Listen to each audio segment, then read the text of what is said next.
Every person has a soul. One day, people learned that the soul has its own essence, anima. Sometime later, they learned to manifest it in the form of various abilities.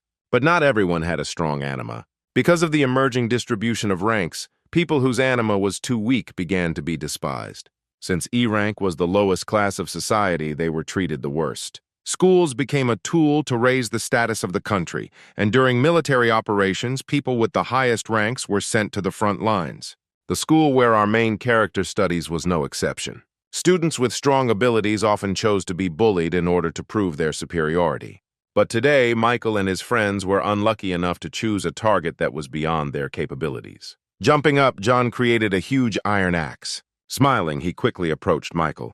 The guy himself froze in place. He was amazed that his opponent turned out to be stronger than he expected. Coming to his senses, he created a tonfa in each hand to hold back John's attack. The next moment, the iron axe collided with the iron tonfa, producing a characteristic sound. Due to the oppressive force of the enemy, it was difficult for Michael to stay in this position for too long. He turned to Ethan, who was standing to the side, wondering why he was simply watching everything in this situation. Our hero was in no hurry to answer Michael. However, a couple of seconds later, scratching the back of his head, he said that he would not be able to help him in any way. These words made Michael even more angry, and he promised that he would definitely deal with him later. The next day, Michael, as promised, decided to deal with his wayward classmate. He asked how long Ethan was going to continue to cause them problems. He was disgusted even by the thought that someone so weak was in their class. Our hero apologized, saying that one cannot expect anything from someone who is in last place. His words infuriated Michael.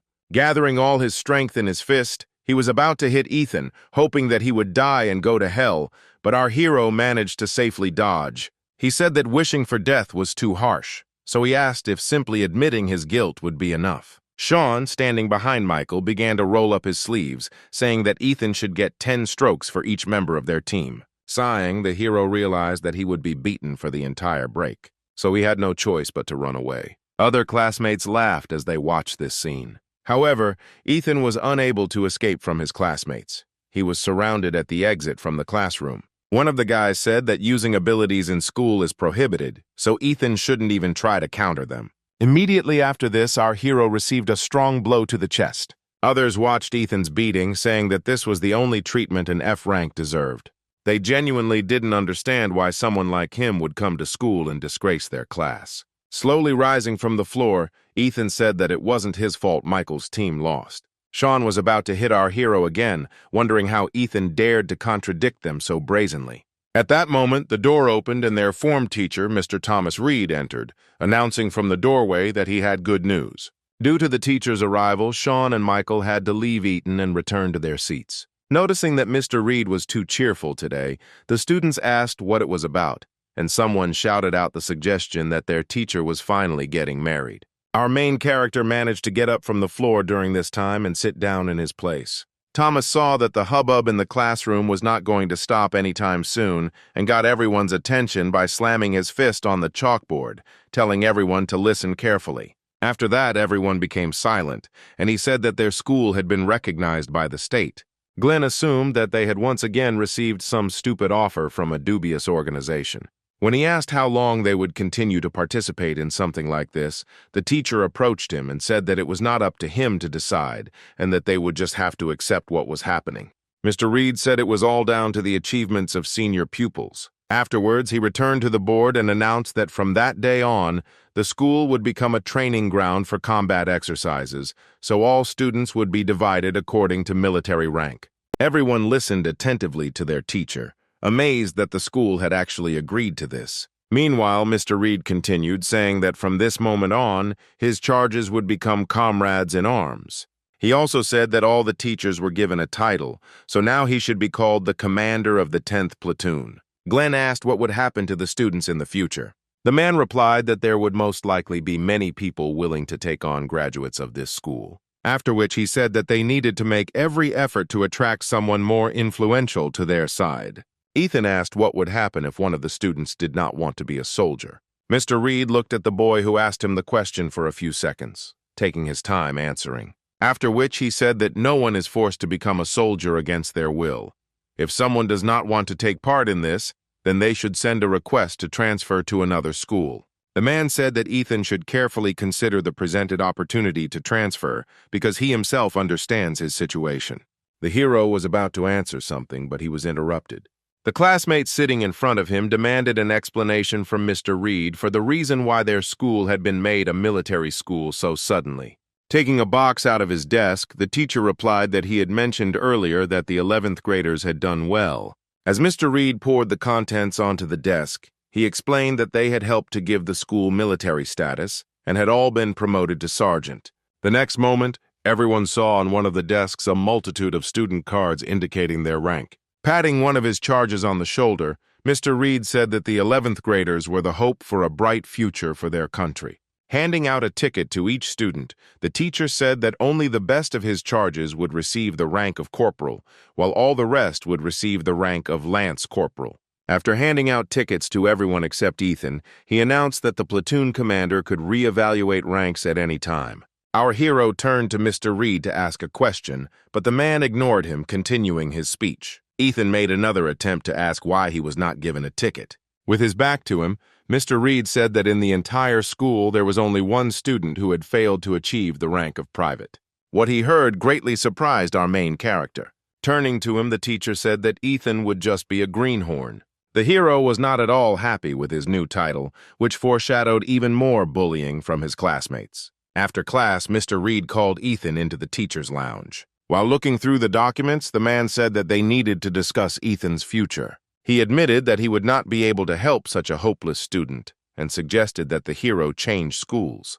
The boy was shocked when he was offered to change schools. After looking at the documents, the teacher explained that even regular schooling was not easy for Ethan, and if we were talking about military training, he simply would not be able to handle the load. Ethan said that if Mr. Reed helped him realize his potential, there was a chance he would succeed. After his words, the man looked at the guy in surprise. The next moment he laughed, saying that Ethan had a good sense of humor.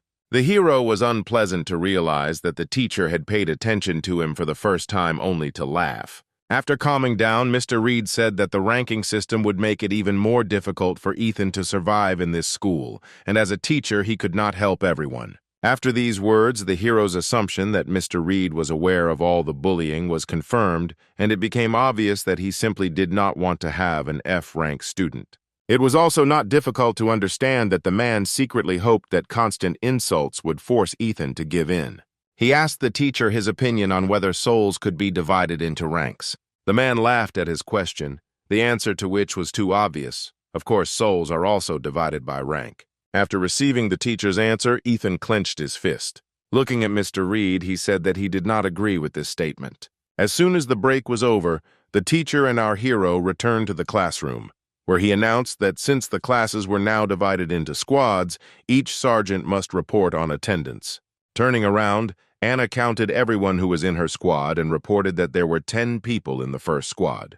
No one was missing. Next was Michael. He said that there were 11 people in his squad with no missing people. Watching them, Ethan couldn't understand what all these army games were for. Mr. Reed asked the remaining third squad to report. Glenn raised his hand and asked if that was all he had to do, to which the man replied that he had to follow the orders of his superior. The guy sighed and replied that there were 10 people in total. 2 were missing and 1 was a loser. Leaning back in his chair, he summed up that there were 8 people in his squad, which caused laughter among his classmates. All eyes were on Ethan, who was no longer even considered human. The hero was already accustomed to various kinds of bullying, so he simply ignored all the ridicule directed at him. The teacher didn't pay any attention to this either, and announced that instead of lessons today, there would be an event in the field. He said that government spies are hiding in the school, but even the teachers don't know where exactly. They will observe how the students react to such sudden changes. Mr. Reed was interrupted and asked to get to the point. Sighing, the man said that fights would be held among the school students. All the teams were assigned by the administration. Eliza said with disappointment that if only 11th graders fought among themselves, then their class would no longer be interesting to anyone. Ethan, on the other hand, was glad that he would be able to while away the time by watching the fights. Suddenly, Mr. Reed asked what rank Glenn's ability was. The guy irritably replied that he had a C rank. Afterwards, the man asked what rank his fighting ability was. Questions about his strength irritated Glenn, and he asked why there were so many questions because even without them, it was obvious that he could defeat anyone. Mr. Reed approached his charge and, placing his hand on his shoulder, said that in that case his first battle would be against the 11th graders of the first squad. Realizing who he was about to fight, a stunned Glenn jumped up from his seat. Mr. Reed, meanwhile, told everyone except the third squad to go to the field, after which he announced that Glenn's squad had 20 minutes to prepare. Everyone started to leave the classroom, wishing the third squad good luck. Glenn didn't know what to do because it was obvious that they couldn't stand up to the high school students who all received high ranks. Besides that, there was another factor that irritated him greatly, namely the fact that there was an F rank on his team. Rising from his seat, he walked towards Ethan, who was lying quietly on his desk. A couple of seconds later, Glenn stopped next to him. Rising from his desk, our hero asked what Sergeant Glenn needed. Glenn grabbed Ethan by the hair, saying that he was annoyed by this manner of communication. Coming closer, he said that if the hero did not want to get beaten up in advance, then he should change his manner of speaking. Afterwards, Glenn tossed Ethan aside, saying that the team they were about to fight had a real monster in Antonio. He said that it was difficult to defeat him even with a joint effort, but this time Ethan takes the place of a normal warrior, so the result of this battle is already obvious. The hero asked, confused, if they were going to lose anyway, then what use was he to them? Glenn grabbed Ethan by the tie, asking if he knew the difference between shame and mere defeat. Afterwards, he touched our hero's forehead, saying that if he were to fall in the rankings, it would be Ethan's fault. Turning away, the hero replied that Glenn's rank was not so high that he needed to worry about that. Holding back his irritation, Glenn knelt down next to Ethan, saying that he couldn't even give him a good beating right now because he was needed on the battlefield. Ethan smiled and asked what difference it made who ended up getting hit on the head by. Looking at his classmate, Glenn said that he would assign him one simple task. After which he sat down next to Ethan, asking if he could handle it. The hero replied that he would do whatever he was ordered to do. After receiving his answer, Glenn grabbed Ethan by the vest. He said that Ethan would become his human shield. A few minutes later, the third squad in full force was on the field. Before starting, Mr. Reed checked the microphone to make sure it was working. A few moments later, he announced the start of the battles between the squads.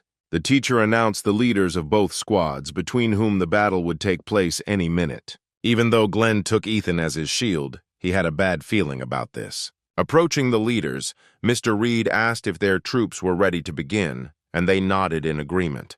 The man turned to Antonio, telling him to show everything he could do today. Looking away, he explained that they were being watched by government intelligence agents today, so they couldn't afford to make a mistake. Antonio replied that his squad would do everything possible. After this, it was announced that the teams needed to take their starting positions. Glenn's squad didn't even expect to win this battle. They thought it was a waste of time.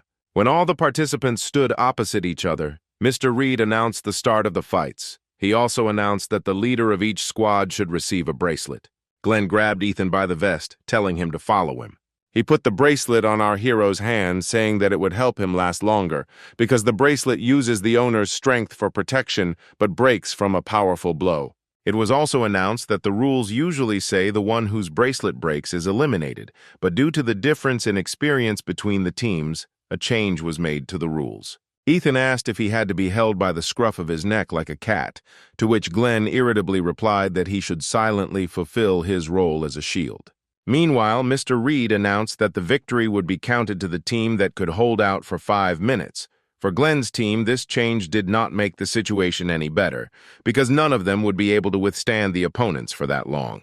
Immediately after this, Ethan started the timer on his watch. Looking at the teacher, he thought that if his team won, then perhaps they would reconsider his transfer to another school. A few moments later, the leaders greeted each other. After this, Mr. Reed gave permission for the fight to begin. Glenn immediately grabbed Ethan and pulled him along with him. He rushed behind the backs of his comrades, hiding from his opponents. The guy hoped that this way he would be able to hold out for these 5 minutes. As Antonio's squad began to advance on them, one of the squad members asked what formation they were in. But moments later, no orders came from their commander, leaving everyone confused and unsure of what to do as the enemy began to surround them. Glenn shouted for everyone to shut up and just protect him. He had to last the allotted time for them to win. The next moment, Olivia kicked the enemy standing in front of her in the stomach, incapacitating him. Antonio also went on the attack. In a matter of seconds, Olivia managed to defeat several opponents and collect their bracelets. When the girl looked towards Ethan and Glenn, the latter was overcome with real horror. The next moment, she ran towards them. Glenn pulled Ethan even closer to him, telling him that he had to stop Olivia and protect him by any means necessary. The hero suggested running in the opposite direction to gain time. When he looked to the side, he saw a smiling teacher. The man said he would help him change schools. This infuriated our hero, so he broke free from Glenn's grip, standing in front of the approaching girl. When she was at a sufficient distance, he grabbed her hand, causing Olivia to be surprised. However, the next moment she materialized armor. A few moments later, her entire body was covered in armor, hiding the bracelet underneath. Ethan excitedly said that this armor suited Olivia perfectly. Her abilities were not only unimaginably strong, but she could also create something so beautiful. The girl interrupted him, telling him not to make a fool of himself because he was not as weak as he wanted to seem, since he was keeping up with her. In response to her words, he pointed at Glenn, saying that his leader was running away. While Olivia turned her attention to Glenn, Ethan checked the time on his watch and saw that there were still 3 whole minutes left. He tried to figure out how he could hold out all this time.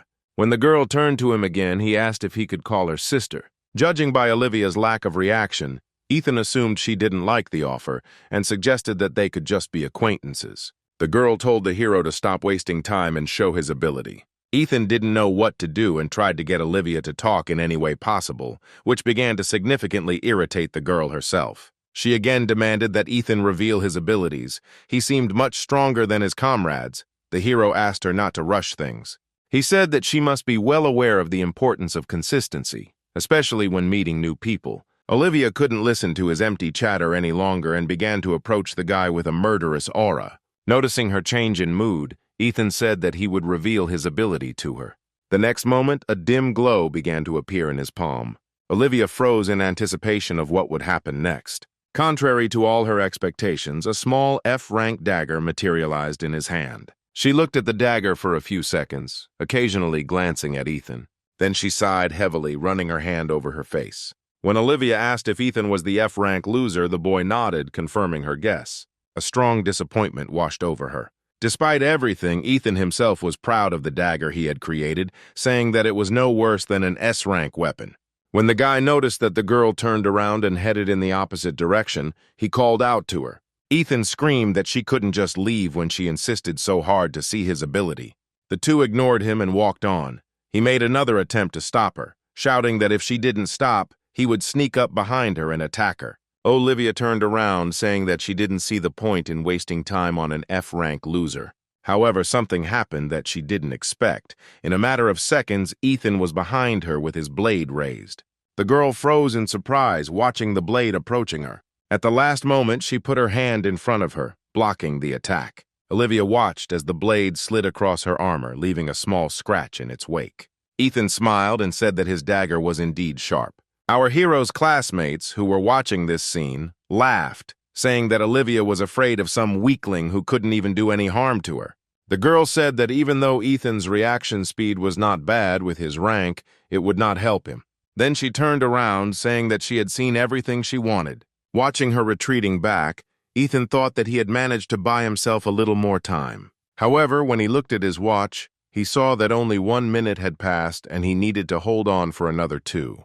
Olivia was approaching Glenn at this time, who was backing away. Stepping back, he said that it would be better for her not to come near him. But the girl ignored his words and instantly appeared next to him, asking if he could prove to her that he was better than Antonio. At that moment, Glenn noticed a stone nearby.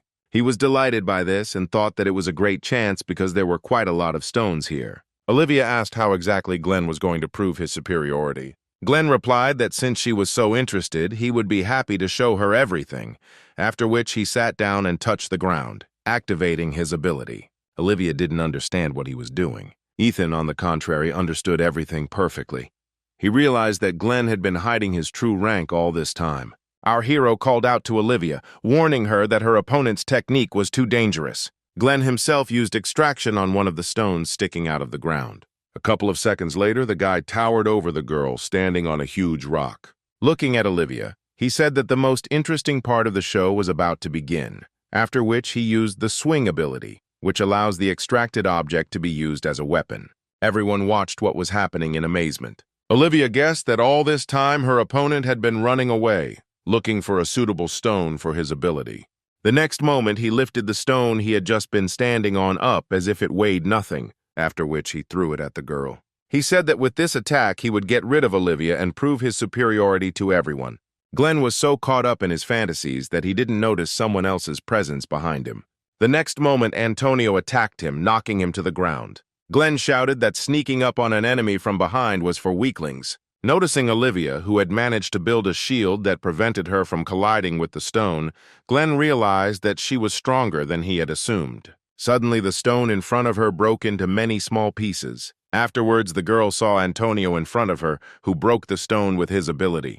Olivia looked at him and said that this was her opportunity to prove herself, and he shouldn't interfere. The guy replied that it was too dangerous and that it was his duty to protect his subordinates. Olivia looked at him with displeasure and asked if he really thought she couldn't handle this situation on her own. Antonio replied that he was absolutely sure that the girl would have done a great job on her own, but the problem lay elsewhere. Looking behind him, he nodded towards Glenn, who was rushing towards him with a club, and said that this guy would not calm down so easily. Using his ability, Antonio instantly appeared behind Glenn and attacked him, throwing him over his back. Standing to the side, Ethan watched what was happening with interest. Suddenly, Antonio turned his attention to him, causing the hero to tremble. Ethan shouted out that he surrendered. He had no desire to fight someone like Antonio. The guy who came up asked why Ethan warned Olivia about the danger before Glenn attacked. The hero replied that their sergeant can sometimes overdo it without thinking about the consequences. Continuing to approach, Antonio said that Ethan was completely incapable of lying, who in turn retreated back, reminding him that he had given up a couple of seconds ago.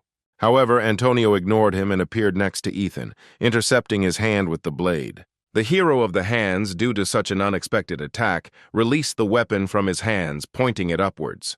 But the next moment, the dagger was already on his right, and he grabbed it with his free hand. Ethan swung it at his opponent. Antonio had no choice but to let our hero go. After that, he jumped back to a safe distance. He looked at Ethan intently, studying him. Antonio took a defensive stance and asked who he really was. Ethan replied that he was an ordinary warrior from the 3rd Squad of the 10th Platoon who possessed an F-rank ability. Antonio wanted to say something, however.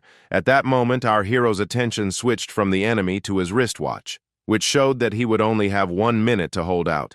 The guy asked what Ethan was looking at there. Instead of answering, our hero scratched the back of his head and laughed awkwardly. Then he pointed towards the stands, saying that there was a crowd there just waiting for Ethan to make another mistake. Antonio realized that his opponent was just stalling for time and said that he hated people like him the most. When he asked why Ethan didn't want to at least try to win, the hero backed away from the boy, asking what he could do on his own. Antonio said it was advice, not a warning. Ethan asked if that made sense since he was only an F rank. Antonio said that at the end of the battle, the scouts will pick out the worst and send them to other schools. After his words, the hero began to approach his opponent, saying that he did not want to go to another school. When Ethan stopped, he said that he could not guarantee Antonio would stay alive since he had become his opponent. Immediately after this, a red aura began to surround our hero. It seeped out of his body, filling the surrounding space. The system reported that Ethan's physical indicators had increased 3-fold, and he could see not only the level of someone else's ability, but how it worked as well as its weaknesses. Ethan's condition will only return to normal if the enemy dies or his soul essence is completely destroyed. Our hero's true ability is a skill that can completely destroy an enemy and has an S rank. All this time, Antonio remained in place, watching the changes that were happening to the guy opposite. He guessed that the low-level dagger was just a part of the manifestation of his true ability. Turning his attention to Antonio, Ethan saw that the opponent's ability was only B rank, which was that he could catch any target. Antonio was shocked when our hero said that his ability was not as outstanding as he had previously thought. The guy realized that he needed to be careful with Ethan, since he was able to see the abilities of other people. Meanwhile, the hero, surrounded by an aura of murder, pointed a dagger at the enemy, saying that he could no longer endure and hold back. He asked if Antonio could stop him. Not having received an answer from his opponent, he again asked if he could handle this task. Feeling completely superior to his opponent, Ethan changed his position. Twirling the dagger in one hand, he waited for Antonio to make his move. The classmates who were watching this did not understand why those two were just standing there. Michael, who was starting to get annoyed by this, shouted at Antonio to go on the offensive because he had come to watch Ethan get beaten up. Antonio himself tried to determine how best to approach his opponent. Although our hero was not in a protected stance, he also had no open areas to strike. Olivia also felt this strange aura coming from Ethan. This guy no longer looked like the loser he had seemed to her at first. Looking at him, she felt fear. She tried to control her emotions, realizing that they had to help Antonio, and ordered everyone to attack Ethan. The next moment, everyone ran to carry out her order, attacking the enemy, but he deftly evaded them. Having surrounded the hero from all sides, Olivia finally managed to reach Ethan. The next moment, our hero found himself pinned to the ground by Olivia. Dissatisfied with what happened, Antonio asked the girl why she did it. She replied that she too was obliged to protect all members of the squad she belonged to. Antonio said that he did not need anyone's protection. Olivia's words about whether he was sure about this made him think. When the girl attacked him, the guy quickly moved away from the line of attack. He also avoided a trap set by other members of the squad. It all looked more like a cat playing with its prey. Straightening his tie, he replied that he wasn't sure if he could really handle Ethan on his own. Seeing the shadow of a smile on Antonio's face, Olivia was shocked and did not hear his words about how she had better dispel her ability before she got hurt. The next moment, her armor collapsed and began to disappear, leaving the girl confused. Others also didn't understand what was happening, watching as their bracelets began to break for no apparent reason. When Ethan noticed Antonio's gaze, he said that they had great teamwork. However, the guy continued to stare intently at the hero, making him wary. Antonio sighed and asked if Ethan had come to his senses. Ignoring this question, our hero turned to Olivia, saying that 5 minutes had already passed and they should get off him. Turning around, Antonio said that next time no one would disturb them. Ethan replied wearily that once was enough for him. However, Antonio ignored him, advising him to practice a little before their next meeting. With a resigned voice, Ethan shouted after the guy as he was leaving that this time was enough for him, and there was no point in them meeting again, but he was again ignored. Following their sergeant, the rest of the squad members hurried to leave the field. Left alone, our hero wearily sank to the ground. A shocked Mr. Reed announced the result of the fight, which was hard to believe. Glenn's squad had won. At the same time, an important conversation took place in the director's office. Director Roger handed over to his guest the documents he had requested earlier. Picking up a stack of documents containing the personal files of students, he came across a recently exposed 11th grade student, Antonio. Patrick noted that he didn't win a single award in middle school, but in high school, he won every single victory. After looking through all his data, he concluded that he was only able to get this far thanks to his rank. While looking at the other students' cases, his attention was drawn to the fact that one of the students had an F rank. He asked Principal Roger for details about this student. The man replied that Ethan was the lowest rank. After much discussion, they had to place this student in the combat class. Patrick became interested in this student. Turning the page over, he saw that there was a more detailed description, but the director said that it was not worth reading.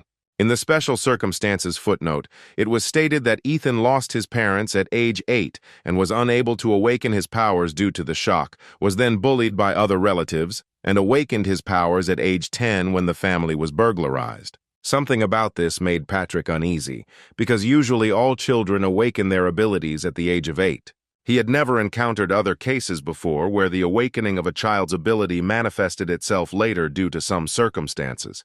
Patrick asked if Ethan's fighting abilities had changed since they were awakened, and the principal replied that when he came to school, he was still an F rank. Something about this guy's case was bothering him, and Patrick began to suspect that Ethan might be deliberately hiding his powers. Putting the stack of documents aside, he said he would like to meet the student in person. The director was surprised by such a request, and he hastened to tell that Ethan would soon change schools due to his low rank. The man then asked why it was decided to introduce military training into this particular school. Patrick froze when he heard this question. Faced with the warning look of his guest, the director became frightened, thinking that he had asked a question concerning a secret government project that was not supposed to be disclosed. He apologized, saying that he shouldn't have asked that question.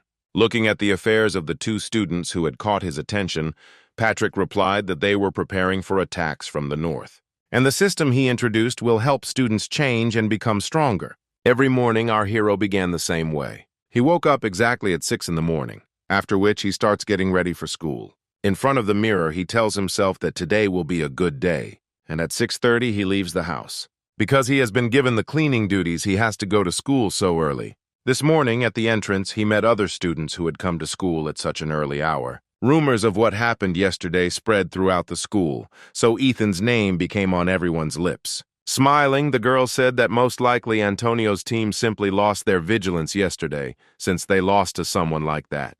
They couldn't believe that some loser had defeated 11th graders with a simple dagger. Upon arriving at his classroom, Ethan washed the board and then shook the chalk off the brushes, thinking that it would be better if they had regular whiteboards. Having finished with this, the hero moved on to washing the floors not only in the classroom but also in the entire corridor.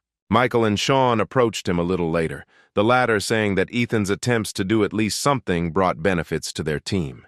Putting his hand on the hero's shoulder, he said that he had managed to surprise everyone greatly that day. Sean admitted that they didn't expect anything from Ethan back then, but somehow they managed to come out on top. After that, he left the classroom. During the next break, Glenn approached him.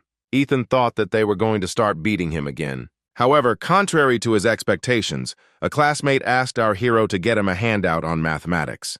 Ethan was surprised that they weren't going to beat him up. He thought that because of what happened on the field back then, they stopped bullying him. The next day, students from parallel classes also began to approach him with various requests, such as doing their homework for them.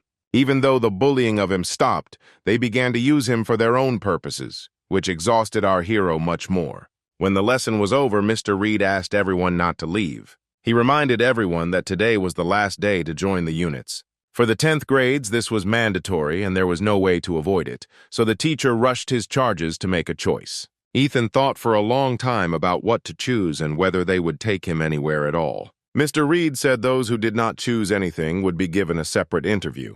Everyone in the class started laughing at Ethan, saying that no normal unit would accept an F-rank fighter. Our hero did not attach any importance to their words. However, when he read the list of units offered to him, the former calm evaporated and was replaced by horror. All units in the list are directly related to the army or the use of the ability.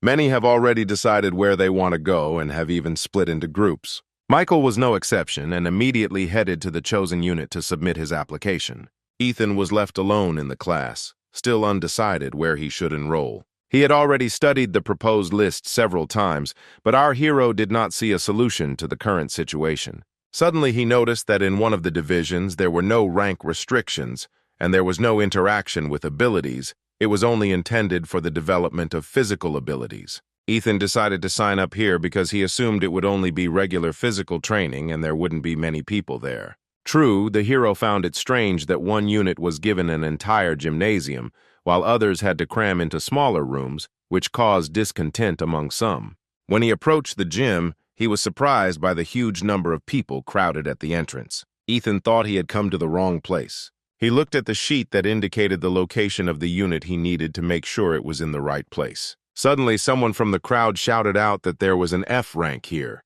drawing everyone's attention to Ethan. Having looked at everyone, the hero realized that almost everyone here was from the 9th grade. He didn't understand why they were gathered here because they didn't have to join the unit. As everyone excitedly shouted that the leader was coming, Ethan moved closer to see who they were talking about. The next moment, he realized who exactly they were calling the leader and decided that he needed to leave here immediately. Antonio noticed Ethan's face among the crowd and walked towards him. Due to constant pushing, our hero was unable to get out of the crowd. He was accidentally pushed towards an approaching guy. Confronted by him, Ethan asked in confusion if Antonio was the leader of the training unit. He nodded, saying he didn't expect to see Ethan here. Our hero was convinced that he needed to get out of there as quickly as possible. He didn't want to cause a fuss if they fought with him in front of so many witnesses. This did not escape Antonio's keen eye, and he asked Ethan where he was going. The hero replied that he had made a mistake and had come to the wrong place. Ethan promised that he would go and look around here and return as soon as he found the office he needed.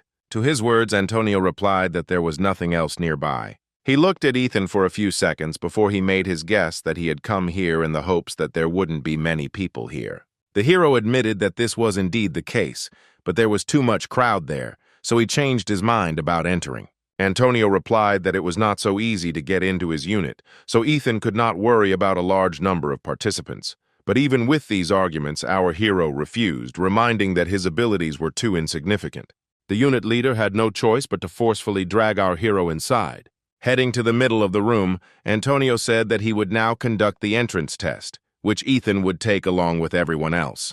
Taking a quick look at everyone who wanted to join here, he was surprised that there were more people than usual today. Afterwards, he announced that the testing would consist of simply repeating a couple of exercises for Antonio, namely 30 burpees, 30 push-ups, 30 burpees again, and 30 squats. When Ethan heard that the one who would be able to pass would have to complete 10 approaches, he thought that it would be easier to die than to fulfill this condition. A few minutes later, the daredevils from the first group were already running out of steam, completing only the third approach. Some were unable to continue and decided to give up. They chose this unit because they thought it would be easier to get into than others, but that turned out to be far from the case. Ethan stood to the side and watched this, realizing that he had made a huge mistake in deciding to come here. Looking at Antonio, who was doing all the exercises he had listed without any difficulty, without even slowing down for a second, the hero understood why they called him a monster. Looking across the hall, the hero could only sympathize with the exhausted students. A couple of minutes later, having stopped on the fourth approach, everyone gave up, unable to even stand up. After announcing that the first group had been eliminated, Antonio turned around, announcing that the second group would now begin testing. After his words, everyone recoiled from the guy in horror, confident that they would definitely not be able to cope with this impossible task. The girl standing next to our hero pushed him forward, saying that he would go first. Thus, only Ethan remained in front of Antonio while the others moved aside. Turning to the guy standing opposite, the hero asked if Antonio was really human, since he wasn't tired after doing so many approaches. Looking at Ethan, the unit leader said that he shouldn't try to stall for time like he did that time on the battlefield. Then he turned to those who had decided to sit on the sidelines and said that the second group could begin doing the exercises, ignoring all the disgruntled objections. A few minutes later, while doing the exercises, Ethan's attitude towards this introductory task changed. At home, he often trained on his own so that he could defend himself. Although the hero thought he was pretty good at sports, training face-to-face with Antonio awakened his competitive spirit. But unfortunately, our hero's stamina reserve was far from that of his opponent. At some point, Antonio said that the second group was stronger than the first, so he decided that they should speed up a little. Ethan was sure that this guy got pleasure from torturing other people in such a horrible way. After a minute of fast-paced action, everyone except Ethan decided to give up and now just watched what was happening. Seeing our hero perform approaches on par with Antonio, they couldn't believe that his abilities really had an F rank. Our hero had no intention of giving in to his opponent, so he performed exercise after exercise, struggling with his irritation towards Antonio. The unit leader himself was not even out of breath, calmly performing the exercises at the set pace. One of the observers lost count of how many approaches they were already doing, but the girl sitting next to him suggested that they were already on their 7th. Hearing this, others began to support Ethan, admitting that he was not as bad as people said. A smile also appeared on Antonio's face. He thought that it was not in vain that he had noticed this guy on the day of the battle. Ethan himself was already at the limit of his strength. Continuing with his exercises, Antonio said he was sure that the hero's reaction speed that day was not just a coincidence, but that his well-developed endurance helped him maintain his pace. After these words, Antonio sped up again, challenging Ethan. The hero could not believe that his rival was seriously determined to do this. Many thought that competing with a newcomer at such a speed was too cruel even for Antonio. But when they saw that Ethan was doing everything on par with the leader, they were very surprised. The second group began to support our hero, shouting that there was only a little left and he would succeed. As Antonio finished his final set, he praised Ethan for his excellent work. The next moment, joyful cries were heard in the hall. After finishing all the exercises, Ethan wanted to lie down and not get up. This pace was not usual for him. Congratulations poured in from the sidelines on the successful completion. He sank to the floor, thinking that since he had been praised, everything had not turned out so bad. Antonio, standing next to him, extended his hand to Ethan, saying that he had been accepted into the training unit. Grabbing the offered hand, the hero thanked the guy and said that it was enough for him. Picking him up from the floor, Antonio said that Ethan could come here to train starting tomorrow. Trying to pull his hand away, the hero repeated again that what he had received today was more than enough. Coming close to him, Antonio said that training together was much more effective, and besides, he had been waiting for a suitable opponent to appear for a long time. Ethan replied that if he had done even one more approach, he would have died, and also reminded that Antonio was irritated by people like our hero. Ignoring all his words, the guy slowly said that it took him a whole year to find a member for his unit. Ethan realized that he was not being heard at all, and that there was no point in arguing with Antonio. A few days later, our hero stayed after school to clean the classroom. He sighed heavily, thinking that he didn't want to go to training today. Ethan still couldn't believe that he had actually ended up in Antonio's unit, even though he absolutely didn't want to run into him ever again. Because of this, everyone's attention was now focused on our hero, which he didn't like very much. Every day, everyone and their dog started teasing him about the unit he chose. Some were jealous and tried to find out how he got to Antonio. Ethan tried to get out of training several times, but it was useless, because in such cases, Antonio did not leave our hero alone for a minute. For a moment, he considered breaking his arm, but he quickly dismissed this idea, realizing that even so, Antonio would not leave him alone. Lost in thought, Ethan didn't notice that there was someone else in the classroom the whole time. When the hero finally paid attention to the stranger, she asked him if he studied here. Ethan nodded and asked what was wrong. The next moment, she pulled out her student ID card with her rank, saying that if she was not mistaken, this was the custom in this school to greet people. Ethan was surprised to learn that this girl already had the rank of corporal. Alicia asked what our hero's rank was, but he was slow to answer. Noticing this, she demanded his name and rank in a commanding voice. Ethan immediately reported that he had been awarded the rank of Rookie of the 3rd Squad of the 10th Platoon. Only then did he realize that he had answered her without thinking because they had been forced to memorize it many times. Looking at Ethan, Alicia was surprised that he was just a newbie. After she extended her hand, saying that she was glad to meet him, the hero returned her handshake and asked what she was doing there. Alicia replied that she would be joining the ranks of the 10th Platoon starting tomorrow. After receiving her answer, Ethan smiled, saying that he hoped they would get along in the future, and then headed towards the exit. He said that he still had some things to do, so he had to go.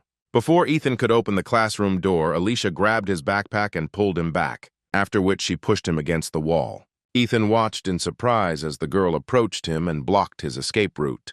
The hero said that he really needed to go. Looking into his eyes, Alicia said that he should show her around the school first. Ethan had no idea what to do in this situation, especially since Antonio could come here at any moment, and then he would not be able to escape. The hero made another attempt, saying that he was in a hurry and that she should look for someone else, but the girl stood her ground, replying that Ethan suited her just fine. He realized that today was an extremely unlucky day, and he would not be able to get away from either Alicia or Antonio. Getting a little closer to Ethan, the girl said that he should show her the school immediately. Sighing, the hero asked where she needed to go. Alicia asked him to take her to Sergeant Antonio. The hero could not help but be pleased with such a fortunate coincidence of circumstances. He hoped that since he would be busy because of Alicia, Ethan could be allowed to go home. He replied that he was just heading to Antonio's, at which moment the object of their discussion appeared outside the door, clearly in a bad mood. The unit leader opened the door, causing Ethan to become startled by his sudden appearance. When he asked if our hero had thought about skipping today's training, Ethan replied that he was just on his way to it. Alicia turned to the guy who came in, asking if he was Sergeant Antonio. He replied that she should communicate more respectfully with her elders, and the girl said that here, rank distribution is more important than age. Coming close to him, she asked if his rank was higher than hers. Without waiting for his answer, Alicia pulled away from Antonio, saying that they were on about the same level. Loosening his tie, he asked if she wanted to make sure. Ethan noticed their belligerent attitude and asked them not to start a fight right there. Suddenly, Alicia changed the subject, asking if Antonio had a girlfriend. The guy replied that there was no one there. Alicia smirked and said that it was pretty obvious, and that she also found guys like Antonio very annoying, and he replied that their feelings were mutual in that regard. Afterwards, she took a couple of steps back, saying that he should have come up with something for the sake of decency, whether it was a girl or a bride. When Antonio asked what Alicia was talking about, the girl replied that her family was quite conservative, so for his own safety, he had better listen to her advice. Ethan, standing to the side, had no idea what was going on or what the relationship was between the two. Having lost interest in Antonio, the girl switched to our hero, asking if he wanted to date her. Ethan was surprised by such a sudden question from the girl. He asked why him. She answered that they were the same height, and she liked it when the interlocutor's gaze was at the same level as hers. Confused, Ethan responded that it was too sudden and he needed to think about it, causing Alicia to be surprised by his reaction. For a while, she just stood there looking at the guy. Afterwards, the girl smiled, saying that although he was embarrassed, he looked quite cute. Approaching him, she asked what rank his ability was. Ethan hesitated and replied that it was F rank. Alicia pulled away from him, saying he was lying. The hero replied that he was telling the truth. Taking a step forward, the girl declared that such people simply do not exist. Antonio intervened in their argument and reminded them that it was time for Ethan to go to training. He asked the girl to leave so that he could take his ward. Sometime later, our hero completed his last set of pull-ups. Seeing that Ethan's body was already shaking slightly, Antonio said that he was staying only one last time.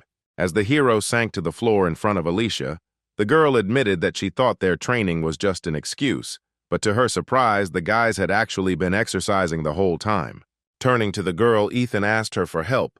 Since she had decided to follow them, the girl replied that she did not see the need for it. The hero was amazed that only recently she demanded to be shown the school, and now instead she was watching their training. Pointing at Ethan, she asked why Antonio was training with him. He replied that the guy was an ordinary newbie, whom he decided to help because for him, physical indicators were more important than rank, and he had also been looking for a suitable partner for a long time. The girl smiled, guessing that the real reason was not so simple. Approaching Antonio, she said that she did not understand why she would waste her time on him unless he saw some potential in Ethan. The guy tensed up after her words.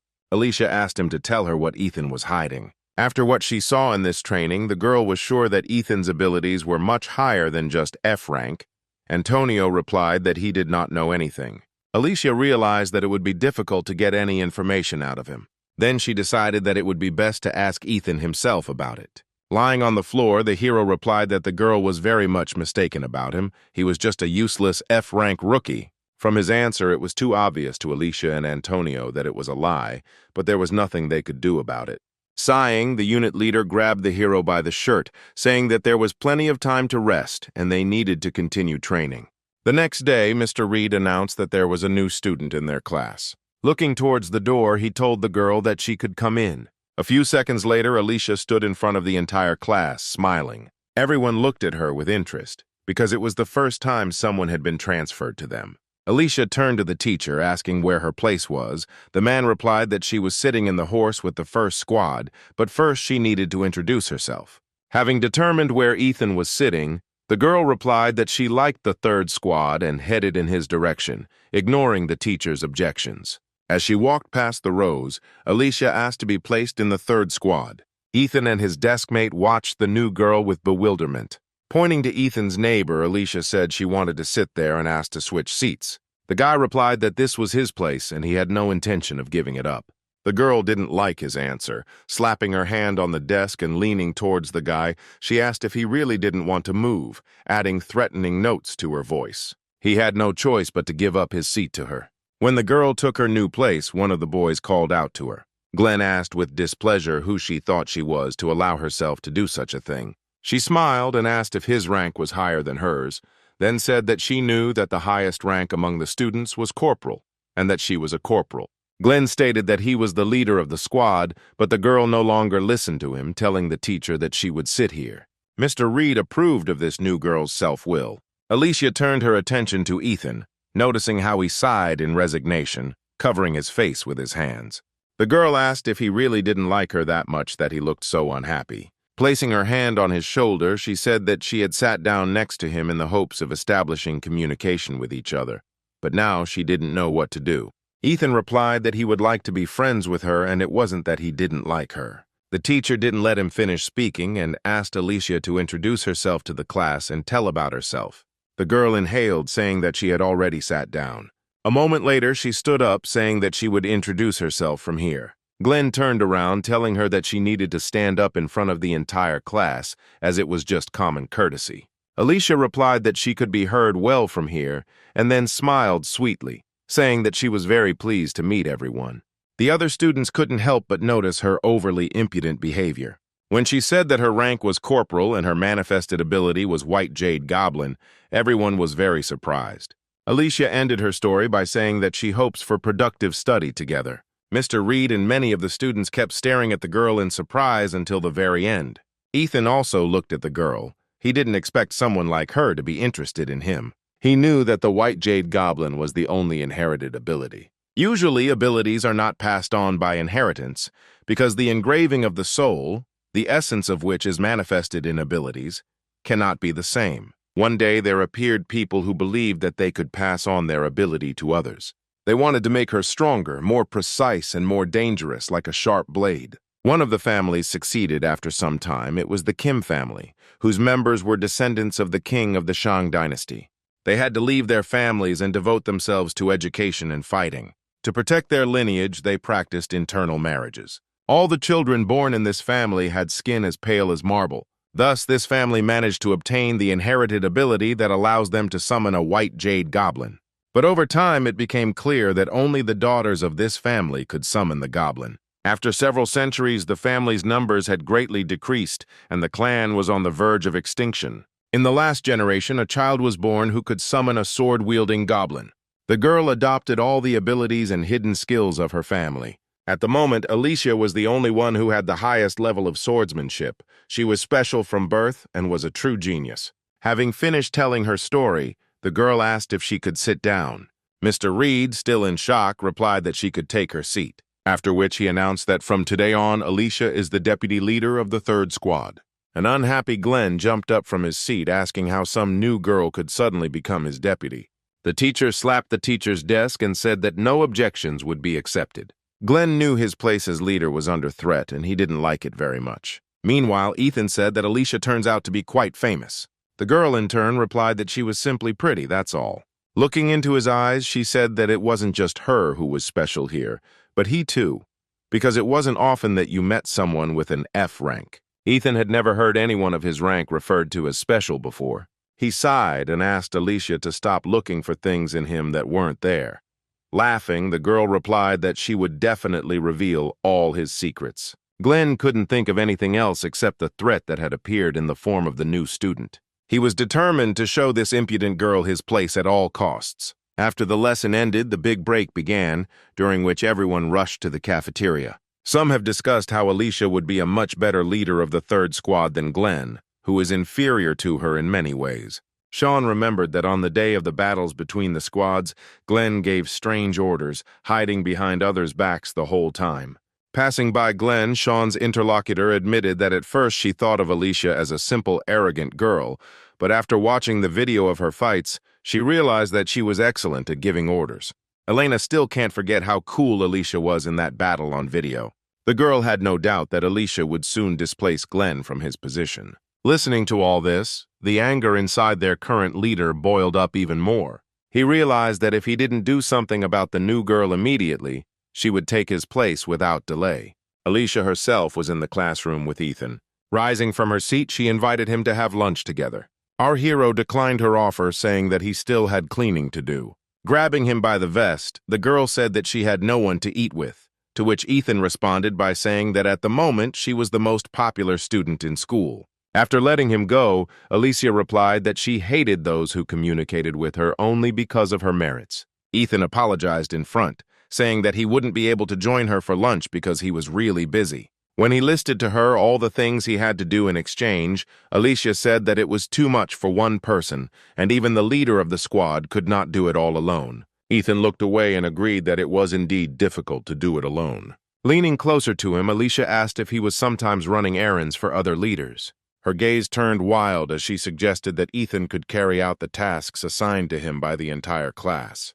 Moving away from the girl, the hero replied that he helps everyone else from time to time. It seemed to him that if they start dividing up the responsibilities, then there will be complete confusion, and asked that Alicia not misunderstand this situation. The girl listened to her friend with surprise. When he finished his explanation, Alicia pursed her lips in irritation. The next moment, she grabbed Ethan by the vest again and dragged him along with her. When he asked where they were going, The girl replied that she needed to deal with those who were irresponsible in their duties, shifting them onto others. Entering the cafeteria, where all her classmates were, Alicia easily found Michael and approached him. He looked at her in surprise, asking what she wanted.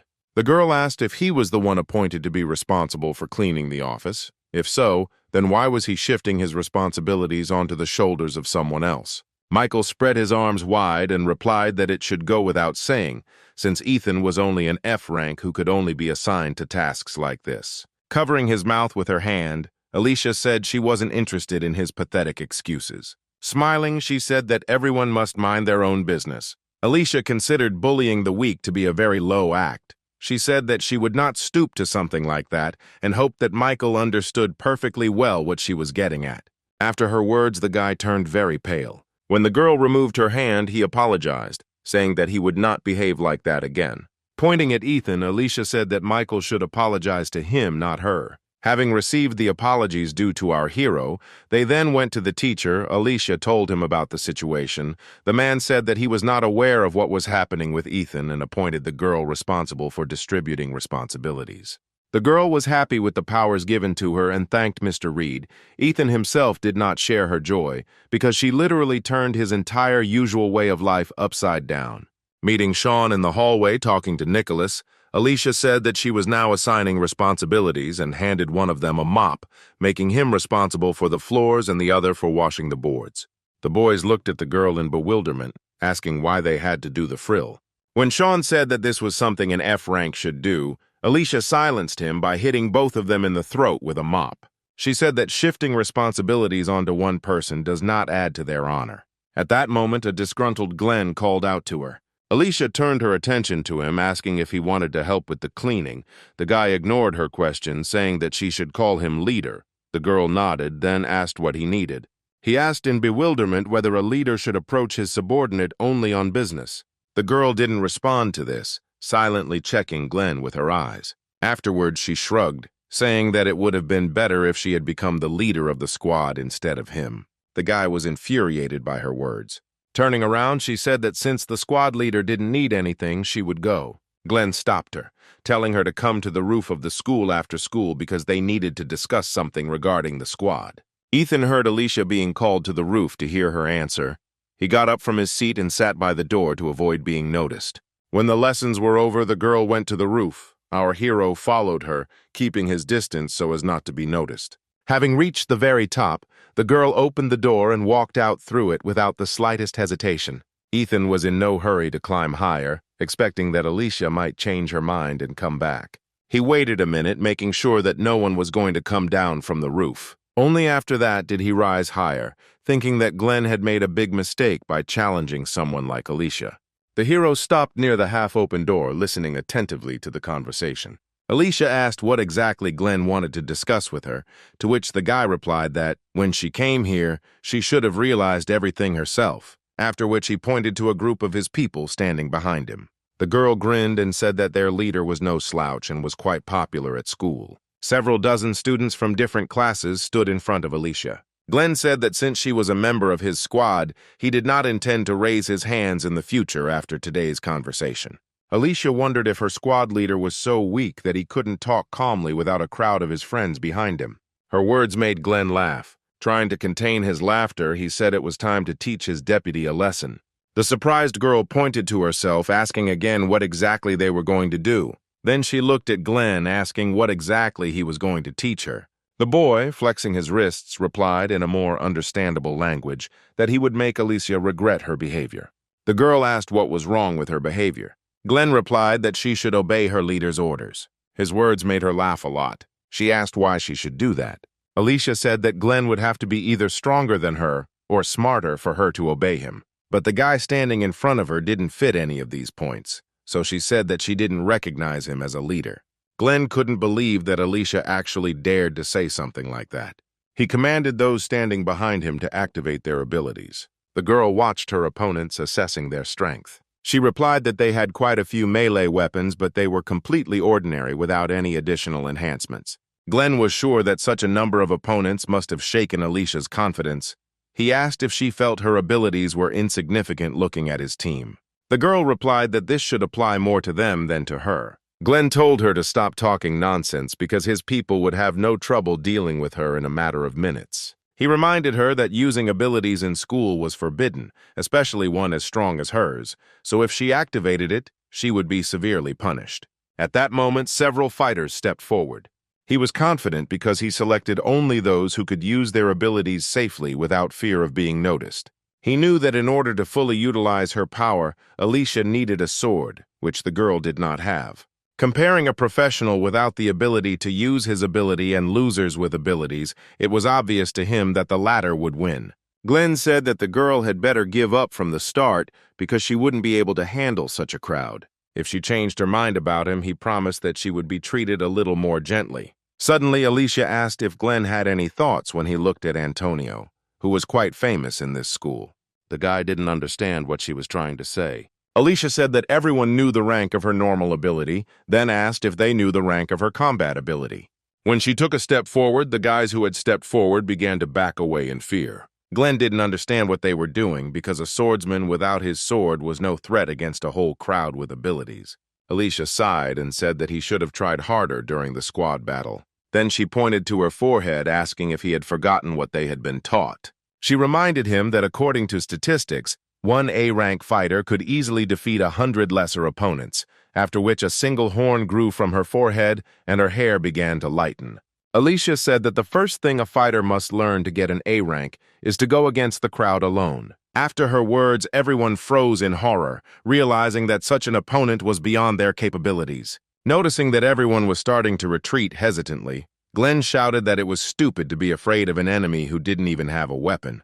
Then he pointed at the girl, ordering everyone to attack her together. The guy holding the bat decided to trust Glenn's words. The next moment, he was the first to attack her, swinging the bat at Alicia. Contrary to his expectations, the girl simply stood there, not reacting in any way to his attack. Alicia watched the bat approach her face, wondering if this guy was overestimating himself. The next moment, the bat stopped a couple of centimeters away from her.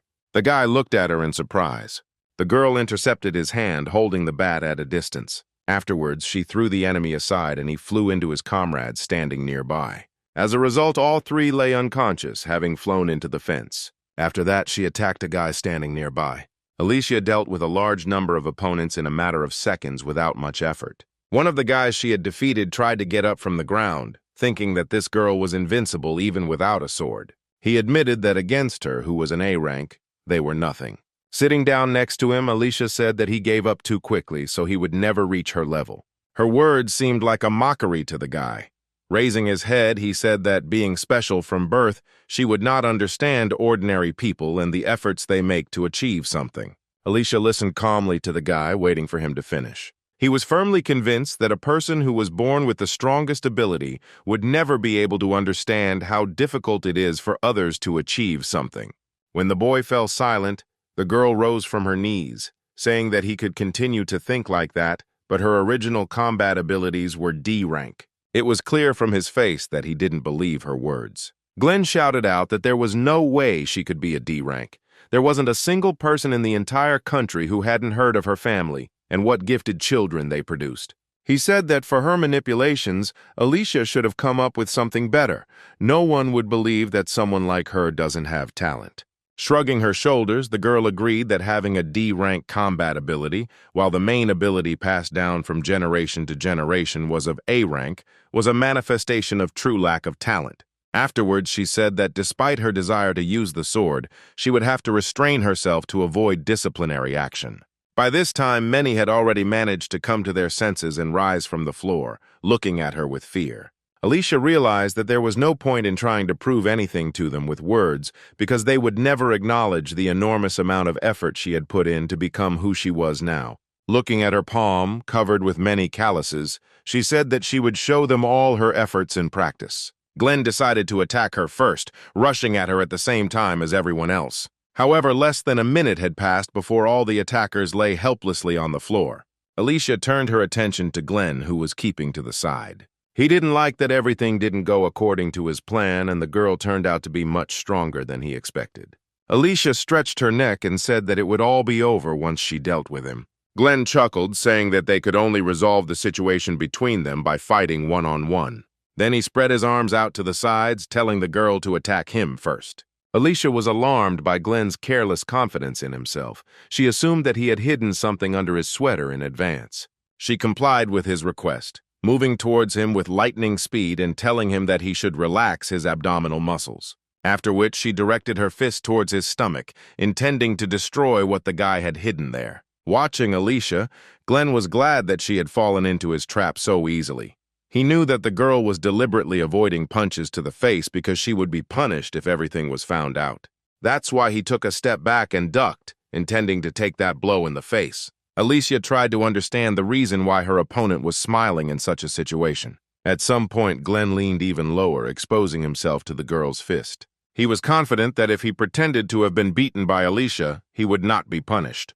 When the girl's fist was a few centimeters away from him, suddenly someone intercepted the blow, not allowing Alicia's fist to touch Glenn. Ethan was glad that he made it on time because if he had been even a second late, something irreparable would have happened. Glenn was surprised that an F rank decided to interfere in their fight. Ethan stood up, throwing away the pieces of plastic that had taken the brunt of the impact, ignoring the surprised boy's questions about what he was doing there. The hero stepped on Glenn's hand, silencing him. After which he apologized for such a gross mistake in relation to his leader and asked if he was seriously hurt. Holding his sore arm, Glenn looked at Alicia, asking if she was the one who called this worthless thing here. Pointing at our hero, the girl replied that he had followed her himself. The note of discontent in her voice touched Ethan to the depths of his soul. He said that this life was too cruel to him because he was not welcome anywhere. A few moments later, Alicia's ability wore off. Looking at the distance from where they were to the front door, she couldn't understand how Ethan had managed to cover that distance in such a short time. To make it in time, he would need at least 10 seconds. Somehow he managed to get to them before her fist hit Glenn's face. He was also able to completely absorb her blow without being harmed. The girl clenched her fist, realizing that this guy might be stronger than she initially thought.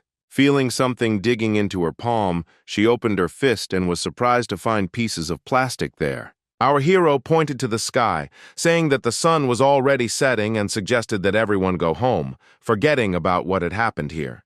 Glenn stood up and asked who Ethan thought he was to dare to make decisions for others. He said that our hero and Alicia would be in big trouble if he complained to the teacher. Making the most innocent face Ethan could muster, he asked in surprise what he had done. He had only protected his fellow soldier, for which he should be praised. Alicia agreed with him, saying that their junior had indeed protected Glenn's face, so there would not be enough evidence to accuse them of anything. The guy laughed at her words, saying that she shouldn't be so self-confident. Pointing towards the door where he had hidden the camera earlier, Glenn said that everything that happened was recorded. The boy admitted that he was going to show this video to the teacher, proving that Alicia and Ethan, being in collusion, not only violated school rules, but also brutally beat other students. When the guy finished his enthusiastic speech, the hero pointed down, asking if this was the camera he was talking about. Glenn looked down in bewilderment and saw the wreckage of his camera, which would be very difficult to restore in such a state. Ethan apologized to the leader, saying that he didn't know it was a camera, and he mistook it for a regular piece of decor. Awkwardly scratching the back of his head, the hero said that it was the first thing that came to hand, that he could find here to soften the blow. Kicking one of the camera fragments, Olivia said that Glenn's plans were not destined to come true, but there was something that worried her more at the moment. Grabbing Ethan by the vest, she asked how he managed to stop her blow. Raising his hands in a gesture of surrender, the hero asked why she was treating him like this, since he had just helped her. The students who had come to their senses watched what was happening in surprise. One of them said that A-rank fighters not only have good skills, but also good luck. Alicia heard these words spoken and froze for a couple of seconds. Then she headed in their direction, dragging Ethan along with her. The boys watched the girl, wondering what she was going to do. She suddenly told them to stop whining about their low rank and advised them to learn a lot from Ethan. Alicia said that they should seriously consider her words and what had happened today, and then turned towards the door. Everyone just watched in surprise as the girl walked away, dragging our hero along with her. Glenn didn't move from his spot even as the door slammed shut, leaving him and his defeated team on the roof.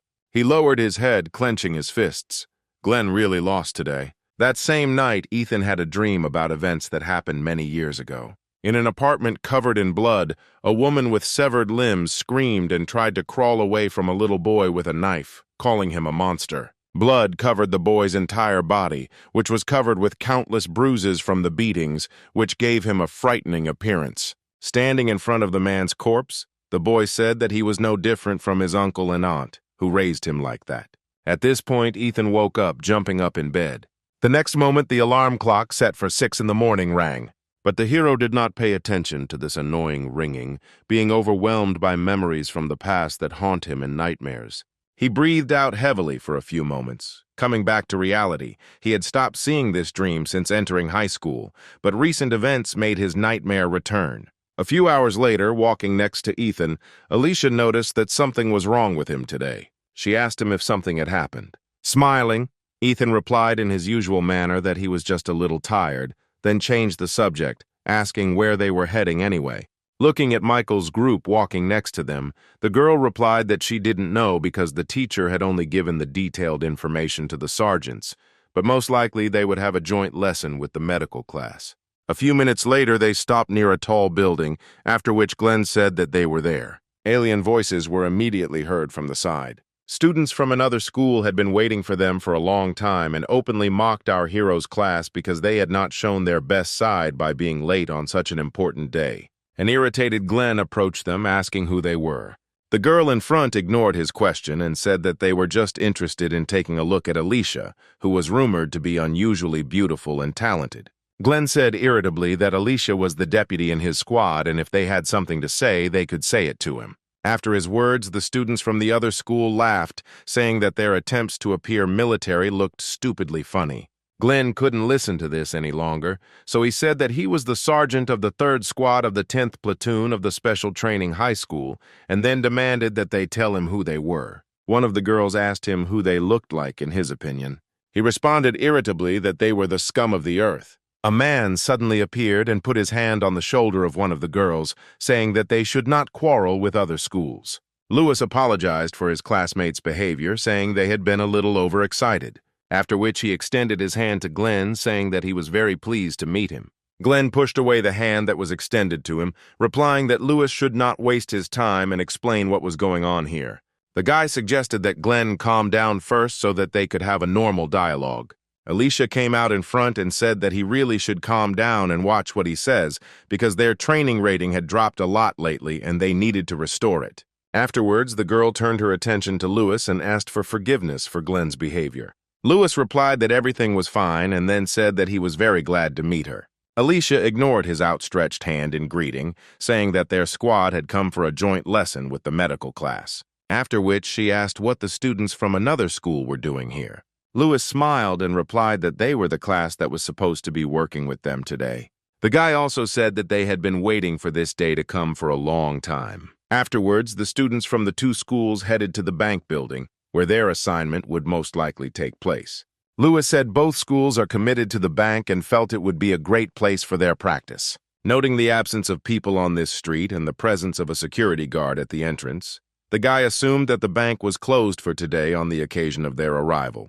When they went inside, a man met them there saying that they had come on time. Some of the students had heard that they would be assigned security personnel, so they were not very surprised by the appearance of men in uniform.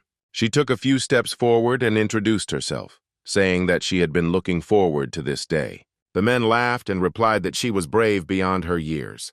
Alicia asked what they were going to do today. After her question, Jack, who met them, laughed even more, saying that he was starting to like her, and he would be happy to take her into his unit when she grew up. Some time later, they were taken inside the bank. As Alicia took off her sword, she thought that their fighting abilities were completely ignored, and they were treated like little children, and she would have to try hard to prove her worth.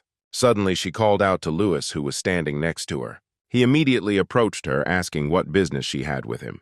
Alicia asked him to split his class into 4 temporary squads because they needed to present themselves in a good light to the bank. Then I looked at my classmates who were busy communicating with the staff. Sighing, the girl said that they were acting too carelessly and no one was taking the whole situation seriously. A passing employee said that he and some other guys were going to get coffee and asked if they would like something to drink. When Alicia heard that there was a coffee machine in the cafeteria and that other drinks could also be purchased, all her seriousness disappeared. Leaving her sword behind, she ran after the man, figuring that it wouldn't hurt to relax a little. And besides, there were people from the security department here. Ethan, however, decided not to join the others in the cafeteria. Staying in his room, he thought everyone was too relaxed. Suddenly, Lewis approached him. The hero did not expect such an unexpected appearance of the guy, so he could not hide his surprise, wondering what he needed. Smiling, Lewis asked if Ethan was close to Alicia. The hero assumed that Lewis wanted him to arrange a date with Alicia and assured him that he would do a great job of it. The guy waved his hand, saying that he hadn't approached Ethan for that. The hero turned out his empty pockets, saying that if Lewis wanted to ask him to buy something, he didn't have any money on him.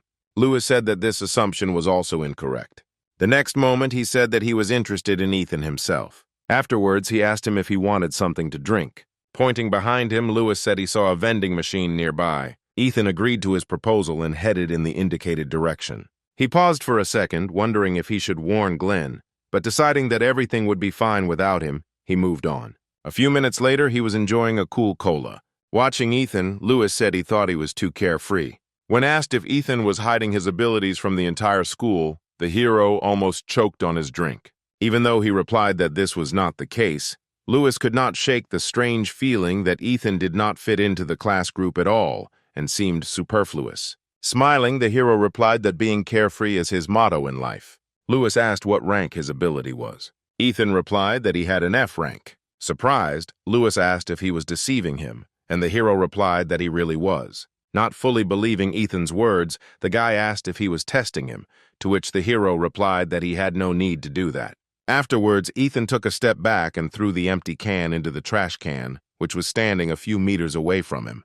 Lewis was surprised when the can went straight into the trash. He looked at Ethan with enthusiasm, saying that it was cool, and then asked how he did it. The hero did not understand what in this action struck Lewis so much, and replied that he simply threw the can. After his words, the guy was eager to do the same. After making sure there was no drink left in the can, Lewis got into a throwing stance and threw the can into the trash. However, he was unable to do the same as Ethan because his can flew over the trash can, crashed into the wall, and then fell to the floor. Lewis ran for the can, saying it wasn't as easy as it looked, to which Ethan replied that the guy just had bad reflexes. After throwing away the can, Lewis said that he wasn't very good at fighting, so he transferred to the first aid section and then asked how Ethan, with such a weak rank, managed to stay in the combat class. The hero replied that Alicia and his innate luck were helping him. Afterwards, Ethan approached Lewis, asking what his ability was. The next moment, the guy's right hand transformed into a blade. Looking at this, Ethan said that this was a pretty good ability with a lot of potential. Lewis transformed his hand back, saying that he hears it often, but the problem is that it hasn't changed at all in all this time. The hero guessed what thoughts were going through Lewis's head and assumed that he was interested in Ethan's rank because he was thinking about transferring to the combat class. The guy smiled awkwardly, replying that it was indeed so. Ethan had absolutely no idea about the man standing in front of him. He said he felt that providing medical care was much better because it would allow him to save the people he cared about. Rubbing his neck, Lewis admitted that he hadn't thought about it that way, and that perhaps he really did need to rethink his approach. Listening to him, Ethan bit his lip painfully, trying to suppress his emotions. A few moments later, he put on his usual smile and, placing a hand on Lewis's shoulder, encouraged him, telling him that he needed to be more confident and take things easier. Deep down, Ethan was terribly jealous of him and thought that it would be much better if he too could use his ability to save people instead of killing. Afterwards, the hero turned around, saying that they had lingered here too long and that they should hurry back. At the same time, Mr. Reed met with the organizers of the task for his students near the bank building. One of the men pulled out grading forms with a list of students from an envelope, offering to begin assigning grades. The teacher looked at Pavel in surprise, saying that the main task had not even begun yet, to which the man replied that improvisation saves in such situations. He advised Reed to first evaluate his best students by imagining what grade they could get, since this was a typical theory reinforcement assignment. The teacher liked the proposed approach and agreed. He quickly ranked the students based on their rank. The only one that Teacher Reed gave the lowest grade to was Ethan. After he handed the documents back to Pavel, he suggested going out for a coffee. He had just recently heard about a new coffee shop nearby. After returning from the cafeteria, 2 people were posted at the entrance as security, which was very tiring if you had to stand around doing nothing for a long time. Sometime later, Sean suggested to a girl standing next to him that they play rock, paper, scissors, and whoever loses gets to buy drinks. Lisa agreed and they began the game, not noticing that men dressed in military gear were approaching the entrance of the building. At that moment, Michael approached them with an open package of chips, saying that someone was coming here. A few moments later, a group of unfamiliar men stopped at the front door of the building. Hearing the students talking about the appearance of some strange people, Jake stopped with a mug of hot coffee in his hand and looked towards the entrance. The next moment, he threw down his unfinished coffee and, cursing, ran there. As he approached the students, the man shouted for them to step aside immediately. But they stood still, not understanding what was happening. Jack moved behind them in a flash and pushed them aside, after which he created a tonfa blocking the enemy's attack. With difficulty holding back the onslaught of the attacker, John shouted to all the students present to run to the emergency exit.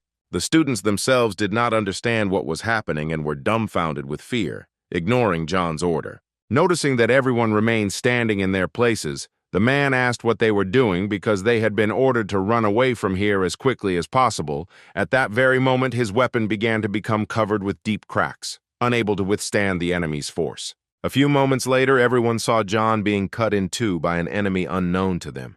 Throwing the blood-stained sword over his shoulder, Douglas said that he was glad to meet his comrades from South Korea. A terrifying aura emanated from this man, and the scar on half of his face made him even more dangerous. A few moments later, 2 more guards came running here, and one of them asked Douglas who he was and what he wanted here. The man ignored the question, telling the guard that he looked pretty tough and that maybe he could at least cheer Douglas up a little. Paul's partner said that the stranger's accent sounded like North Korean, and based on these words, Paul asked the attackers if they were spies sent from the north. Douglas replied that today they were not playing the role of spies but of beggars. After this, he threw a large bag on the floor, saying that if they did not want to lose their heads, they had better hurry and fill this bag with money. Paul was at a loss. He could not fulfill this request, but he was in no hurry to part with life. A few moments later, reinforcements arrived. Realizing that his polite request was not going to be fulfilled, Douglas said that they had better fill the bag with money while he asked them nicely. Paul shouted at the man to stop demanding the impossible and get as far away from there as possible. Raising his huge sword, Douglas said that to this day he wondered whether the people of the southern part suffered from hearing or sight, since they dared to challenge him every time. Alicia was behind the guards all this time. Looking at Douglas, she realized that he had a fairly high rank, and they had absolutely nothing to counter such a monster. Paul created a wall of steel to shield himself from Douglas, allowing his colleagues to get closer to the enemy and protect the school children who had become unwitting hostages of the situation. Alicia realized how reckless the man's actions were and ran forward, shouting that he needed to get out of there. But she was too late. At that very moment, the wall built by Paul was destroyed in one blow. Alicia watched in horror as the guard's bloody body collapsed to the floor. Standing next to him, Matt recoiled, realizing that the man who could have provided them with some measure of safety had been killed in a split second. The girl couldn't believe that Douglas had dealt with an A-rank fighter so easily. She came to the conclusion that this man's rank was no lower than A rank, if not S. Douglas looked with disdain at the corpses lying nearby, saying that all attempts to maintain order were completely pointless. Afterwards, he brushed the blood off his sword. Alicia got the attention of the other students by shouting for everyone to obey her orders. She ordered everyone to run behind the bankers' desks. Sean nodded his head, starting to rise from the floor. Watching the students run to the bankers' workstations, Douglas, standing at the ticket dispenser, asked if, since they had decided to become bank employees, he needed to take a ticket to get money. Once on the other side of the room, Alicia told everyone to activate their abilities, and from now on, the sergeants are in charge of their squads. Having never received an answer to his question, Douglas kept pressing the ticket button, saying that he would like to get some money. The sound emitted by this device was very harsh on the ears of our heroes. Jumping onto one of the tables, Alicia said that everyone needed to get together and hold out until the police or teachers came to help. Moving his bag a little closer, Douglas asked that the students not be so inhospitable to their new friend, because they should support each other. Taking a look at the men, Alicia was sure that in terms of strength, they were in no way inferior to Douglas. Meanwhile, the man continued his monologue, saying that their wallets were empty, so they wanted to ask the bank for help, but they encountered an inhospitable attitude towards them which greatly depresses him. Standing opposite Alicia, he asked the name of such a brave girl.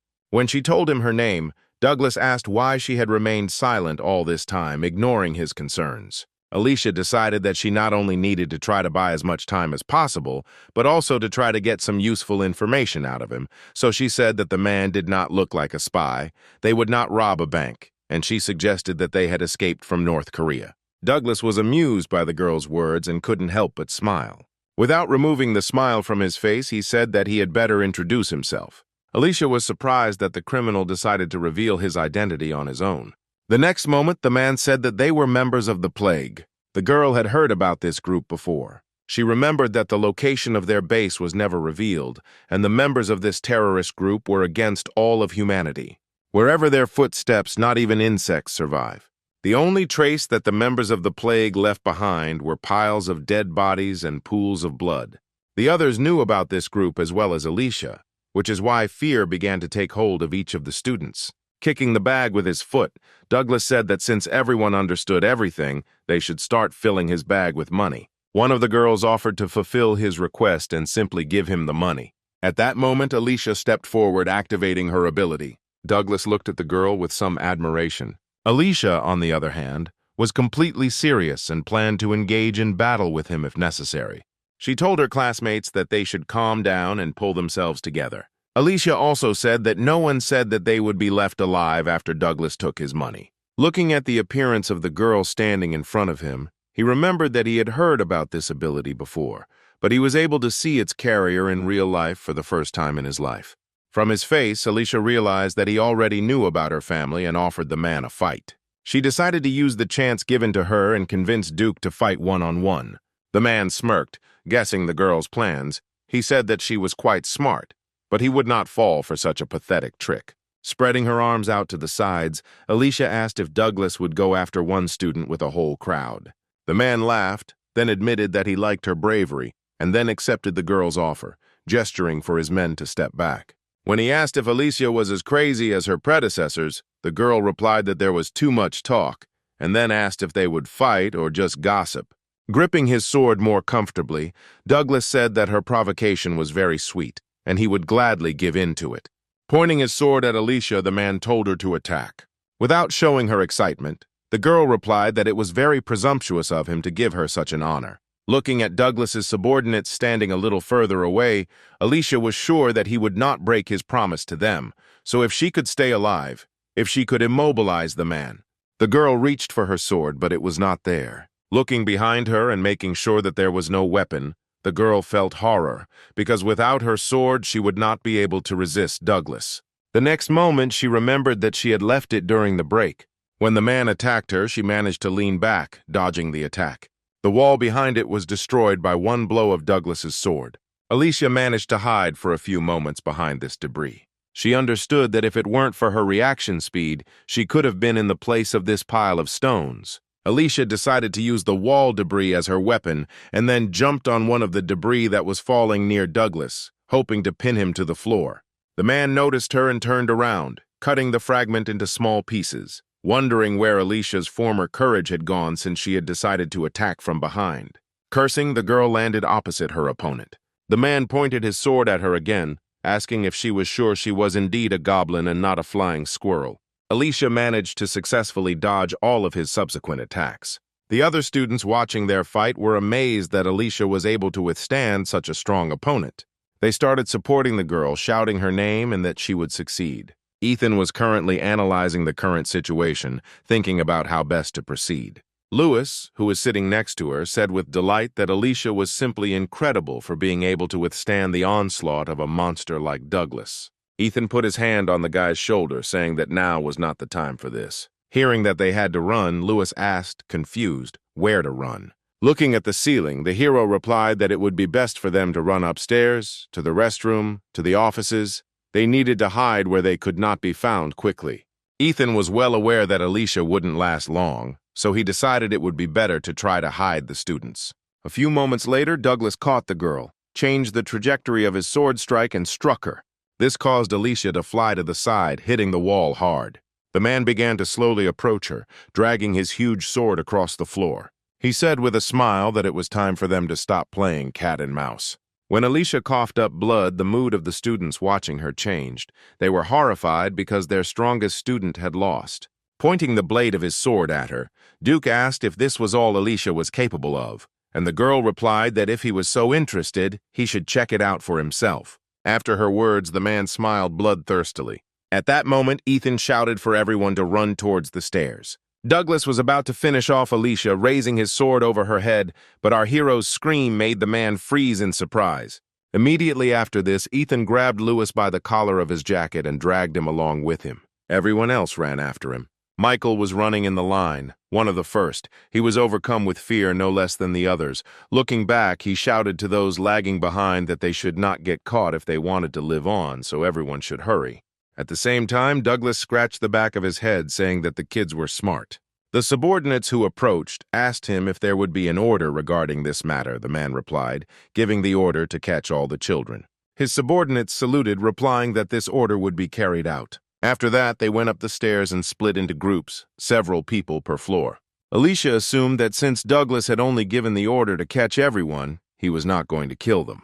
The girl decided to drag out the time as long as she could, once again standing in front of her opponent. Smiling, Douglas said he appreciated her tenacity.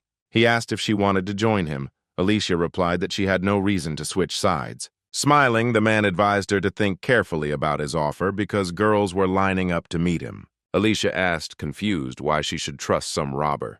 Douglas realized that he had completely forgotten to introduce himself, after which he gave his full name, Douglas Taylor. Alicia knew the name very well. The man in front of her was not only an outstanding politician in North Korea, but also the best military commander. Douglas said he was excited about rising to the top at such a young age, so he needed a talented woman by his side. Alicia was at a loss. She could not come up with a single good reason to explain why such an influential person would come here in person. Noticing that the girl began to back away, Douglas sighed, sadly saying that it was for this very reason that he usually did not reveal his identity. A slight tremor began to run through the girl's body, trying not to betray her fear in her voice. She said that such a person must have a good fortune and a lot of money. Smiling, Alicia said that with his money she could treat all her friends to dinner at an expensive restaurant. Her words made Douglas laugh. He found the girl standing in front of him quite interesting. Looking at her, the man thought that meeting her was worth coming here, carrying out the order he received to rob a bank with students inside. Pointing to himself, Douglas said that the winner of their duel had long been decided, and she had better be a little more polite to him while he was kind. At this moment, Alicia had just reached the place where she had previously left her sword. Kicking her weapon into the air, the girl said that she almost died trying to get it. When the sword was in her hand, the girl said that in future she should take better care of her things. After that, he began to slowly pull the sword out of its sheath, releasing all his strength. Smiling, Alicia said that in order for Douglas to see what she was truly capable of, she would need a sword. At the same time, the students tried to escape from their pursuers. However, the military still managed to catch up with and capture the terrified students. They returned to the first floor, dragging the children they had found behind them. At the same time, Ethan and Lewis managed to successfully hide in one of the toilet stalls. He looked around and said with surprise that the banks were pretty good at keeping things clean. Lewis asked excitedly if they should go up even higher, since they were only on the 5th floor now while the others had gone up higher. Sitting down on the toilet, Ethan replied that he needed a little time to catch his breath. Looking at the hero, Lewis asked if everything was okay with him. Ethan looked at him in surprise, replying that he was fine. Lewis remembered what had happened to the guards on the 1st floor and was sure that if they were caught, the same fate would befall them. He looked away, deciding not to voice his concerns, and simply said that it was better for them not to stay here for long because they would be caught quickly. So Lewis took Ethan's hand, helping him stand up. Our hero thought that Alicia would be able to hold out for some time. His assumptions about what would happen when Douglas finally played enough were not rosy. Ethan pushed the guy's hand away, saying there was no point in running. He said they needed to fight, which puzzled Lewis. The guy tried to reason with the hero, saying that it was better for them not to catch the eye of the military, because even the teachers would not be able to do anything against these people, not to mention the CNF-ranked ones themselves. Suddenly, Ethan asked Lewis if it was possible to divide souls into ranks. Faced with a face full of incomprehension, the hero said that he once heard an interesting story. He said that Alicia's combat abilities were previously only D rank, but now they have risen to A rank. Ethan explained that one shouldn't focus on just ranks, which can be increased through hard training. At the same time, one of Douglas's subordinates went up to the 5th floor, finding no one on the lower floors. Lewis asked why Ethan brought this up so suddenly. Hearing approaching footsteps, the boy panicked, saying that they had already been discovered. The man intended to check every room on the floor, but due to the noise coming from the toilet, he would most likely limit himself to this room only. Lewis said that now was not the time to talk because they might be overheard. Ethan put his hand on his shoulder, asking him to listen. Coming closer, the hero said that now Lewis should trust him and do what he says. The next moment, the man came inside, telling the students to come out because their conversations could be heard clearly even from the corridor. But his words were ignored and no one was going to come out. Then the man said that his boss doesn't like slow people and they'd better hurry up if they don't want to make him angry. After his words, Ethan looked out from behind the opened booth, saying that the man had a very interesting accent and asked to teach him to speak like that. Thomas told the guy to stop fooling around. Douglas wouldn't mind if Ethan broke one of his arms or legs. Standing opposite the man, the hero noted that without the presence of his boss, the man seemed much more talkative.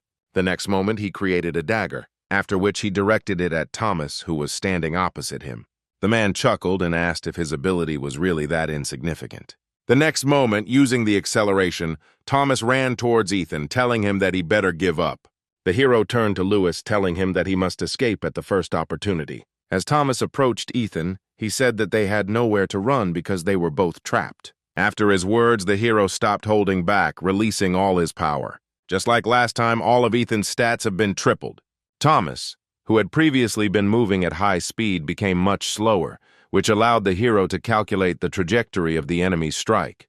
Dodging his fist, Ethan said the man was too slow. Standing next to this guy, his body began to shake slightly. Thomas did not understand what was happening. The next moment, Ethan struck his opponent so quickly that he did not have time to react. During this, he laughed like a madman, saying that he was very sorry. Grabbing Ethan's hand, Thomas said the guy was just crazy. The hero only smiled, looking appraisingly at the man, after which he said that it was quite convenient to be able to accelerate to 100 meters per second. Thomas asked in bewilderment if Ethan was really able to see other people's abilities. The guy replied that anything was possible, after which, with a look full of madness, he asked whether he should cut off the man's ankles. He was curious about what would happen to a person if the means of manifestation of his soul essence was destroyed, after which he struck the man in the shoulder. The more blood there was on him, the more madness took hold of Ethan. The toy that ended up in his hands was too interesting, and he wanted to play with it to the fullest, experimenting with what would happen if he hit this or that point on Thomas's body. Lewis, still in the booth, watched what was happening in horror, not believing his eyes. A large tremor ran through his body, and he unconsciously began to retreat back, whispering Ethan's name. Hearing his name, the hero was distracted from his toy. Lewis froze as the hero looked at him with a look of madness. Ethan asked if Lewis had called him. Noticing the horror reflected on the guy's face, the hero asked what exactly he was so afraid of. Lewis forced himself to leave the booth, his voice shaking as he said that Ethan needed to run away as quickly as possible. The hero laughed at his words. He replied that Lewis was wrong here and asked who, in his opinion, really needed to leave here. He stood up slowly, holding Thomas's limp body, Ethan keeping his eyes on Lewis the entire time, waiting for his answer. The guy couldn't utter a word because of the fear that gripped him. For several long moments, Ethan stared at Lewis standing opposite him. Suddenly, the madness receded and our hero regained consciousness. At that very moment, a severe headache struck him. Ethan shook his head from side to side, trying to suppress his crazy side that was breaking through, causing his glasses to fall to the floor. The next moment, the guy again grabbed the still conscious Thomas by the collar of his jacket. With all his might, Ethan shouted at Lewis to get out of here as fast as he could. The boy winced when the hero said that the nature of his ability to turn his hands into a blade meant that Lewis's body could not be destroyed. Ethan advised him to think about it. Swallowing, Lewis did as Ethan asked and ran towards the exit. After this, the hero breathed a sigh of relief, saying that now he did not need to worry about witnesses. Thomas laughed and twirled his finger at his temple, saying that the guy had definitely gone crazy. Raising his eyes to the man, again full of madness, Ethan said that he would still have to carry out plan number 13. The man had absolutely no idea what this guy was talking about and was thinking that he absolutely had to report this psycho to his boss. However, his plans were not destined to come true because the next moment Ethan slit his throat. At the same time, Alicia felt much more confident when she finally had the sword in her hands. Douglas studied the girl's weapon with interest, saying that the sword matched her cute face. Placing the sword in front of her, Alicia replied that he would change his mind after the first blow. Getting into a fighting stance, Douglas asked if she was so sure she could defeat him. The next moment, he attacked the girl. Alicia blocked his strike with her sword. Douglas looked at her with eyes full of surprise. Smiling, the girl answered his question that her victory was already obvious. Alicia was becoming more and more interesting to him, and returning to his original position, Douglas asked if she really didn't recognize him as an ability. Looking at her sword, he had a hunch that it was somehow weakening his ability. Douglas said that Alicia had a strange sword. The girl replied that many people told her that she robbed her family by taking this sword. She said that it was created specifically for fighting strong opponents. Thanks to the constellations applied to the blade, the sword has the power of the stars, thanks to which the owner, having a high level of sword mastery, can destroy an A-rank opponent and above. Having finished her story, the girl attacked the man. The next moment, her doubles appeared on either side of Douglas. He laughed, saying that Alicia was quite an interesting opponent, and asked again if she would like to join him. The girl replied that her opinion had not changed at all since last time. Raising his sword above his head, Douglas said that it would be a shame to kill Alicia now, when he had not yet fully enjoyed their battle. Afterwards, he attacked the girl along with her doubles. Alicia managed to cover herself with her sword, flying to the side. But her doubles, having fallen under Douglas's attack, began to disappear.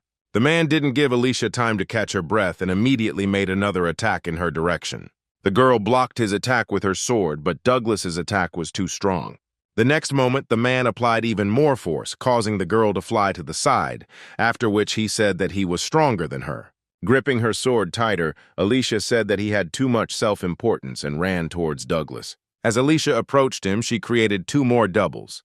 They all attacked the man at once, who didn't even move when she used the technique again. Douglas struck quickly and hard, disposing of Alicia's doubles. The girl hoped that her doubles would be able to distract the man, giving her a chance to attack when Douglas was open. But this plan failed.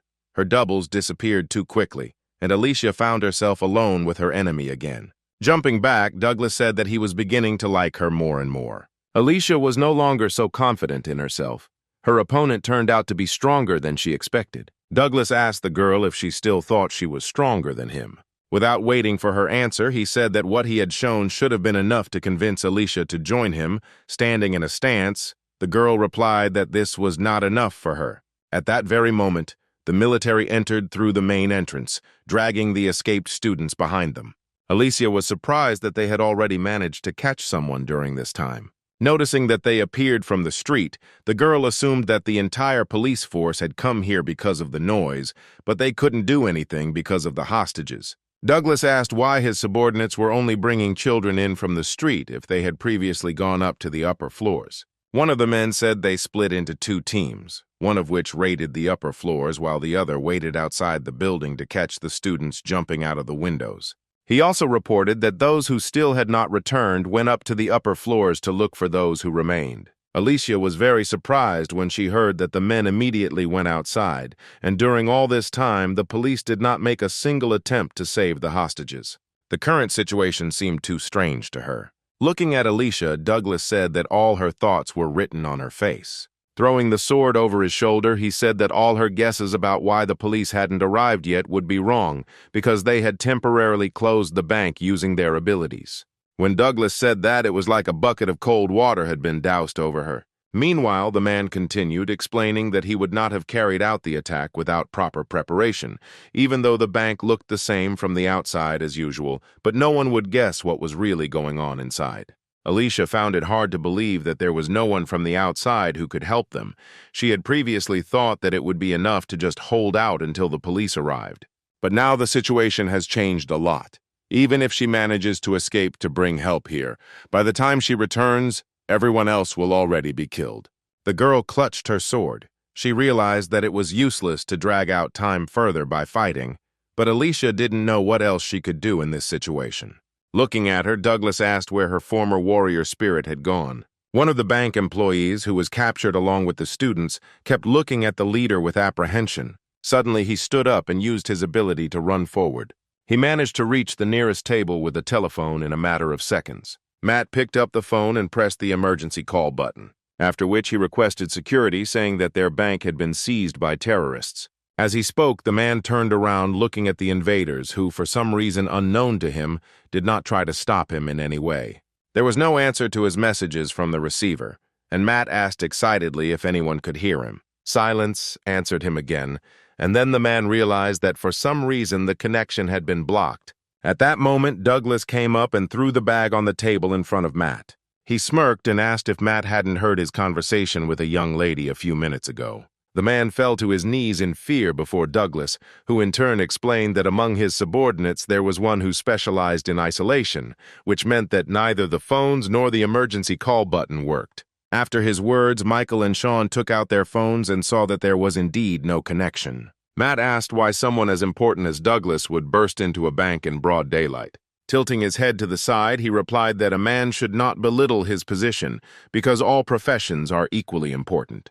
Ignoring his words, Matt shouted that if the special forces found out about his location here, Douglas would be in trouble. Smiling, Douglas replied that the point was that no one would be able to find out anything because of the isolation, which he had already talked about twice. After this, the man's gaze became more bloodthirsty, and a terrifying aura began to emanate from him. Matt froze in horror, realizing that he was about to be killed. The next moment, the sharp blade of Douglas's sword was pointed at him. The man said it was time for Matt to learn an important lesson.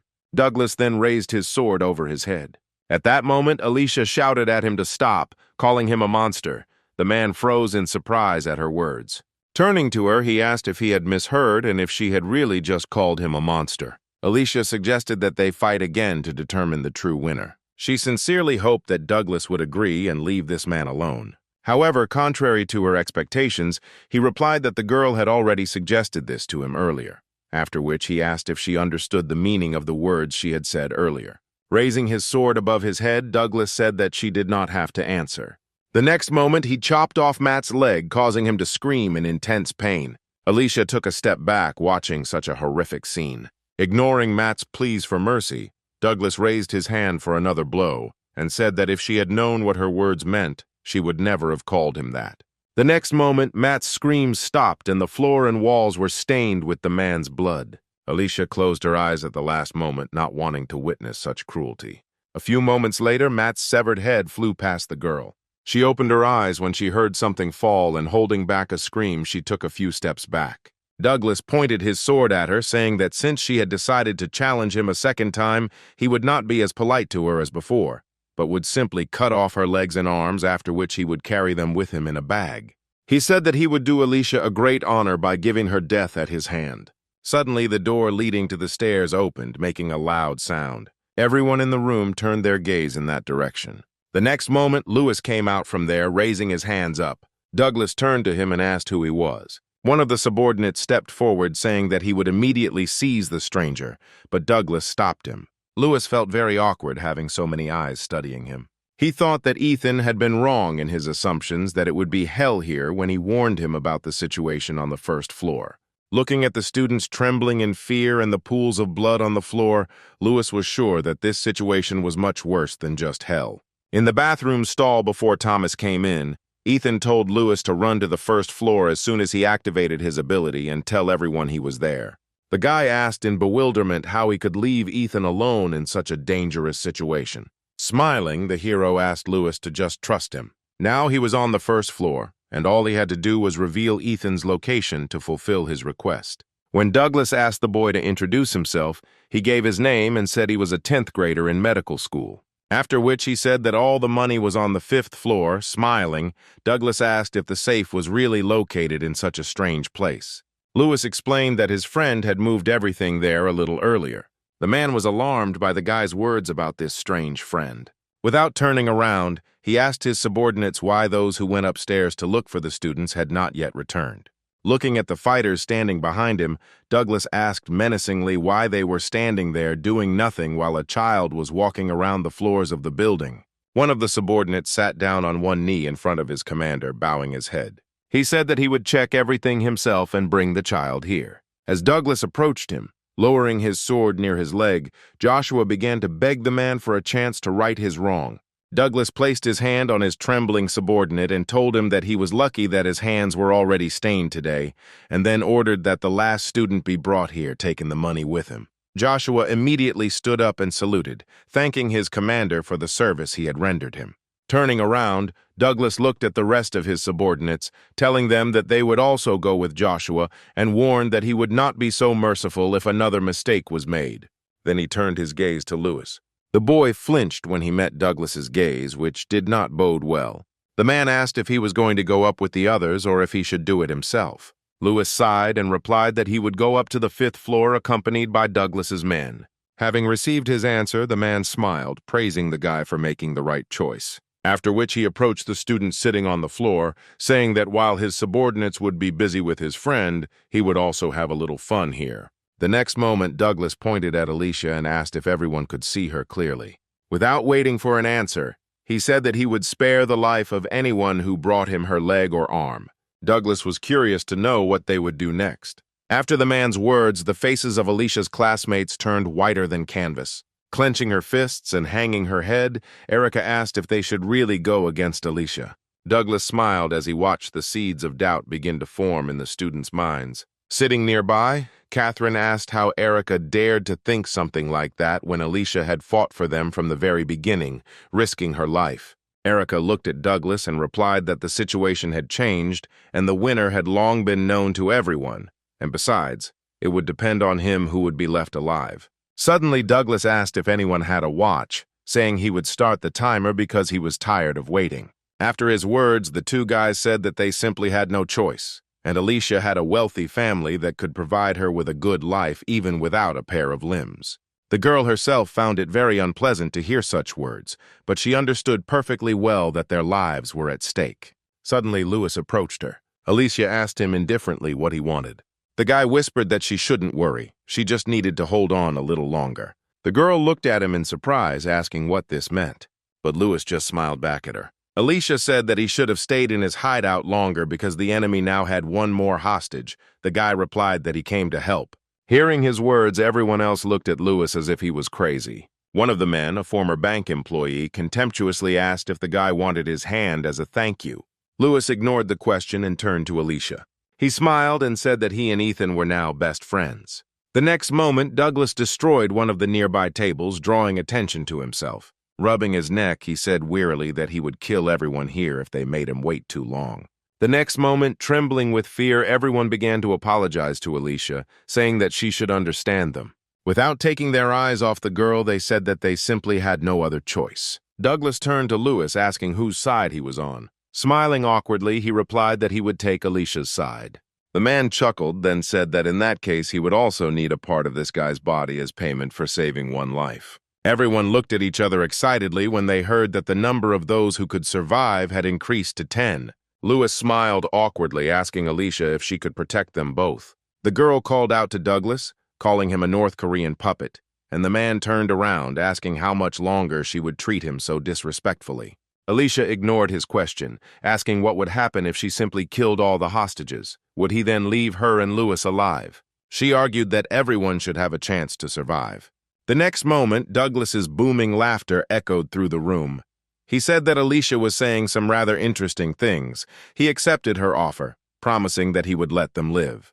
Alicia gripped her sword, pointing it at the students standing in front of her. Seeing that she was serious, they cowered in fear. The girl said that she also had no other choice but to stay alive in this way. Catherine looked uncertainly from Alicia to Douglas. The man, smiling bloodthirstily, asked what everyone was waiting for. They just needed to choose, namely a part of Alicia and Lewis's body or their own heads. Catherine turned back, saying that in such a situation it would be fair to save the majority. She tried to convince Alicia that it was too selfish of her to kill them all for the sake of 2 lives. Alicia replied that she had no other choice, after which she created clones and ran towards Catherine.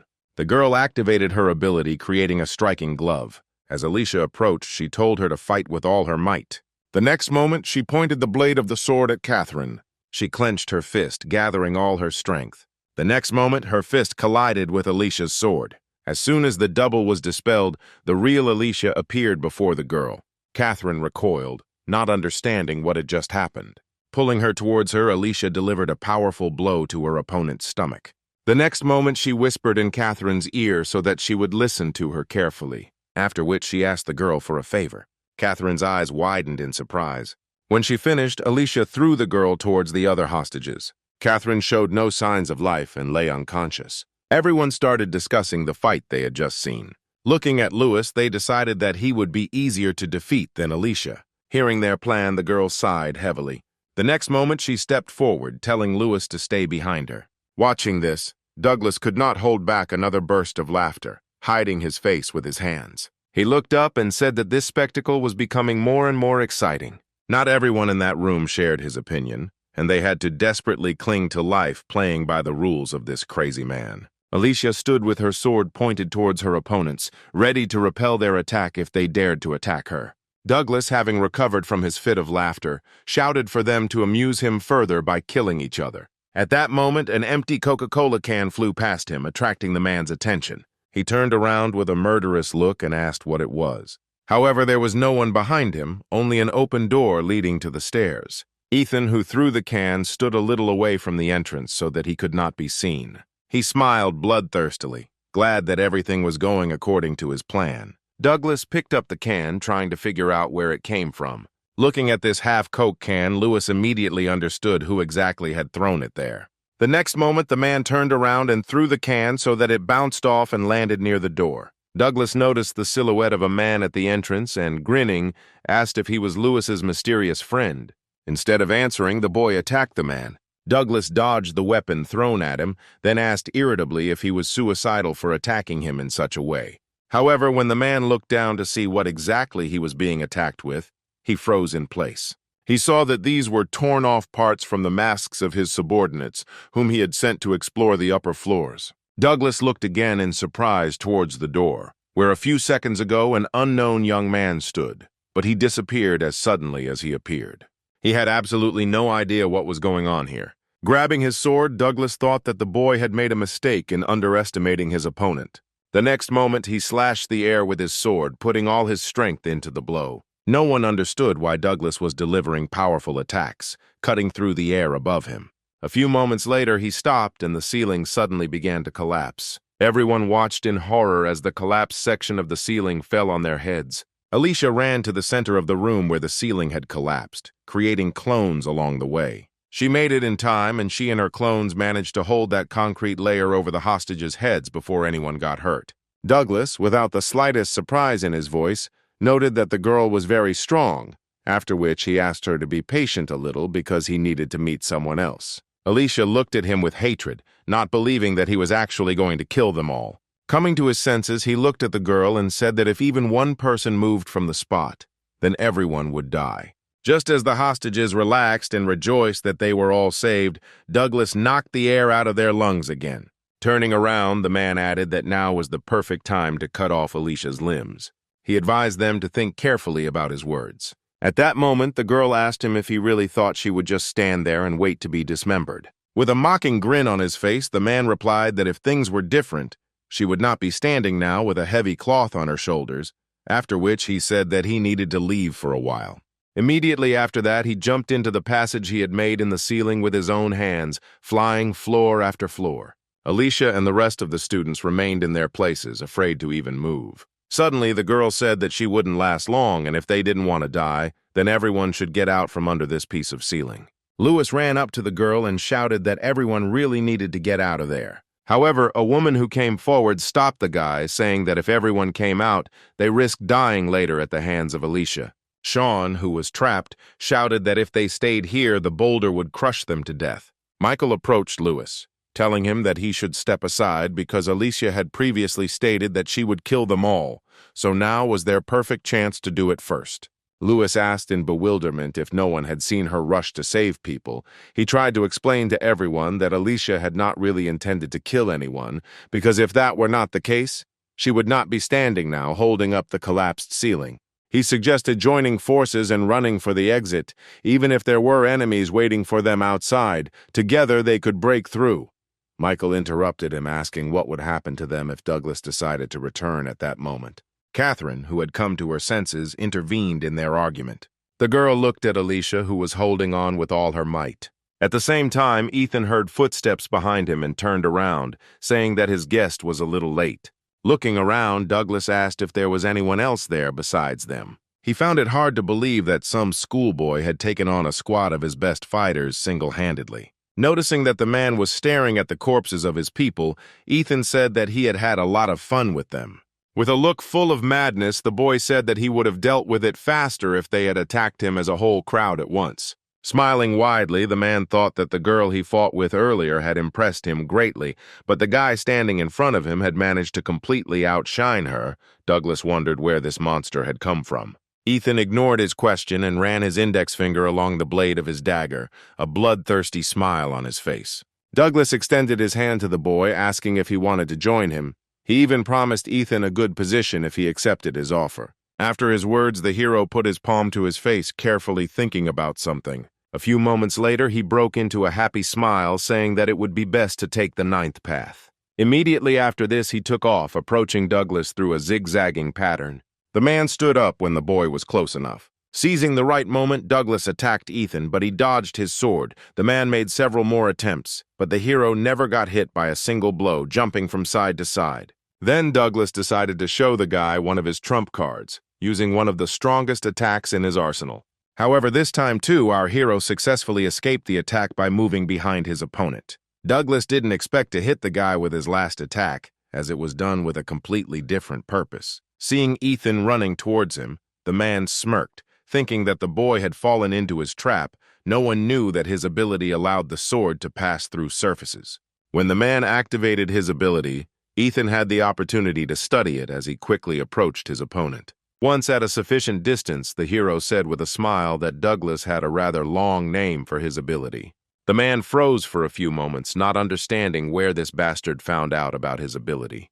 This hesitation was enough for Ethan to push off from the sword and jump behind Douglas, asking along the way why the name was so long. The man remained motionless, trying to understand what had just happened. Having landed not far from him, the hero continued to bombard the man with questions.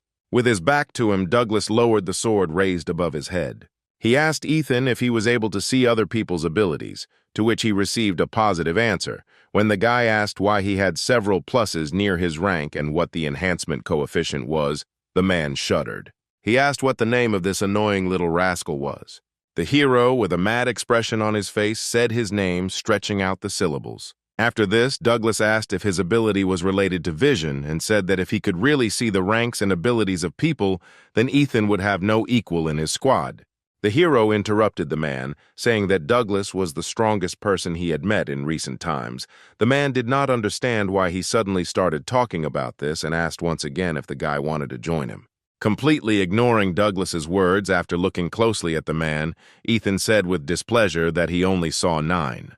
Not understanding what the guy meant, the man asked what else he could see. The hero replied that he saw only 9 ways to kill him. The man was surprised that this guy could do even such things. Covering his face with his palm, he said that he envied Ethan. Having grabbed the dagger more comfortably, the hero said that one method would be enough for him to kill his opponent. The man chuckled and said he was sorry their talks had ended so quickly, after which they charged at each other with bloodthirsty smiles. At the same time, Glenn was hiding in the control room. He deliberately disabled the elevator so that he would not be found so quickly. He reasoned that this building was located in the city center, so a simple call would be enough and the police would immediately rush here. The guy decided to sit there a little longer because he might get into trouble if he left his shelter too early. Ethan rushed towards Douglas with a crazy grin. He read all the man's attacks and dodged them with ease. Now Ethan disappeared right from under Douglas's nose, making the man quite angry. He looked up and saw this guy sitting on the blade of his sword. Ethan smiled contentedly. He enjoyed making his victims angry. Gritting his teeth, the man shouted that the hero only knew how to dodge and then told him to attack. Ethan did as he was asked, jumping towards Douglas, aiming his dagger at his right eye. As the sharp blade almost caught up with him, the man managed to dodge at the last second. The hero flew past the man, landing a few meters away from him. Douglas managed to avoid losing an eye, but the guy managed to wound him in the shoulder. Ethan wasn't going to give the man time to rest, so he attacked his opponent again, surprising him. The hero rushed past the man at high speed, once again inflicting a deep cut on him. Ethan had no intention of stopping at just 2 wounds on the man's body, continuing his high-speed attacks. Shielding himself from Ethan's attacks with his sword, Douglas realized that the boy had been just having fun this whole time, mistaking him for a toy. During one of the next attacks, the hero asked in a bored voice whether he would receive a return attack from his opponent. Afterwards, he stopped in front of the man, saying that he was already bored with their game and it was time to end. Grinning, Douglas said that if he continued to hide his main trump card, he would definitely die here. The next moment, the man extended his hand towards Ethan, who noticed that it was wrapped in something strange. His eyes widened in surprise. He didn't expect Douglas to have such a surprise in store. He understood that if the man touched him, it would be bad, so the hero jumped back with lightning speed. Once at a safe distance, Ethan carefully examined the man standing opposite him, whose hand was wrapped in strange tentacles. The guy asked in bewilderment where Douglas got 2 abilities from, since a person can only have no more than 1, because everyone has only 1 soul. He tried to determine the level of this strange ability of the man, but all information about it was blocked. Ignoring his question, Douglas said that speed would no longer help Ethan. The hero asked where his opponent got such a strange hand. He grinned and asked why he was so interested in this. Ethan suggested that Douglas had become stronger with the help of this hand, and then, smiling bloodthirstily, said that now the real fun was finally about to begin. Pointing at Ethan, the man told him to stop acting like a fool because if he kept fighting like that, he would end up without a scratch. When the hero asked in surprise if Douglas was going to run away from him, the man smiled bloodthirstily, replying that he had not heard those words for a long time. Ethan wondered how his opponent had managed to escape from him. Grinning, Douglas replied that he had one option up his sleeve, after which he squeezed his sword tighter, saying that he would remember such an interesting opponent. The next moment, he pointed his sword upward and, using his ability, began to cut his way out. A few moments later, the roof of the bank building was breached. When this happened, the walls of the building shook as if from an earthquake. A huge hole appeared in the roof, passing through most of the floors of the bank. Hearing a loud sound, Glenn came out of his shelter and froze in shock when he saw the floor and ceiling pierced through. He walked closer and looked down, thinking that Alicia couldn't do something like that, so it was most likely Douglas's doing. As soon as the passage was ready, the man jumped up. Watching him, Ethan asked if Douglas wanted to play hide-and-seek with him. The hero happily said that he liked the idea and that he would also join the man. Looking over his shoulder, Douglas said that he should stop joking because no one could climb that high. However, the next moment, Ethan jumped after him, flying several floors and ending up next to Douglas. Looking at the approaching guy, the man thought that if he didn't get out of here immediately, he could really get hurt. At that moment, he noticed Glenn on the top floor, who was looking at him in surprise. Smiling, Douglas said that luck was on his side today. The next moment he jumped onto the roof, Glenn did not immediately notice the guy pursuing the man. When he recognized him as Ethan, he asked in surprise what he was doing there. Instead of answering, the hero rushed at Glenn, completely forgetting about Douglas. He was delighted at the appearance of another new toy. At that moment, the hero's consciousness became clouded for a few moments, and he simply flew past his dumbfounded classmate. He looked behind him in surprise, watching how Ethan, who had just been burning with the desire to kill him, was now lying on the floor. When he fell, he hit himself quite hard, so he couldn't get up right away. Glenn ran up to him and asked the lying guy where he came from. Watching them, Douglas asked the fair-haired guy if he knew this crazy guy. Turning around, Glenn asked the man what happened since he had recently fought with Alicia. However, he was in no hurry to tell this boy anything, making some conclusions in his head. Having never received an answer from Douglas, Glenn tried to figure out on his own what had happened here. When the strange thought came to him that Ethan had forced such a strong opponent to flee, the boy immediately brushed it aside, denying even the possibility of its existence. He turned to the hero, asking with irritation what had happened here. At the same moment, Ethan's madness again took over his mind. Glenn noticed that something was wrong with him and took a couple of steps back. Instinctively, he felt the danger emanating from him. Douglas also noticed that the kid he was fighting had returned to his previous state. Calling out to Glenn, he thanked him for drawing the attention of this psycho onto himself. He looked at the man with incomprehension, asking what he meant. Douglas again did not answer his question, only saying that he always remembers those who helped him, after which he smiled and quietly said that even if the assistant himself does not realize the service rendered. Glenn was completely at a loss, and Douglas's words confused him even more. Rising to his feet, the man advised him to run to the first floor as quickly as possible if he wanted to stay alive.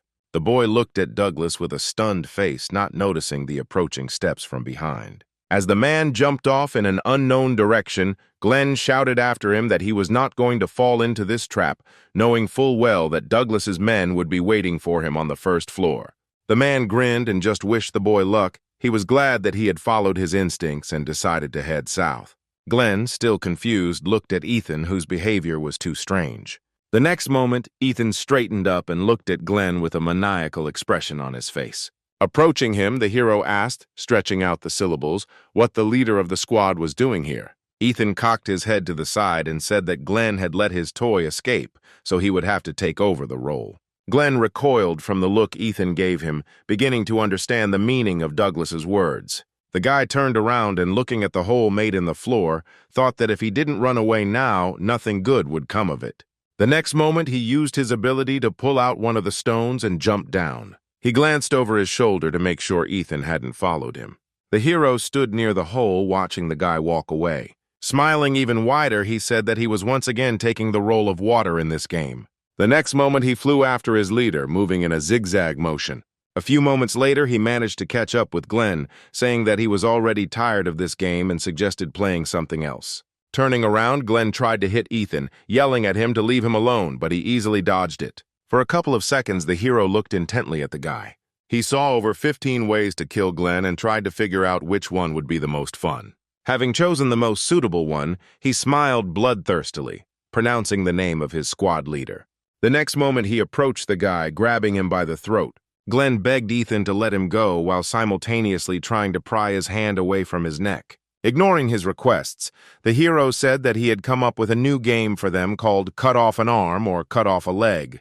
Upon hearing Ethan's proposal, Glenn shouted that he was a complete psycho, after which he waved his hand, which held the huge stone, forcing the hero to let go of it, after which he told him to play his own games. Pressing himself against the broken ceiling, Ethan replied that he didn't really like the idea. The next moment, he pushed off the surface and flew after the leader. The boy watched in horror as Ethan approached him at breakneck speed. Suddenly, he felt someone else's arms wrap around him, and with the same smile, Ethan said that it was quite difficult to keep up with the leader, but now he had nowhere to go. Glenn tried to get this psycho off of him, but all his attempts were unsuccessful. Not knowing what else he could do, the boy said that if Ethan didn't let him go, they would both crash to their deaths. Pressing himself even closer to Glenn, the hero said that he would not die. Suddenly, the leader of our hero's squad heard a familiar voice calling out to him from below. Glenn gritted his teeth and thought that preserving his pride wasn't the most important thing now that his life was on the line.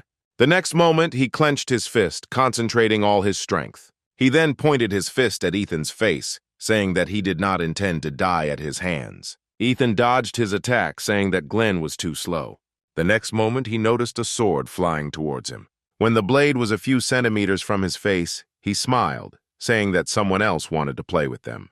The next moment, he threw the sword aside. Glenn looked at the guy in bewilderment, trying to understand how he managed to do this. A couple of seconds later, he looked ahead, shouting at the girl standing there to move aside. After waiting a little while, he threw the stone he was holding down. Glenn himself flew several meters to the side. Ethan landed right after him. Rising to his feet, he looked towards where his next toy was supposed to be. However, instead of a man, he found in that place the sword with which he had been attacked earlier. He chuckled and said that all his toys were enjoying playing hide-and-seek today. At the same time, Alicia was still standing, holding up the collapsed ceiling. Although she tried to pretend that everything was fine, one could tell from the girl's trembling hands that she was at her limit. Alicia tried to think of some way out, but all her ideas led to a tragic end either for her or for those she was now protecting. At that moment, Catherine stepped forward, activating her ability.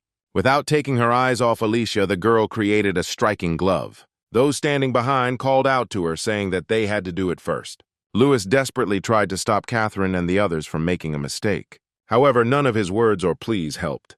They started threatening him that if he didn't step aside, he himself would suffer. Despite this, the boy stood his ground, asking if their conscience was bothering them for their intentions towards Alicia, who had been fighting for them all this time.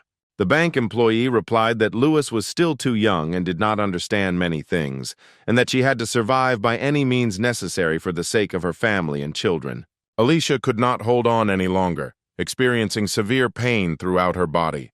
The students sitting under the collapsed ceiling began to scream in fear as the ceiling began to come down. Catherine said that Alicia was at the end of her strength. She demanded that Lewis immediately step aside, ceasing to protect the girl who was struggling to hold up the ceiling.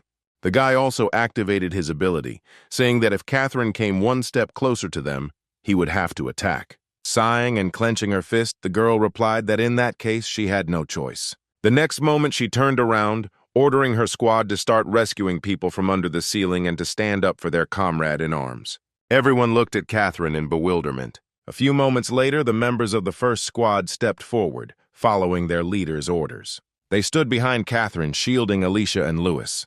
Alicia told Catherine to stop showing off in front of everyone and to hurry to help her deal with the problem on her shoulders. Michael and the bank employee couldn't believe that someone else was taking Alicia's side.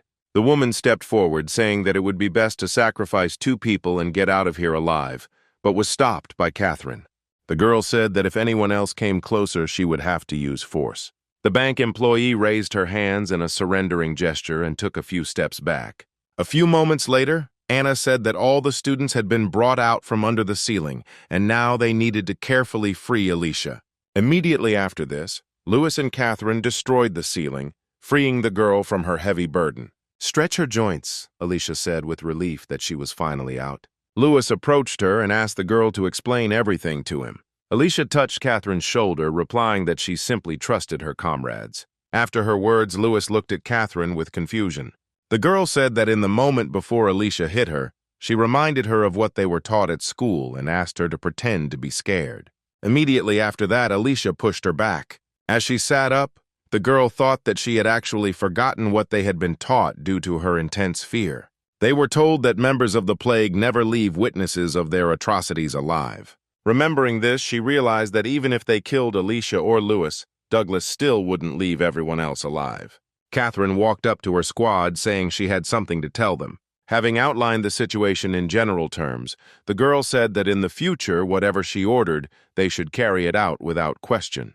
When Catherine finished her explanation, Alicia said with displeasure that she had asked her to just pretend that she was scared and not to start showing off. Suddenly, they heard a loud sound and then felt the building shake. Alicia looked up and asked in confusion who Douglas was fighting with. At that moment, Lewis came to his senses and shouted Ethan's name, causing the girl to look at him with incomprehension. Trying to explain to her what was happening, the guy asked if she remembered the reason why Douglas went upstairs. The girl replied that someone lured him there. Grabbing Alicia by the shoulders, he said that it was Ethan. When he said this, the girl looked at him like he was crazy. Pushing the guy away from her, she said that Lewis shouldn't joke like that. Even though Ethan had good stamina and reaction speed, he was still an F rank. Lewis asked with a serious face who else it could be besides Ethan if everyone else except him and Glenn were here, but the leader of the third squad would not be able to resist Douglas. He then pointed towards the hole in the ceiling, saying that they should hurry. Looking at the girl's shocked face and the lack of any reaction to his words about them needing to hurry to help Ethan, Lewis turned around and ran towards the stairs alone. Alicia watched the guys retreating back, not believing that Ethan had actually entered into a fight with Douglas, but judging by Lewis's face, he was definitely not joking. Although she understood everything with her mind, it went against her usual image of Ethan. The girl became angry when she thought that the guy could die at the hands of an enemy that even she couldn't handle, and involuntarily activated her ability. The next moment, she walked up to a surprised Catherine. Alicia asked the girl for one favor. A couple of minutes later, she and Lewis were hurrying up to the 5th floor. They stopped in front of a large door, behind which the battle between Ethan and Douglas was supposed to take place. Alicia walked up to the door and looked at the guys, saying that she was going to open it. The next moment, the door began to open slowly. Entering inside, they froze in horror. Seeing the huge pool of blood containing the dead bodies of Douglas's subordinates, Lewis covered his mouth with his hand to suppress the urge to vomit. Looking around, Alicia found it hard to believe that Ethan had actually done all of this. She also noticed marks on the walls left by Douglas's sword, and from their number the girl realized that the two had been fighting for quite a long time. The next moment she looked up in surprise, thinking that the hole on the first floor was not even close to being comparable to this huge tunnel. Without lowering her head, Alicia realized that in the fight with her, he had held back, but for some reason he decided to fight with all his might with Ethan, which seemed very strange to the girl. Lewis, who approached her, also looked up in surprise, not understanding where this huge hole came from. The next moment, Alicia noticed two people flying down. Taking a stance, she grabbed the sword and tried to see who exactly was there. A few moments later, she managed to recognize Glenn in one of the flying ones. But the girl could not see the face of the one who was chasing him, because he was too far away. Her eyes widened in surprise when a few seconds later she saw Ethan there, but he looked very different from his usual self. Lewis, standing nearby, asked in confusion what was going on. Alicia felt like Glenn was in danger and drew her sword from its sheath. The next moment she threw it, aiming at Ethan, turning it so as not to hurt the guy too much. After that, she grabbed Lewis by the hand and ran with him to the side, away from the hole in the ceiling. A few seconds later, a huge rock fell to the floor, raising a column of dust. Rising to his feet, Glenn looked in horror in the direction where Ethan was supposed to land. At that moment, Alicia ran towards him. The girl asked the guy what happened here. Before Glenn could say a word, Ethan's voice came from behind Alicia and Lewis, causing them to turn around. The hero approached them with a smile on his face. Seeing that all his comrades were gathered, he stopped, and with a satisfied face invited them all to play. It was the first time Alicia had seen Ethan in such a state. Looking at his friend, Lewis said uncertainly that perhaps he shouldn't have come up here. The hero stood there with a bloodthirsty smile, waiting for their answer. Taking the silence of his comrades for consent, he began to slowly approach them. When Alicia asked if he was definitely Ethan, the guy looked up at her, saying that she had a rather interesting ability, but it was useless. The girl asked in bewilderment what this meant. In response to her question, Ethan repeated that her ability was too useless, which made the girl angry.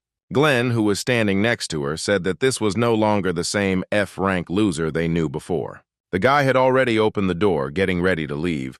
When the girl turned around, asking what he meant, Glenn explained that Ethan was chasing Douglas all over the building. In return for Alicia's help earlier, he advised her to run away from here as far as possible while Ethan was busy chatting. Remembering how the guy had become after he finished speaking, Glenn said that if they wanted to survive, they had to run. Immediately after that, he ran down the stairs, ignoring Alicia's request to explain everything properly. When Lewis said that Ethan had become even crazier than before, the girl asked in surprise if he had seen the hero in such a state before. The guy replied that he was more sane that time and it was possible to talk to him.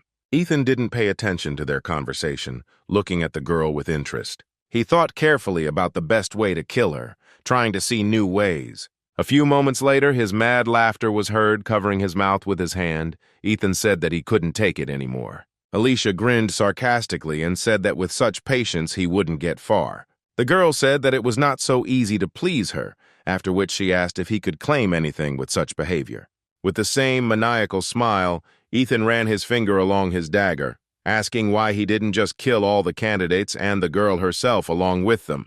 With a heavy sigh, she told Lewis that she would try to buy some time, but he should run away from here. After that, Alicia ran forward, leaving the surprised guy behind. Having assessed her strength, she assumed that she would last for about 30 seconds. The hero also jumped up and ran to meet her. Alicia dodged Ethan's blow, noting to herself that his actions were very fast and precise.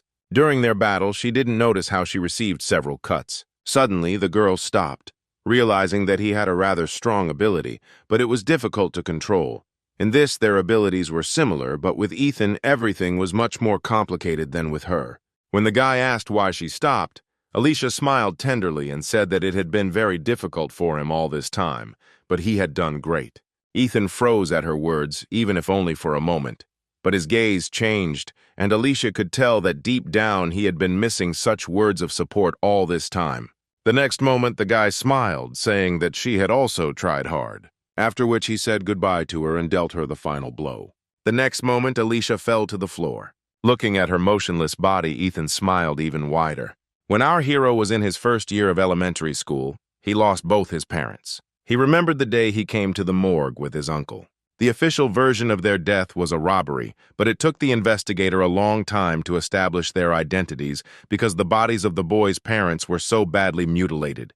A funeral was arranged shortly thereafter. Ethan's only blood relative was his uncle, who and his wife adopted him. Soon after moving in with them, his life became like hell. F-ranked losers, so they tied up Ethan and took out their anger on him by beating him unconscious. To hide the traces of the beatings, he had to constantly wear a warm, tattered sweater with long sleeves. One day during recess, a classmate approached him and asked if he was too hot to wear a photo all the time. Ethan didn't have time to answer because a girl appeared at the door hurrying her friend. A classmate invited the boy to go to the store with them. He lowered his head and replied that he was not hungry. Then the girl said that in that case she would call him next time. As she left the classroom, Ethan heard her friend say that it was better not to approach him because he had no money, which is why he always wore the same dirty clothes. Immediately after classes, he was beaten by other classmates. They demanded that Ethan show them all his abilities, but he didn't have them. The children knew this very well, because he was the only one in the whole school whose heart had not awakened, and they argued their attacks by saying that they simply wanted to help him awaken it in this way. Ethan could do nothing and simply endured their constant bullying. In order to receive less from his guardians, he began to return home later. One such day, our hero was walking past a playground when he suddenly heard a rustling sound in the bushes. The next moment, a puppy jumped out from there. Wagging his tail, he approached a surprised Ethan. The boy dropped to his knees and began to pet the puppy. He responded by licking his neck with his rough tongue, causing Ethan to laugh from the tickling. From that day on, he began to play late into the night with Jimmy on that court. This continued until one day his uncle went looking for his nephew, worried that he might be considered a bad parent. Ethan was very scared when he saw his uncle angry. Having sensed her owner's emotions, Jimmy climbed out of the house that our hero was building for her and began barking at the man. Alex looked at the puppy with disgust, asking if this was why Ethan came home so late. The next moment, the man noticed that passers-by began to whisper and look at him disapprovingly. Coming closer to Ethan, he said that he could take this puppy to their home. Hearing this, the boy began to beam with joy, not believing that he was allowed to do something like this. That evening, he stayed up late with his new friend, reading him a book. When his irritated uncle asked why Ethan was still awake, the boy flinched in fear. Hastily apologizing, he turned off the light in his room. The next day, Ethan approached his uncle, who was watching a football game, and asked if he could go outside to play with Jimmy, who waved his hand towards the exit, saying that he could do whatever he wanted. The boy beamed with joy. After that, he and his friend went towards the exit to the street. Sometime later, they came to the playground where they usually played after school. Ethan was truly glad that he finally had a friend. The boy never left Jimmy's side for a second, playing various games with him. The puppy also managed to become attached to the boy and followed him everywhere. This day became the happiest in our hero's life. Ethan was so caught up in the game that he didn't notice how quickly time flew by. Seeing that the clock was already 7 in the evening, he became scared, knowing that he would be severely scolded for being late. The boy called Jimmy and ran home. When Ethan returned, as expected, he was scolded at the table. Alex asked if he really disrespected them so much that he dared to come home every time after dinner. The boy lowered his head and apologized, saying that he had forgotten about the time. The man slammed his beer can on the table, saying that was no excuse. After which he irritably asked if he really would have to run around looking for Ethan and the neighbors every evening. The boy apologized again, saying that from now on he would be more careful. The next moment, the hero shuddered in fear when Jimmy began to bark at Alex. Ethan sat down next to him, trying to calm his friend down, fearing his guardian's reaction. The puppy's barking made the man even more angry, and clutching the empty can, he said that he should have been minced right away. After his words, Jimmy began to bark even louder. Ethan begged his uncle not to be angry with the puppy, saying that he himself would scold him later. Rising from his seat, the man hit the boy, sending him flying. He looked at the hero with hatred, saying that all this time he had treated him too softly. But from today, everything would change, then ordered his wife to tie him up. The woman took out a rope and smilingly approached Ethan. She said that since the child had gotten out of hand, the parents needed to bring him to his senses. At this point, Jimmy started barking again, defending his owner. The puppy was really getting on Alex's nerves, so he decided to show him where he belonged by swinging his leg at him. The next moment, Ethan, with frozen horror in his eyes, saw his friend's small body fly to the side and hit the wall hard. Jimmy began to whine quietly as the pain shot through his body. Looking at this, the boy's uncle smiled contentedly, saying that the house had finally become quiet. The tied-up boy tried to crawl towards his friend, but the woman did not let him do so, saying that his twitching was too much of a hindrance. After her words, Ethan looked at his guardian with eyes full of hatred. Holding a club in his hands, the man asked how dare he look at his parents like that. The next moment, he began to beat the boy, not even thinking about holding back his force, while his wife giggled disgustingly, watching from the side. A few minutes later, the man stopped and looked at the boy, who was constantly apologizing and whose body was shaking violently. Sighing, the man said that weakness combined with arrogance was passed on to Ethan from his parents, after which he smiled broadly and said that this was exactly why he beat them to death. At this moment, our hero's eyes widened in surprise. Chloe excitedly asked her husband if it was worth talking about this in front of the child. Alex replied that no one would believe Ethan, even if he decided to tell someone about it. Sitting up, the hero said that his parents had been killed by a robber. The man said that he got really angry that day and beat them to death because they didn't want to share the money, and at that moment some idiot climbed through the window. He laughed as he told the story of how the man tried to justify himself in court. At that moment, Ethan was overwhelmed with strong negative emotions, and the power that had been sleeping inside him all this time began to awaken.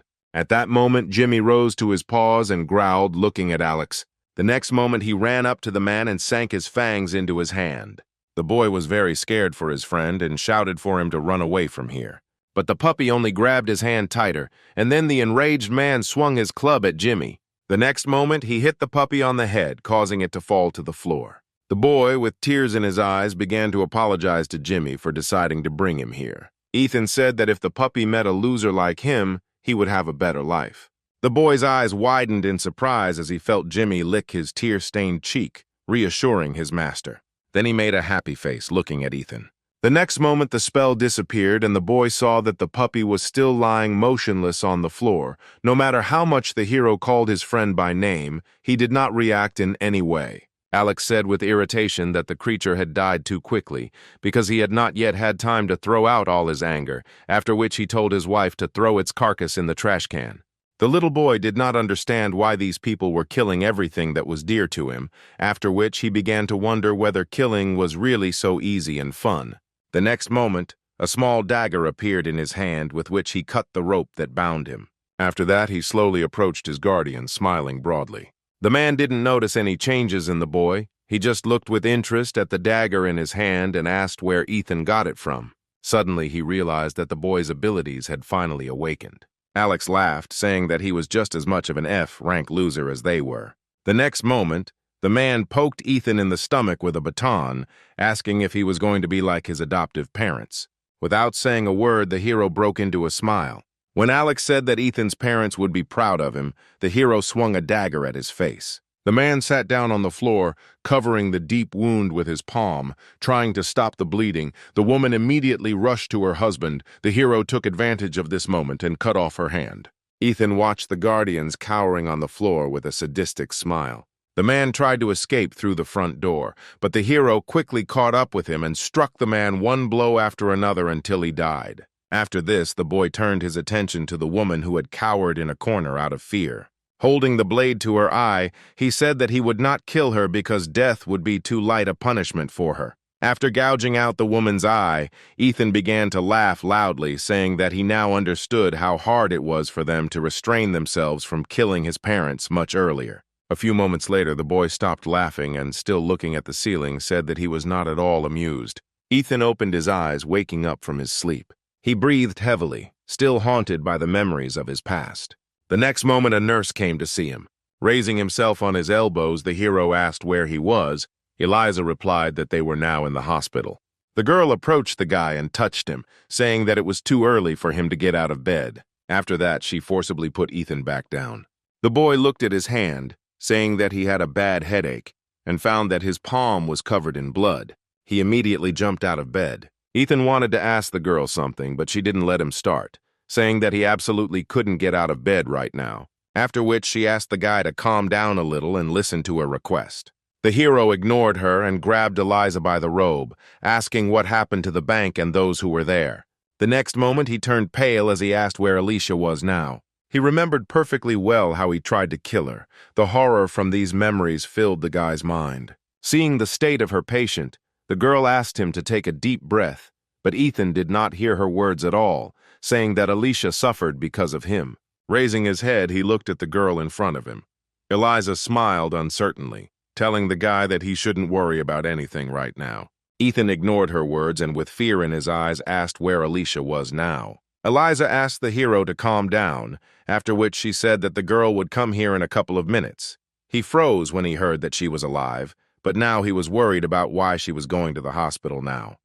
The most logical explanation was that she had received serious injuries. The next moment, he rushed towards the exit of the ward under the surprised gaze of the nurse, thinking that he had to see everything for himself.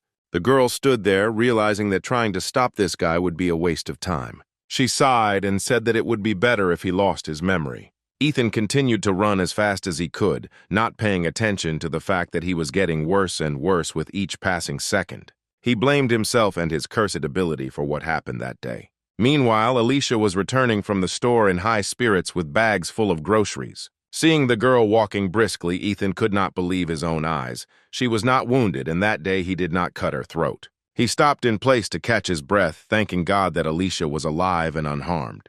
The hero fell to his knees in front of the girl, causing her great bewilderment. Putting her hand on his back, she asked if Ethan had really recovered so quickly that he could already run. She recoiled in fear when the boy began to roar at the top of his voice. Not understanding what was happening, Alicia sat down next to him and asked in confusion if he was in pain or if something had happened. She tried her best to console the sobbing boy. Immediately after their encounter with the plague, the school was closed for a week. On the day of the incident, as soon as they got out of the building, Glenn told everyone about what happened to them and Douglas's escape. Afterwards, the entrance to this building was temporarily closed due to the investigation. Alicia was interviewed for details about her battle with the leader of the terrorist gang. Immediately after this, the girl visited Ethan, who was in the hospital. She wanted to tell journalists about him and his achievements, but they simply wouldn't believe her. Looking at Ethan, the girl thought that if she hadn't seen everything with her own eyes, she would never have believed that an F-rank student had fought back against Douglas Taylor himself. The moment the boy raised his dagger to attack, Alicia was sure that she was about to be killed. But contrary to her expectations, Ethan merely cut off her horn, deactivating her ability.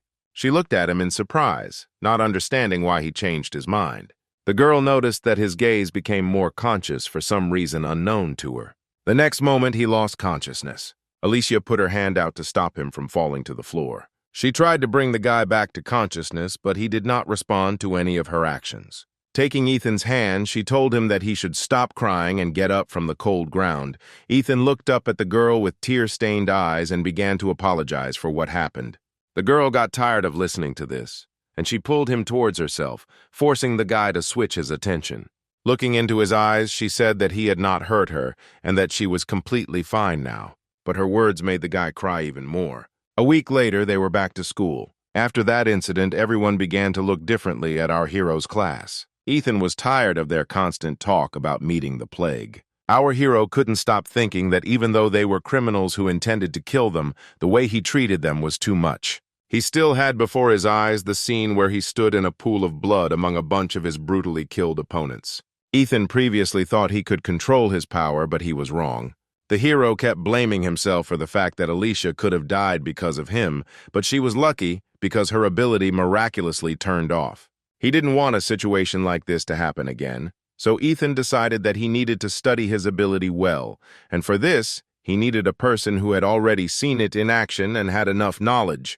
This man was Antonio, who had developed his strength to the limit. Antonio was surprised to see Ethan there and asked if he should take the entire week off. The hero replied that he needed to ask something.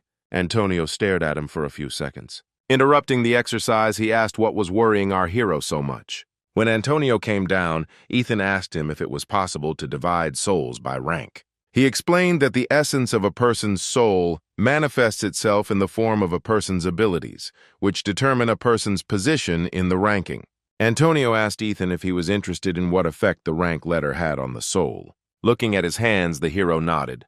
When Antonio said that rank had no effect at all, Ethan looked at his interlocutor in surprise. He explained that rank only opens access to various skills but has no effect on a person's soul. A single tear rolled down the hero's face.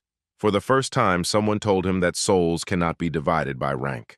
The next moment, tormented by doubts, he said that a person's powers directly depend on the rank of the ability displayed. Antonio replied that this was indeed the case, but it did not affect the soul. When Ethan wanted to object again, the guy realized that his words were not truly heard and asked if the hero was trying to verify the correctness of his judgments with his help. Ethan flinched when he heard this. Looking down, he saw his feet stained with blood. The hero always thought that souls cannot be divided by rank, because his soul, thirsty for murder, must have the highest rank. His ability to drag Ethan into the abyss of madness and the factors that provoke it made him doubt that souls really cannot be divided into ranks. Over time, he became convinced that the main purpose of his soul was murder. The people he killed haunted him in his dreams, calling him a devil with a damned soul. They stood in silence for a few moments. Antonio sat down on the floor and, taking one of the discs, said that the first time he met Ethan, he advised him to start training. Looking at him, the guy admitted that at that time it seemed to him that the hero was not one of those who liked to work hard to achieve his goal. But to his surprise, even despite Ethan's constant whining, he still came to their training. Antonio watched him closely, realizing that not everyone could handle his training, but Ethan did. The hero, without raising his head, listened to his interlocutor. He clenched his fists, preparing to explain everything to Antonio. But he didn't let him say anything, saying that the ranking system was set up in such a way that the higher the rank, the higher the overall combat ability. Previously, he himself wondered whether it was possible to obtain the highest level of combat ability with a lower rank, because in that case, the meaning of the existence of ranks loses its meaning. As Antonio squatted, he said he was well aware that Ethan had not come here because he was forced to. He was sure that the hero wanted to confirm his thoughts with him because the rank of his general combat abilities was higher than his main rank. Afterwards, he said that in reality no ranks exist. Ethan realized that he was simply denying his abilities. The hero was firmly convinced that such a dirty power could not be recognized as exceptional for its high rank. That's why he became interested in Antonio. Noticing Ethan's intent gaze on him, the guy asked if he had managed to answer the question that had been tormenting him all this time. Antonio was different from everyone he knew before, as he managed to raise his fighting ability to A+ rank while his main rank was B. Looking at him, the hero said that there was one more thing he would like to discuss. He told him about his real ability. Antonio listened to him without a drop of surprise on his face. Afterwards, he said that on the day of their meeting, his intuition did not fail him, and that time he really saw his true strength. Ethan asked in surprise if Antonio really believed his story. Returning the barbell to its original position, the guy replied that there was no point in the hero lying to him. Ethan bowed his head and thanked him for his trust. The next moment, Antonio asked if the hero wanted to learn to control his power. Ethan sat down on the bench next to the guy and said that earlier he hoped that he would be able to resist her at least a little, but he was wrong. After he hit one of the enemy group members, his sanity began to leave his body. With each new person he killed, madness took hold of him more and more. Ethan said he didn't want to lose control of this power anymore. Looking at Antonio, he asked what he would do if he were in his place. Sighing, the guy replied that it was necessary to create a healthy body and mind, which could only be achieved through hard training. Jumping up from his seat, Ethan said in annoyance that he had trained all his life, but nothing had changed. Antonio looked at him seriously and said that people who were unable to control their strength had one common characteristic. Standing up from the bench, he said that these people do not love themselves. Antonio pointed to Ethan, saying that someone who doesn't love themselves can't admit their efforts, and that they should start being proud of themselves because they worked so hard all this time. The hero threw away his interlocutor's hand, saying that such things as love were not meant for him. With a sad smile, he said that he was a murderer who enjoyed watching others suffer, so he was not worthy of love. Antonio asks Ethan if he's been working all this time to become a killer, which takes the guy by surprise. He smiled and said that he needed to love himself. Antonio advised the hero to think in a different way, because all this time it was not the murder-obsessed Ethan who was working hard, but his other side. It was this side of our hero that worked to suppress the thirst for blood. Antonio's words struck a chord with Ethan. The next moment he fell to his knees. Looking at the guy sitting in front of him, Antonio said that he always wanted to be the best. He admitted that he was not as strong before as he is now. Previously, he could not achieve success no matter how much effort he put in. During his 3 years in high school, Antonio never once managed to get to a strong opponent, losing every fight without lasting even a couple of minutes in the ring. At that time, he was too fixated on his weakness and hated his low rank. One day, he wondered if he knew well enough about the power he possessed. Then he decided that he should study his own soul and realize his limits. Through hard training, he was able to understand all his strengths and weaknesses. Over time, he was able to unlock the true potential of his power. One day, one of Antonio's classmates, who bullied him for his weakness, challenged him to a fight. He accepted the challenge, and using his revealed ability, he was able to catch his opponent off guard, quickly approaching him and grabbing his arm. The opponent tried to free himself from the hold but was unable to, and Antonio knocked him to the floor, winning against him for the first time. Holding his shirt in his hands, he said that even now he continues to improve, wanting to become the best. Afterwards, Antonio looked at Ethan, asking what he thought about it. The hero took off his glasses, already knowing the answer to this question. The next moment, he threw them aside. Rolling up his sleeves, he looked at Antonio with a serious gaze and said that he too would surpass himself. The next day, the school put the students through a test, with them all being placed in a room filled with acrid smoke. Mr. Reed said that firearms were completely useless against a person with abilities, but a chemical attack, on the contrary, would be able to take their life before they had time to activate the ability. Glenn didn't want to die like that and ran towards the exit. He pounded on the door, completely unable to understand why they needed to train their stability in this way. The guy demanded that the door be opened for him immediately. At this point, another teacher wearing a gas mask approached Mr. Reed, saying that the cloud of poison gas was too thick for the students. After these words, Mr. Reed turned to the students and told them to start singing the national anthem. He promised extra points to those who finished the song. Among all the students, the only one who started singing was Ethan. Sometime later, the door finally opened and the other students watched in excitement as a cloud of black smoke billowed out of the room. Ethan was the first to come out, followed by teachers pulling out unconscious students. Approaching the chemistry teacher, the guy said that all the officers had fallen, so he would act as a speaker. The man covered his face with his hand, protecting himself from the smoke, and replied that Ethan could begin his report. The hero reported that the total number of people in the 3rd detachment was 11, 10 of whom dropped out due to gas poisoning, and 1 remained. This is where he ended his report. In all subsequent tests, Ethan took first place. He was determined to get a rank badge. Whether it was a regular run or a test of observation skills, the hero gave it his all, putting in maximum effort, trying to surpass himself. At the end of the testing week, all the results were handed over to the school principal. Each of the teachers left notes, after reading which it was clear that Ethan was going beyond the grading system of their school. The man reread the documents he had received several times. He didn't understand how an ordinary F rank could have such good physical indicators. Teacher Reed said the other students got high test scores. Roger looked at him and replied that it was not enough. The teacher looked at the man with confusion. Rubbing the bridge of his nose, the principal announced that the 998th Brigade was heading to their school. He threw the folder on the table, saying that they didn't like the fact that their school was now supported by the state and that most likely the school would be disgraced after their arrival. The man pulled the calendar closer, arguing that everything was fine with the 11th graders. The only problem was with the 10th grade. The director said that they need to step up their training. Mr. Reed asked what kind of training was involved. Roger placed a calendar in front of the teacher, replying that short-term training sessions were needed to increase the fighting strength of the students. After which he smiled meaningfully, saying that the 10th graders would be sent to their training base. The next day, our hero's class was busy unloading heavy boxes. Alicia looked at Ethan in surprise and asked why he was carrying 2 boxes at a time. Smiling, the guy replied that since they were currently training, he didn't want to miss this opportunity to get in shape. The girl said that he had also been training during lunch. Without removing the smile from his face, Ethan replied that this training was a little different.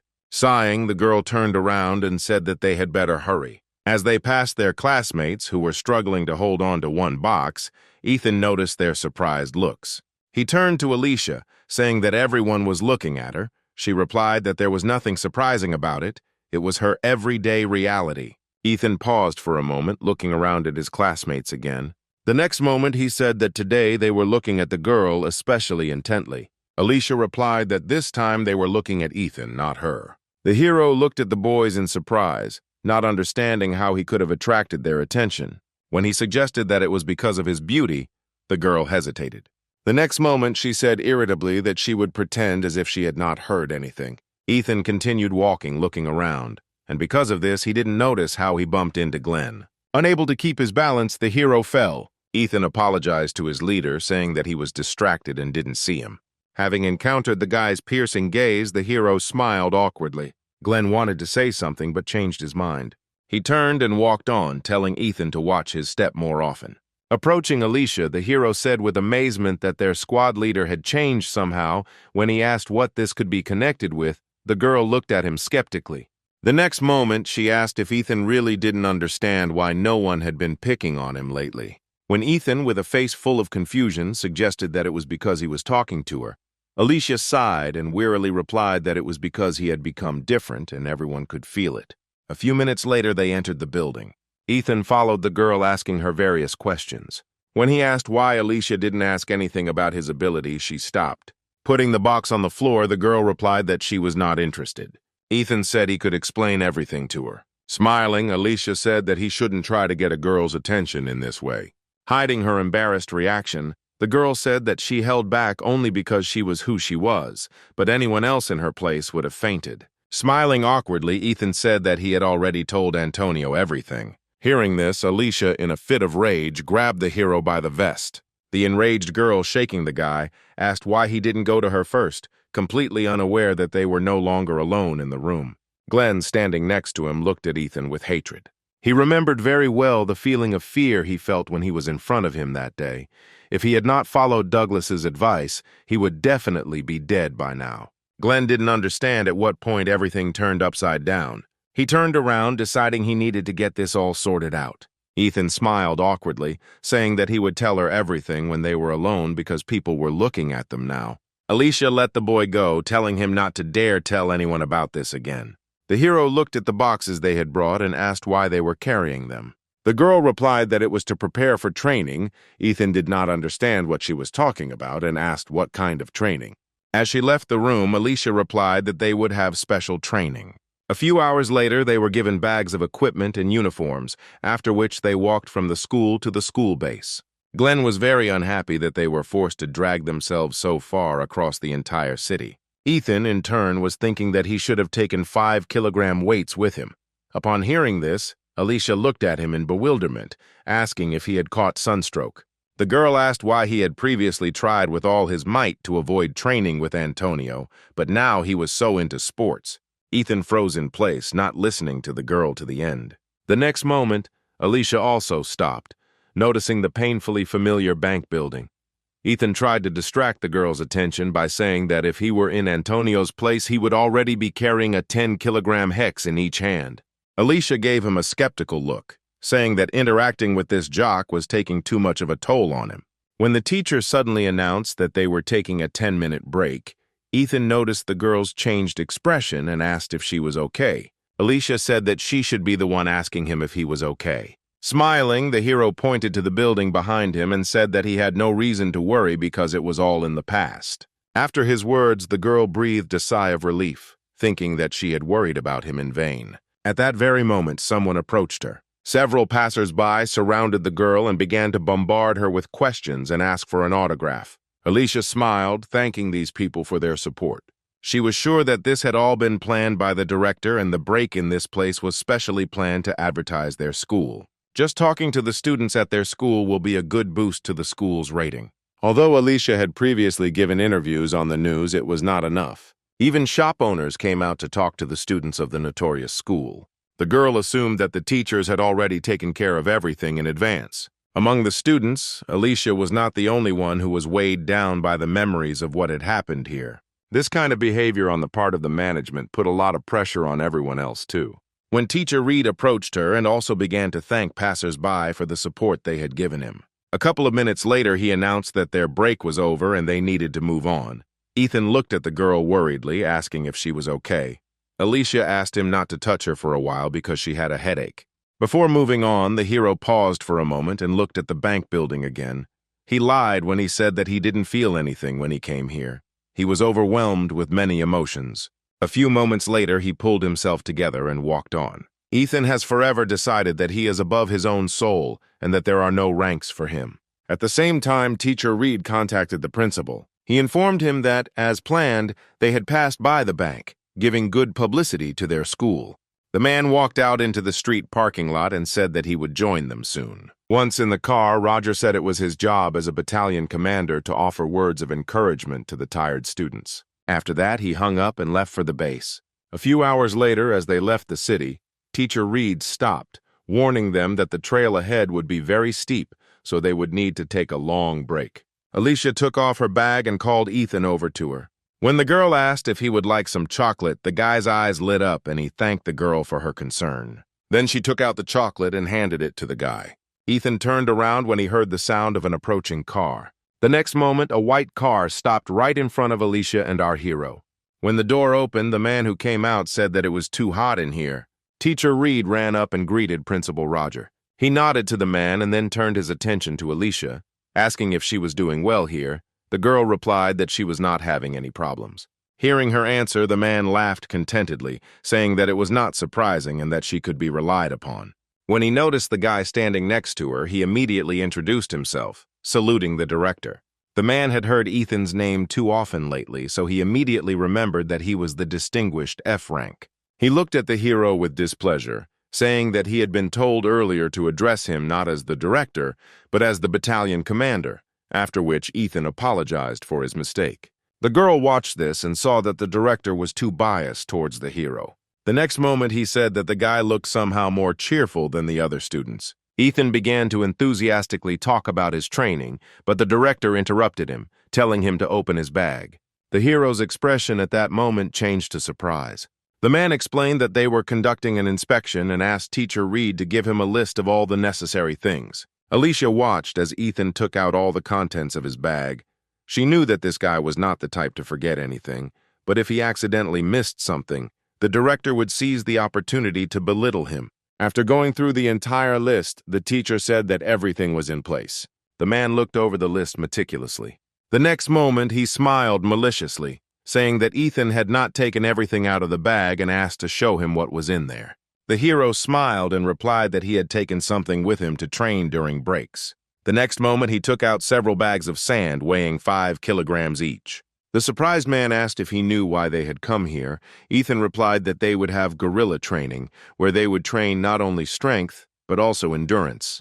When Roger wanted to ask the hero another question, the teacher decided to intervene, noticing how desperately he was trying to set this guy up. He said that their break was over and it was time for them to move on. After his words, the man got back into the car. Alicia looked at the teacher, not understanding why he decided to intervene. The coaches were already waiting for their charges and watched from above as they almost reached their base. Noticing Alicia in the crowd, Olivia said that among all of them, this girl was the most worthy and worth trying. Antonio kept his gaze on Ethan, saying that it would be best to focus on him. Olivia mockingly said that he was just a low-ranking loser and not worth wasting time on. She didn't understand Antonio's strange fixation on this guy at all. The girl knew that Ethan had good endurance and speed, but that was all. His ability is too weak. Antonio said that she shouldn't be so prejudiced against him. Sighing, the girl said that because they trained together, he considered Ethan cooler than their first squad. Antonio looked at the girl seriously, saying that this guy was not just better than the first squad, he was much cooler than their entire platoon. Olivia's eyes widened in surprise when she heard his words. The next moment, turning her head towards him, she asked Antonio with a threatening voice to repeat once again who was cooler. The guy said that her attitude towards Ethan was based only on the previous battle of the squads, and she did not take into account his recent successes at all. Olivia chuckled and said that Ethan had only joined his club 2 months ago. Looking back at the hero, Antonio said that he had changed a lot in these 2 months. He was confident that this week of preparation would result in Ethan's solo performance. Once in the barracks, everyone split into rooms. Having taken the bed closest to the exit, the guy began to unpack his things with a smile. Seeing his number on the uniform, Ethan came to the conclusion that there were only 300 students here. When everyone had finished changing, it was announced that the students needed to hurry to the departmental center. Ethan recognized Antonio's voice, which meant that the rumors about the 11th grade being their coaches were true. The guys with whom the hero was placed in the same room sank to the floor and began to say that they were completely useless and that they would all come to an end. Ethan cast a disdainful glance at the boys. A few minutes later, all the students gathered at the designated place. Antonio, standing on the dais, announced that he had been appointed responsible for guerrilla training. Before sending everyone to the dining room, he wanted to make some important announcements. Antonio said that the best students would be placed in the first room, and the rest will be distributed among the remaining 9 rooms according to their numbers. The guy explained that the numbers on their uniforms were a school-determined rank of their overall fighting abilities. However, during training, the student's score will not depend on the number. This week of preparation will significantly affect their final grade. The students were surprised to hear something like this. Meanwhile, Antonio continued, explaining that depending on their efforts in training, one could greatly improve the rank of their fighting abilities. Then he looked at his watch and said that it was now 12 o'clock. They had lunch until 1 o'clock and rest time until 2. The instructors would tell them about the detailed schedule a little later. After dinner, the tenants of the 10th room returned back, regretting that there was absolutely nothing left for them from dinner, because those who came before them had eaten everything. When one of them suggested intentionally injuring themselves to get kicked out of training, Pavel replied that there was a nurse there, so there was no point in it. Suddenly, Ethan burst into the room with 4 bags filled with food. Approaching the bed, he poured all the contents onto it. The boys immediately surrounded him, taking apart the food. While opening a bag of chips, Ethan said that he hadn't stolen anything so they could eat in peace and quiet. A few minutes earlier, he had approached Antonio, saying that he did not have enough food. Smiling, the guy said that he heard that they decided to examine him during training. Afterwards, he went into the room reserved for the instructors and asked how much food he needed. When the hero answered that he needed enough to feed 15 people, Antonio froze in surprise, after which he laughed loudly. When his colleague saw Antonio taking all their supplies, he tried to stop him. The guy looked at him with a murderous look and said that the instructors were given an extra lunch, so there shouldn't be any problems. Justin was afraid to argue with Antonio, so he was forced to retreat. Returning to Ethan, he gave him the bags of food. When the food was eaten, the hero asked if everyone was full.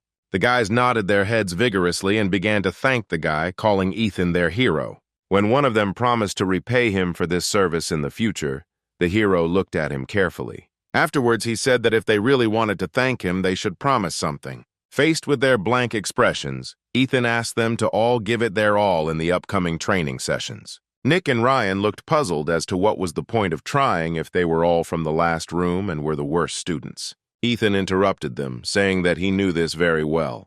When Ryan asked if he realized that they all had terrible abilities, the hero smiled and asked if there was anyone here who had a rank lower than F. After this question, everyone looked away. Alfred stepped forward and said that Ethan had changed a lot lately and he wanted to become better too. Nick exchanged a glance with Ryan, after which they nodded to each other. The next moment, Alfred put forward our hero's candidacy for the role of their leader, and everyone supported him.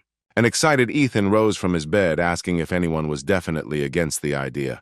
An hour later, their training began. Smiling, Ethan easily completed all the exercises, giving it his all, and the guys from his room tried to keep up with their leader.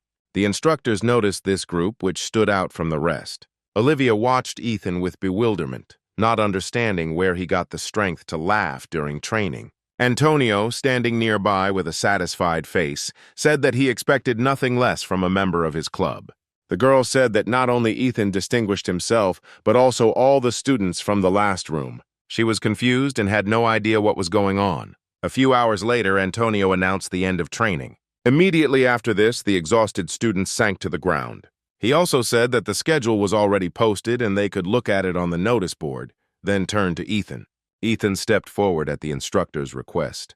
Antonio said that all residents of room 10 receive extra points. Nick and Justin looked at each other happily, not believing that they had actually managed to achieve anything. Everyone else was no less happy. That same evening, Ethan waited for the girl at the agreed place. Looking at his watch, he thought that he had arrived too early. However, the next moment, a familiar silhouette began to appear from the shadows of the trees. Alicia approached the guy and asked how long he had been waiting. Smiling, Ethan replied that she shouldn't worry about it. Looking at his bike number, she said when he was going to leave the last place. After thinking about it, Ethan replied that after his guerrilla training, the girl looked at him in surprise, saying that he was very self-confident. Turning to her, the hero said that by the end of next week he would definitely receive a rank badge no matter what it cost him. Sighing, Alicia asked what rank he was aiming for. Ethan replied that if he could, he would try to reach colonel. The next moment he smiled and said that it was possible even to the sergeant, which made Alicia, who was walking next to him, laugh a lot. She folded her hands behind her back and said that that would be good. Ethan didn't hear the girl's words and asked again what she had just said. Alicia replied that he had just imagined it and that she hadn't said anything. Early in the morning, their training began again. Glenn was not happy with whoever was creating the schedule for them, forcing them to get up so early. Suddenly, someone rushed past him at breakneck speed. The guy looked at Ethan's back in bewilderment, amazed at his energy reserves. The instructors and the nurse watched their training from the balconies. Olivia could not hide her surprise when our hero began to outpace the entire group by as much as 2 laps. Eliza replied that she was not at all surprised by this, but the other guys from room 10 worried her. They looked like the living dead. She asked Olivia if she remembered yesterday, after which she said that no one dropped out of training yesterday. She also added that none of the guys took advantage of medical assistance or endurance restoration. Olivia was perplexed. It was hard to believe that after such a hellish workout no one began to restore their stamina. Now they were practically real dead. Antonio had been silently watching his ward's team all this time. He smiled and said that the dead team was a great name for these guys. In the evening, a list of students who entered the top 20 and would receive additional points was posted. Ethan was in the leading position. Alicia was in second place, followed by all the other residents of room 10.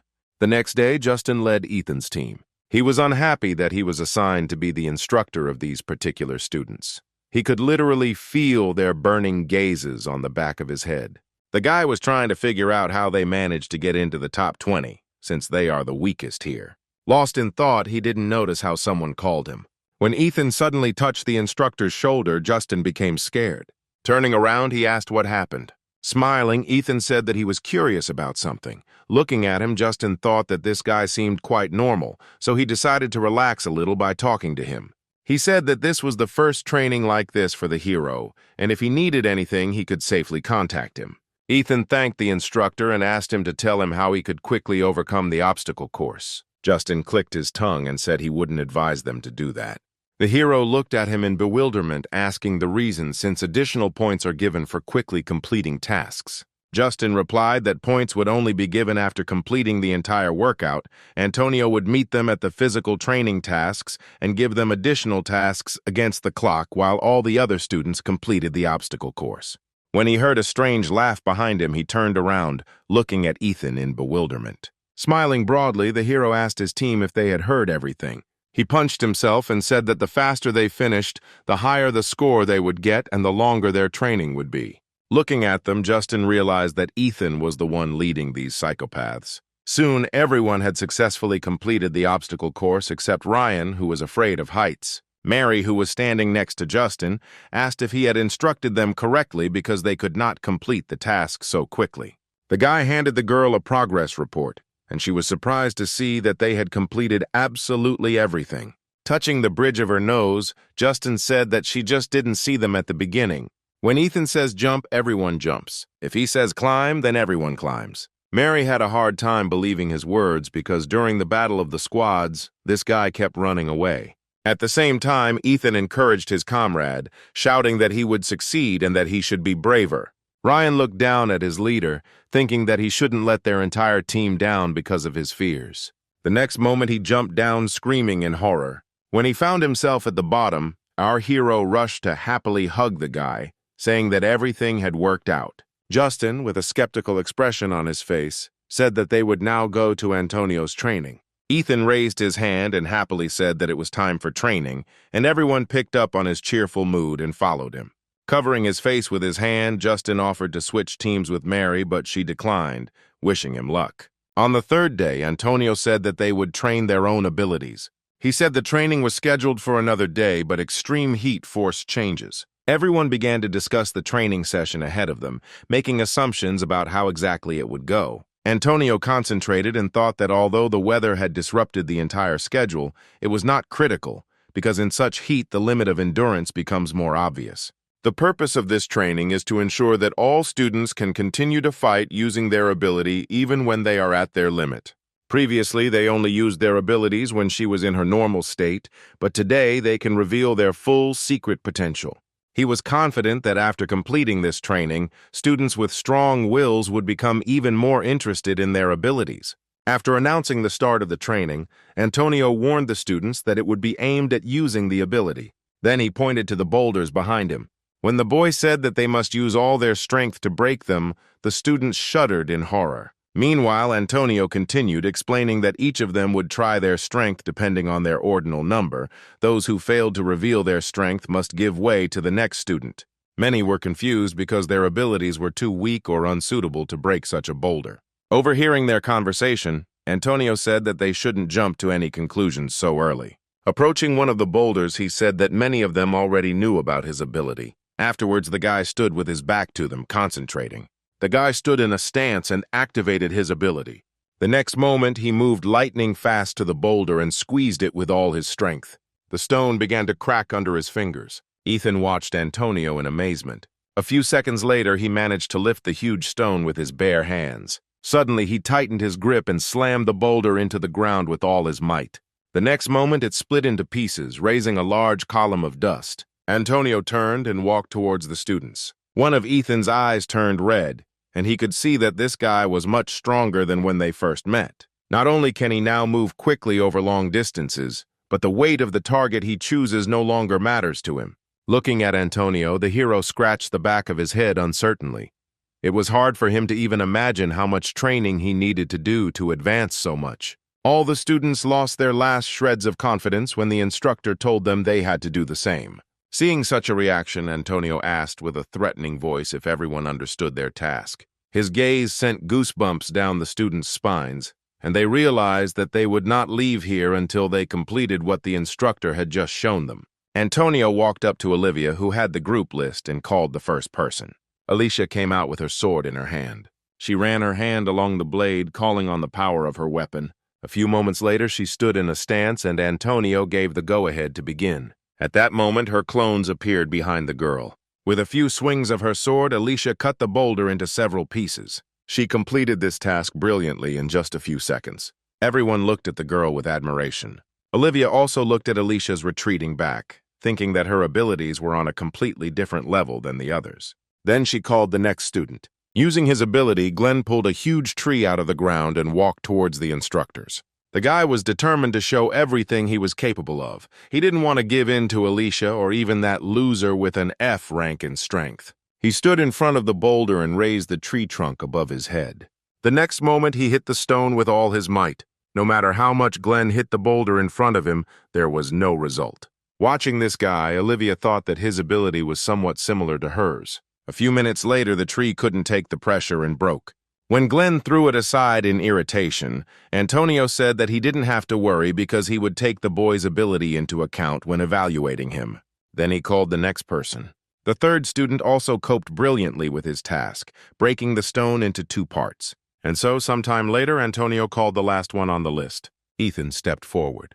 He chose the largest boulder among the remaining ones and walked up to it. Everyone looked at him in surprise, not believing that he could really handle it. Many were sure that this task was only meant for someone like Alicia or Antonio. The next moment, they remembered that this guy was the leader of the 10th team, whose members seemed to have gone wild and did not give up until the very end, smashing boulders. Meanwhile, Ethan activated his power and created a dagger.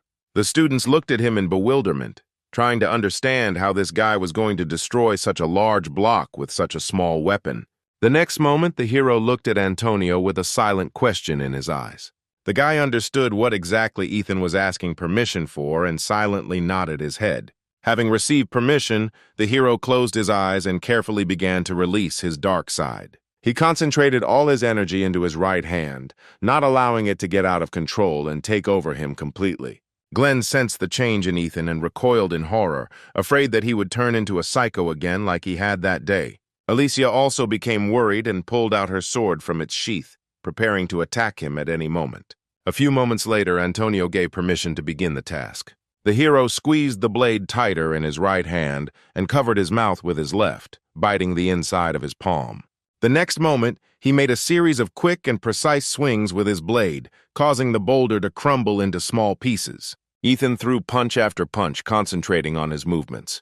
At one point, his control over his power weakened and his madness tried to break through. Ethan bit his palm painfully, regaining control. Olivia watched the guy's actions in a stupor, not understanding where the F rank got such strength from. Antonio looked at his watch and said that there was still a little time left. A few moments later, the boulder broke into small pieces, raising a huge column of dust. Ethan, sitting on his knees, tried to deactivate his ability, but it was beyond his control. Antonio approached him and told him to call him if he needed help. Ethan thanked him and bit his lip painfully, trying to take control of his power once again. He couldn't afford to constantly rely on others for help.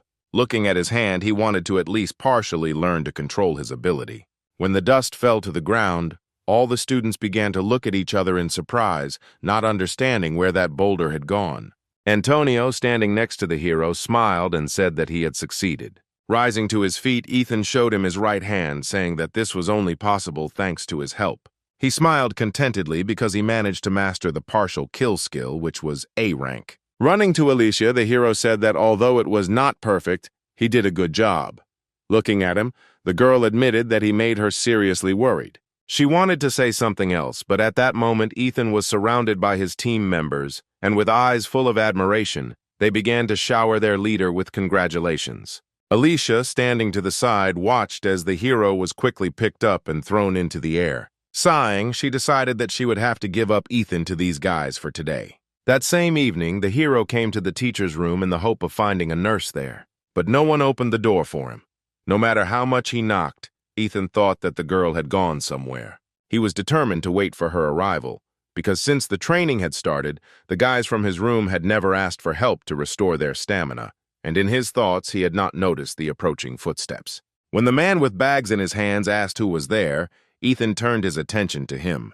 He looked at his teacher in surprise. The man asked irritably what Ethan was doing here, since he had been told earlier that he couldn't come here without permission. The hero did not know what to answer to this remark. Suddenly, the man started to approach Ethan, causing him confusion. The boy couldn't think of anything else to do but shout down the entire corridor, leaving the teacher confused. Leaning towards his troublesome student, Teacher Reed asked him to be quiet because if he was caught here, he would be severely punished. Ethan looked in surprise at the man who was trying to persuade him to leave here as quickly as possible before one of the teachers came here. The next moment, Teacher Reed's fears were confirmed when the door to the teacher's room opened and a man came out asking what was going on. The teacher immediately noticed our hero. Spreading his arms out to the side, he said that he never expected to meet the one and only F-rank student like this. Approaching the hero, the man mockingly asked if he had come to complain to his teacher about the training being too difficult. Mr. Reed decided to intervene before things went too far and told Ethan to go back to the barracks. Throwing his arm over the boy's shoulder, Teacher Ron said that he shouldn't be so harsh with his students. Afterwards, the man walked into the room, dragging Ethan along with him, and said that since everyone was finally here, they could relax a little and have a drink. After his words, the teachers began voting on which nearby restaurant they should go to. Leaning close to Ethan, Ron said that there were no instructors here, so he didn't have to be shy. Afterwards, he asked if Antonio had been too hard on them during training. The guy smiled and replied that he enjoyed the training sessions he provided for them. At that moment, Teacher Reed grabbed Ethan by the hand and pulled him towards him, asking if it was time for him to go to the barracks because it was almost lights out. Teacher Reed said that there was no need to rush the guy because there was still time, and then asked what brought Ethan here. When he replied that he was looking for a nurse, the man laughed and, turning to Eliza, said that the boy had come to see her. After he headed to his place, Ethan at the same moment told the girl that he came here to talk about restoring the stamina of his guys from the 10th room. When Teacher Ron went into his laptop to check the current grades for guerrilla training, he was very surprised to see our hero's name in first place. Other teachers were also shocked by this and assumed that it was just some kind of mistake. Ethan was shocked by the irresponsibility of the teachers, who had not bothered to look at their students' grades even once in the past 3 days. Teacher Ron looked at the boy with disdain, asking if he had bribed Antonio to give him and all the other students from the 10th school high marks. Ethan was deeply shocked by such arguments and replied that Antonio was not the type to be bought by money. Pointing at the monitor, the teacher asked in bewilderment how a student with a low rank could take first place in ability training, if not through bribery. The hero shouted that all the results he and his comrades had received were earned honestly, and his teacher, Reed, who was holding him back, said that he had better stop and go back. After that, they turned around, and the teacher was about to pull the door handle when Ron asked if Reed was too late to start protecting his students, since they were on the verge of death because of him, after which he said that from tomorrow he would have to start watching the 10th grade. Teacher Reed ignored his words and pushed Ethan towards the exit, saying that they needed to go. However, our hero could not just allow the teachers to devalue the work he and his team had put in. Suddenly, he shouted out that he had a question. Teacher Ron looked at the boy with bewilderment, wondering what he would say. Without turning around, Ethan asked what would happen if in front of all the teachers the entire 10th room entered the top 30. The next moment, he turned to the teachers and asked with a smile what they would do then. For a few moments, the teachers fell out of reality. After recovering from the shock, they all started laughing, Ron saying that Ethan had a great sense of humor. Still smiling, the hero said that he was completely serious. The next moment, Teacher Ron said that if something like this really happened, he would promote the entire 10th room to corporals at once. The other teachers supported this proposal and immediately began to place bets. After that, Ethan headed towards the exit, saying at the end that the teachers should be sure to keep their promise. Eliza rose from her seat and followed the guy out. When she caught up with him on the street, Ethan apologized to her for the commotion he had caused in the teacher's lounge, and the girl said that she should have apologized for not getting him out in the first place. Looking at her, the hero replied that everything was fine, after which he said that he would need her help as a nurse. He explained that if the 10th room is restored, they will easily enter the top 20. Eliza smiled and said that he was very confident in his abilities, after which she asked him to show her the way to their room. Ethan replied that it would be best if she came in after he cleaned up their room a little. At the same time, students from other rooms were beating up Ethan's team, trying to find out where he was now. Looking at the beaten boys, Casper said that the rumors that their F-rank leader had conspired with the instructor were true. Alfred objected, saying that there was no collusion. However, Caper didn't let him finish, kicking the guy in the face. Making Alfred kneel before him, he said that the 10th room had developed too much self-importance, since someone dared to dispute his words. Ethan sat around the corner watching from the sidelines. Casper was making him very angry, but the hero understood that now was not the right time to get into trouble. It was too obvious that they were deliberately trying to provoke him into a fight. He wondered who would be best to call for help in this situation, the teacher or Antonio. Ethan was brought out of his thoughts when someone fell next to him. The next moment, the hero's face changed. Nick lay in front of him, shaking in pain. When the guy told Ethan that he better not get involved in this, common sense left our hero's body. Turning around, Casper said with satisfaction that Mr. Deceiver had finally decided to honor them with his presence. Approaching him, Ethan asked what Casper wanted from his team. The bully ignored the question addressed to him, after which he asked if the hero was taking on too much, deciding to try on the role of the main one. Ethan wasn't going to listen to all this, and said that if Casper left right now, he would keep quiet about what happened. Bending down, the bully asked what he was going to do otherwise. Casper said that most likely the hero would run to complain to Antonio, who was covering for him, or to the teachers. Turning to his buddies, he declared that their number one was losing ground and was incapable of anything without cheating. Listening to these annoying taunts, Ethan's crazy side began to break through, and he had to bite his palm again to come to his senses. At that moment, Glenn appeared in the corridor. Calling out to Casper, he said that if he wanted to fight so badly, he should try his hand at training tomorrow instead of showing off now, after which he slammed the door to his room. However, Casper and his comrades ignored his words and began shouting for their leader to show this loser the power of the 7th rank. Ethan still stood there, covering his mouth with his hand, trying not to lose control of himself. He thought that if he entered into a fight now, he might lose too much later. The hero couldn't afford to just miss the opportunity that had arisen for him and his team to be noticed. Standing opposite him, Casper tried to get at least some kind of reaction out of Ethan, goading him in various ways. But the hero did not react to his words in any way. Then Casper assumed that he was so scared of him that he could not utter a word. The next moment, he activated the ability and decided to attack Ethan, extending his limbs. The hero didn't expect that this guy would decide to use his power in such a place. He turned around and was about to run, but the enemy's arms grabbed him, not allowing him to escape. A few moments later, Casper had completely enveloped Ethan's body. Looking into the eyes of his opponent, the hero chuckled that looking at his hands and feet, he looked more like a worm than the stick insect that they call him. Afterwards, Casper tightened his grip on the hero's neck, asking where he still had the strength to chat. Squeezing Ethan's entire body, the guy advised him to try cheating again, just like in training before he broke a couple of his bones. With every second, the grip on his neck grew stronger, and Ethan had practically nothing to breathe with. Looking at him, Casper asked with interest whether the hero would not even try to pull off some kind of trick. Ethan really didn't intend to do anything. He just wanted to let his opponent do whatever he wanted, and when he was done playing, he would leave satisfied. Our hero's team members couldn't just watch their leader sacrifice himself. They tried to divert Casper's attention to themselves.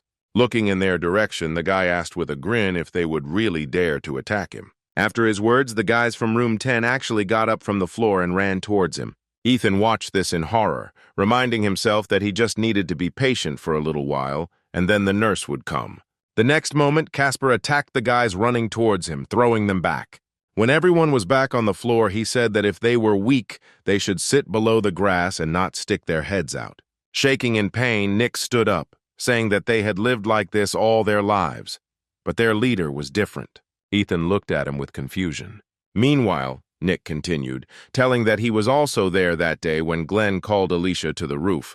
At that time, he was too stupid and full of strange beliefs. Even when Ethan stopped Alicia's punch, they still considered him inferior to them, since he was only an F rank. Ryan bowed his head and admitted that he had been there that day too. Nick turned his gaze to the hero, saying that he had been wrong all this time because unlike them, who only supported Glenn's cruelty, Ethan was the only one who tried to stop the fight, which is why he is much more amazing than them. These words touched our hero. The next moment, the boys got up from the floor and ran towards their offender again. Casper knocked them aside again with one blow. He said with irritation that since his words were not reaching them, he would have to show them everything with a concrete example. Ethan, looking at his guys, realized that he had been very wrong in thinking that everything could end so easily. After all, it was he who taught them not to give up. The hero remembered that he had promised Alicia that he would be able to get his rank badge within this week. It was because of his selfish desire that he went into a bet with the teachers, saying that his team would be able to get into the top 30. Just because he wants it doesn't mean that the other guys want it too. Ethan realized that today they would fight to the last, even knowing that their opponent was much stronger than themselves, because it was he who taught them this. The next moment, he created a dagger. Noticing this, Casper said with a grin that this was not the first time he had seen his pathetic ability. Ethan ignored his words and turned to his team members, telling them to listen carefully. Looking at Casper, he said that if they fought with only their strength, they would not be able to defeat even such a pitiful insect. Ethan relaxed his grip on his power and said that Casper was being too arrogant, relying only on his ability. The next moment, he threw off his opponent.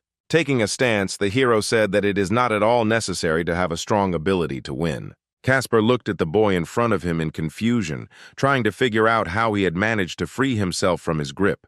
The next moment, Ethan approached him. Having been shot in the leg, Casper fell to the floor with a loud scream. The hero looked at him with confusion, asking how, with his inability to endure pain, he managed to get 7th place in the ranking. Looking at Ethan standing in front of him, Casper began to beg him for mercy, saying that he was very sorry. The hero dispelled his ability and looked at him with arrogance, saying that he was too pathetic. Casper began to crawl back, seeing how the guy in front of him changed his gaze. But he didn't manage to get far. Ethan quickly caught up with him, and the next moment Casper's cry of pain was heard throughout the entire floor. Tying his hands into a tight knot, Ethan looked at his team, saying that they too could handle him without using their powers. Then he looked at Casper and asked with a smile if this was the specific example he wanted to show. The boy screamed in fear, afraid that he would be hit again. The next moment, he couldn't take it anymore and lost consciousness. Ethan got up from the floor and said that Casper was boasting about his strength in vain, but when it came down to it, he immediately passed out. All this time, his friends were watching from the side and recoiled in horror when the hero remembered their existence. Turning to them, Ethan asked with a smile that he should sort out all the trash. Their next morning began again with an exhausting run. Glenn still can't stop being amazed at how fast Ethan rushes past him. He really didn't understand what kind of monster you had to be not even be out of breath after 10 laps around the training field. The next moment, he noticed something strange. Looking around, the guy noted that the guys from room 10, unlike the previous days, were barely dragging their feet today. The instructors watched the students closely from their seats. Olivia looked at Eliza, asking about the condition of student number 7. The girl wearily replied that although with difficulty she had managed to restore his condition, but he had suffered a strong emotional shock, so it would take some time for him to be able to return to training. Rubbing the bridge of her nose, she added that she had also managed to patch up the guys from room 10 a little after the fight, but they still hadn't been able to regain their stamina, so today would be tough for them. Antonio sighed sadly after the girl's words, looking at Ethan's team. When the run was finished, he called our hero to him and asked if the guy had any idea why he had been called. Receiving his answer in the form of a nod, Antonio said that because of what happened yesterday, Ethan had been given penalty points. His eyes widened in surprise when he heard that he had been demoted back to rank 300. He had expected the punishment to be severe, but he didn't think it would be that severe. Afterwards, the instructor turned around and said that everyone was free to go to breakfast. Ethan had no choice but to accept it. He was lucky that the audience wasn't talking about his expulsion, otherwise everything would have been much worse. But his team couldn't take this news calmly. The guys called out to Antonio, saying that it was too unfair because the students from the first room started the fight first and they were only defending themselves. The guy turned around and told them to stop showing up and hurry to the dining room before all the food was taken. Ryan stepped forward and asked why their leader was being punished for simply defending them. Antonio sighed and shouted that everyone would receive penalty points for refusing to follow the orders of their superior. After this, Ryan tore the number off his uniform, saying that he had had enough. No matter how much effort they put in, they always remained doormats for everyone else. Turning to them, Antonio asked with a menacing voice if they wanted to get even more penalty points. At that moment, Ethan stepped forward, shouting that they were ready to accept their punishment. Antonio looked at him in surprise. Our hero's team members fell silent, casting puzzled glances at him. Ethan began performing the exercises as punishment for his group's behavior. Ryan and Alfred looked at their leader with regret, thinking that he must be very angry right now. The next moment, they joined him and began doing push-ups under the close supervision of the instructor. At one point, Antonio said that on Friday afternoon there would be a competition of skills between the best fighters in guerrilla training. He said that this is where the boys will be able to show everyone else what they are capable of and prove that they are more than just doormats. After his words, Ethan lit up, realizing that this was his last chance to make up for everything he had missed. Antonio looked at his watch and saw that there were 20 minutes left until the end of breakfast. He told Ethan's team that they could go up now. The exhausted guys followed the instructor's order and got up from the ground. Smiling, Antonio said that they should hurry to the dining room. After such an exhausting morning workout, the boys barely ate as they trudged to breakfast, wondering if there was anything left for them. At the same time, Teacher Ron came out of the dining room. He immediately noticed Ethan and his team approaching.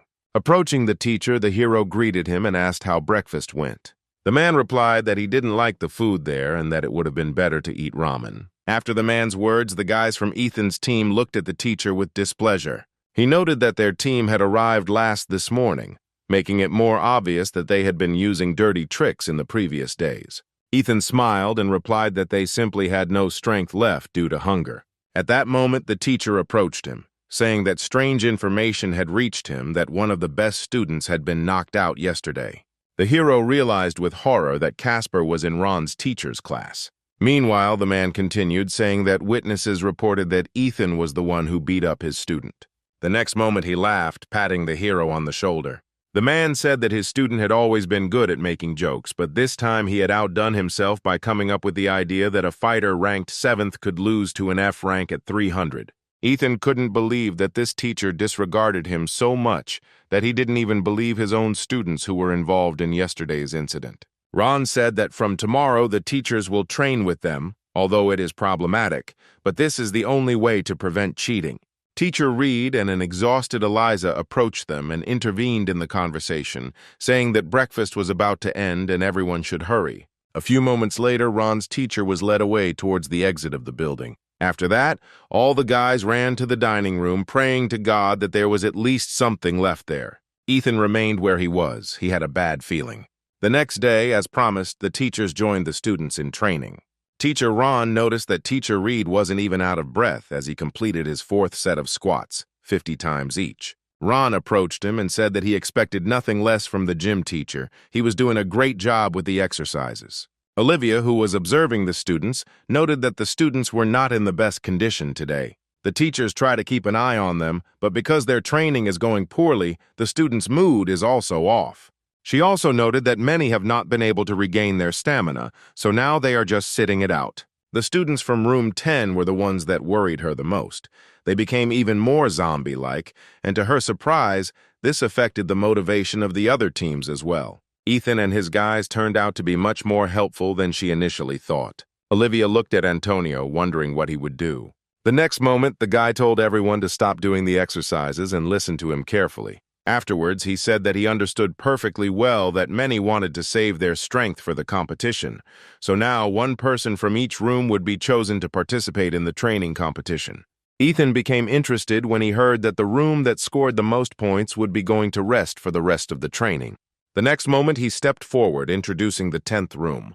Teacher Reed wanted to follow him out as a representative of the teacher's room, but Ron came up and said that he would feel too sorry for the children if they stood up to the gym teacher, so he would go himself. Reed looked at the man walking forward in confusion. A couple of minutes later, the remaining students also chose their representatives and they came forward. Ethan thought that getting first place and then having a rest would be pretty cool, but if he overdid it now and spent all his energy here, he wouldn't be able to show himself in the competition. The next moment, Teacher Reed approached him, saying that with him, our hero would not be able to cheat. At the same time, Antonio began to explain the rules, saying that students who finished one exercise move on to the next. Those who do not make it in time are eliminated.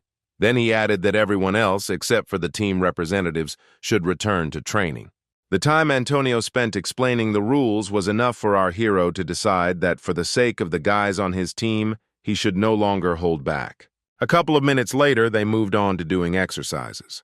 The teacher, who was full of energy, unlike the students, completed the exercises with ease. Looking at him, the other students were afraid that they might fly out too quickly. A few moments later, their fears were confirmed, and Antonio said that the students from rooms 4, 7, and 2 had left.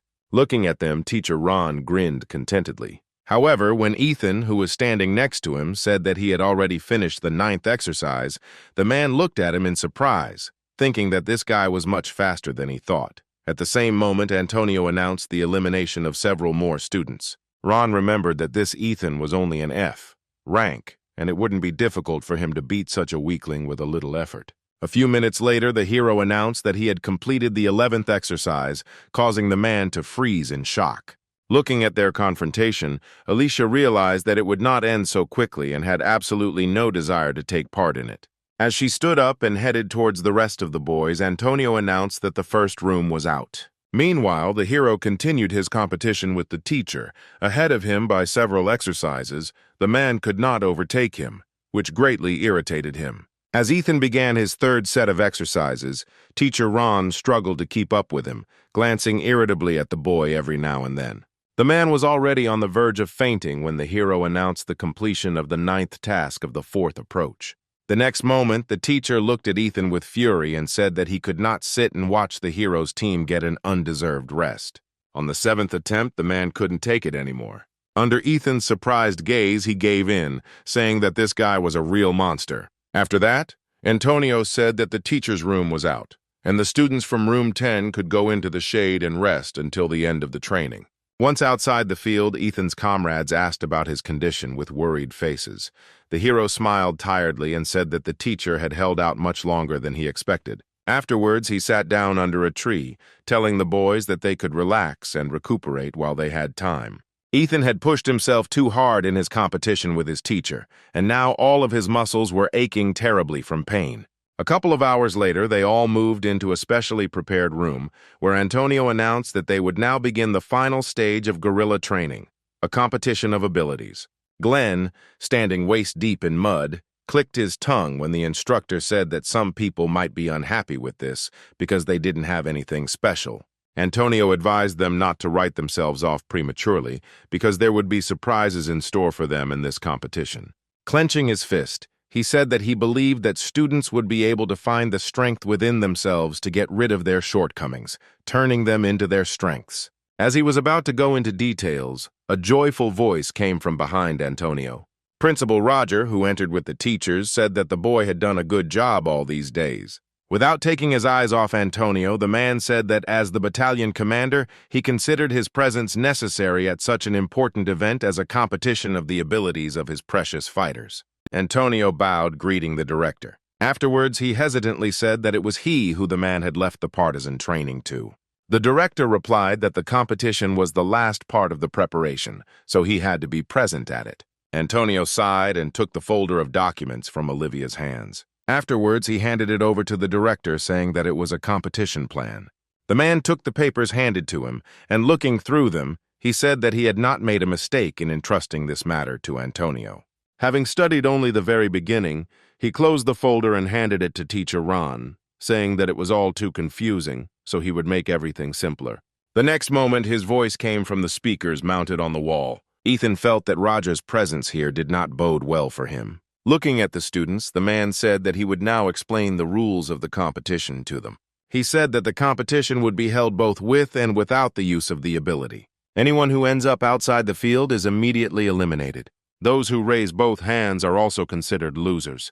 The same applies to those who lose consciousness during the fight. After this, the director announced that the briefing was over. Antonio approached him and asked how the man was going to separate the students. The next moment, Roger came to his senses, saying that he forgot to tell the most important thing.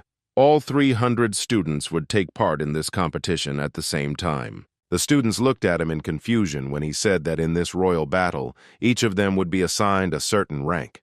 Meanwhile, the man continued, saying that the longer they lasted, the more points they would get, and if they helped eliminate other participants, they would also get points. At that moment, Eliza approached him, reminding him about the safety bracelet and the rule regarding those who break it.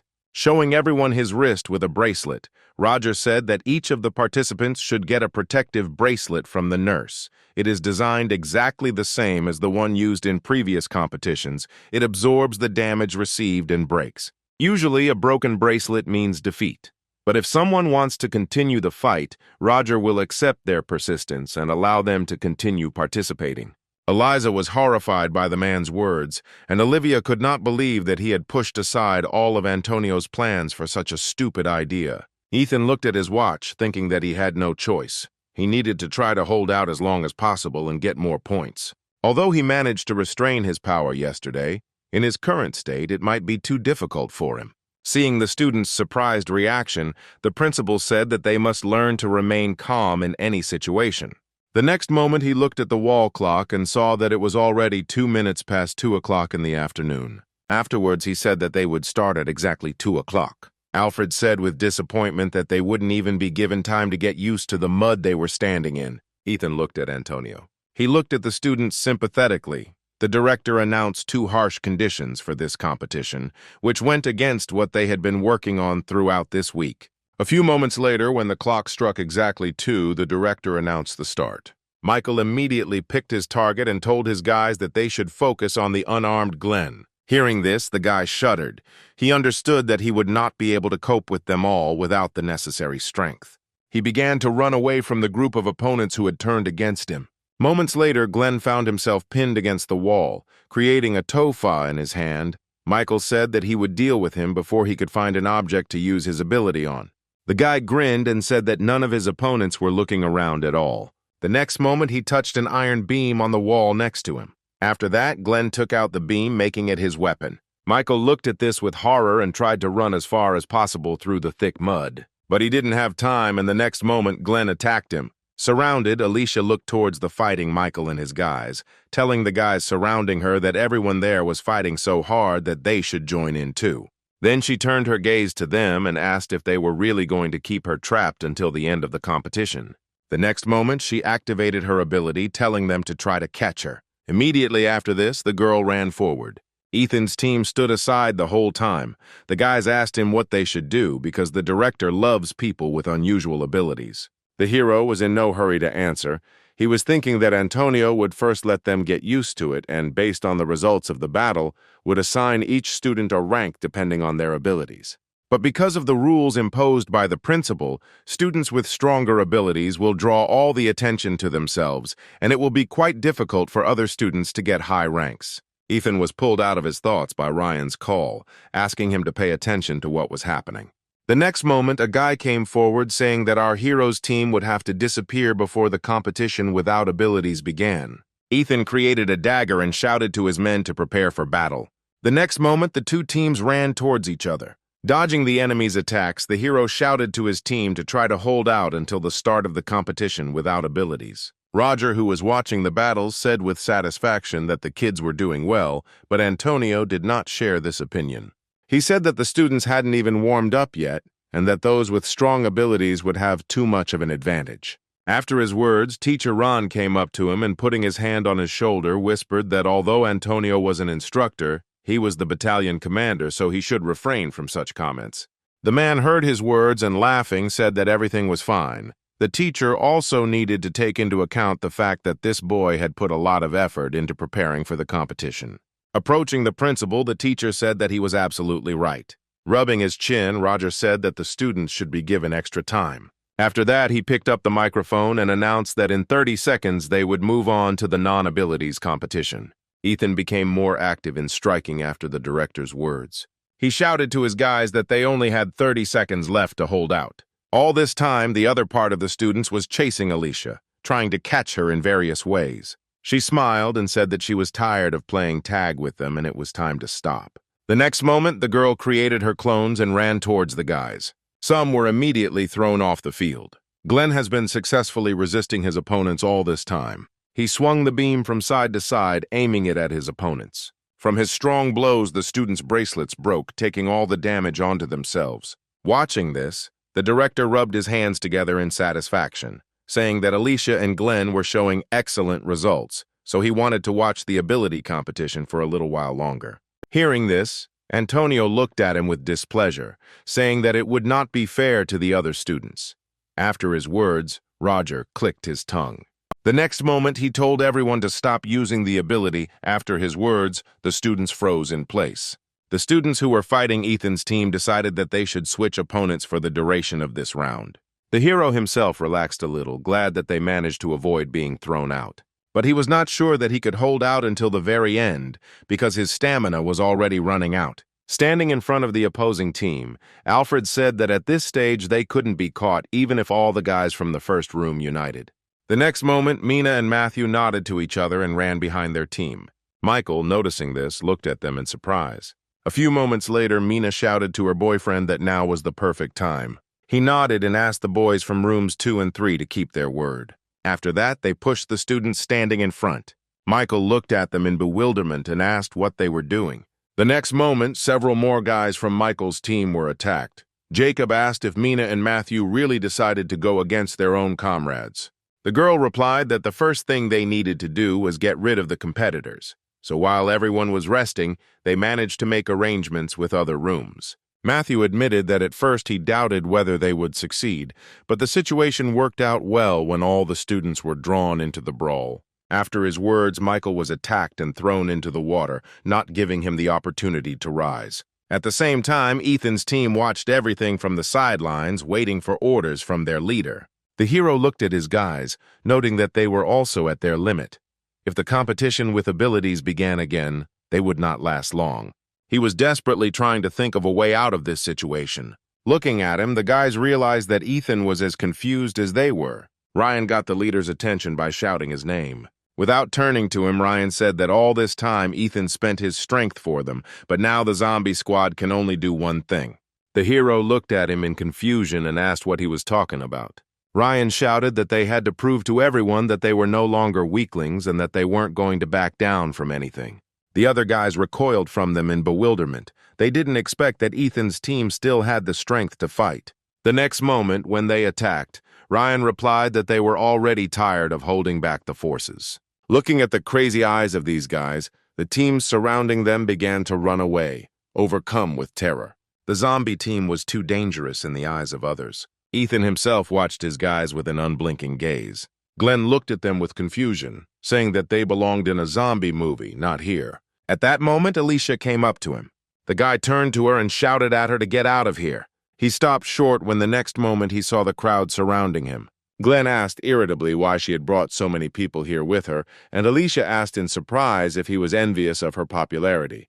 The guy realized that she had brought them to him on purpose. The girl extended her hand to him, saying that it was time for them to go. The time that had passed should have been enough for him to have time to collect a sufficient number of points. After hearing their conversation, the other students came to the conclusion that the two had conspired, and if they combined their powers during the skill contest, they would definitely not win.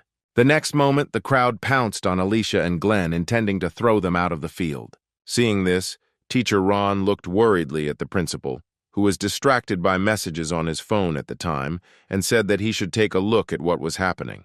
The man was perplexed when he saw that two of his best students had dropped out. He could not believe his own eyes. Not understanding how this happened, Antonio, who came up to him, said that he was not at all surprised by this turn of events. The director looked at him in surprise, asking what he meant. Antonio explained that those two could easily go against that crowd during a competition using abilities, but in a normal battle, it would be difficult for them. The other guys realized this, so they decide to team up to get rid of stronger opponents while they are vulnerable. It was initially quite obvious that in a competition without the use of ability, those who rely only on their strength would be the main target. After listening to Antonio, the director said that in the future this situation will help Alicia and Glenn to become better, but in fact he was very worried because the press had not yet arrived and the best students had already dropped out. The last hope he had left was the guys from the first room. However, a few moments later they too were eliminated, much to Roger's horror. Grabbing Ron's teacher, he demanded an explanation from him of everything that was happening here, why all the strong students were dropping out so quickly. Antonio watched Ethan and his team of zombies with a smile. An irritated director Roger looked at his phone. He thought it would be a quick brawl where only the strongest would survive, so he told the reporters to come here. The next moment, he grabbed the microphone and announced that in 30 seconds there would be another ability competition. All this time, Ethan stood watching his team. He smiled sadly, thinking that he could help them, but it turned out that he himself seemed to be saved. At that moment, one of the guys standing nearby shouted that even though Ethan was stronger than them in a normal fight, he was far inferior to them in a battle of abilities. Afterwards, Austin pointed to his comrades standing behind him. The hero wondered out loud whether he would be able to control his ability now that he was not in the best condition.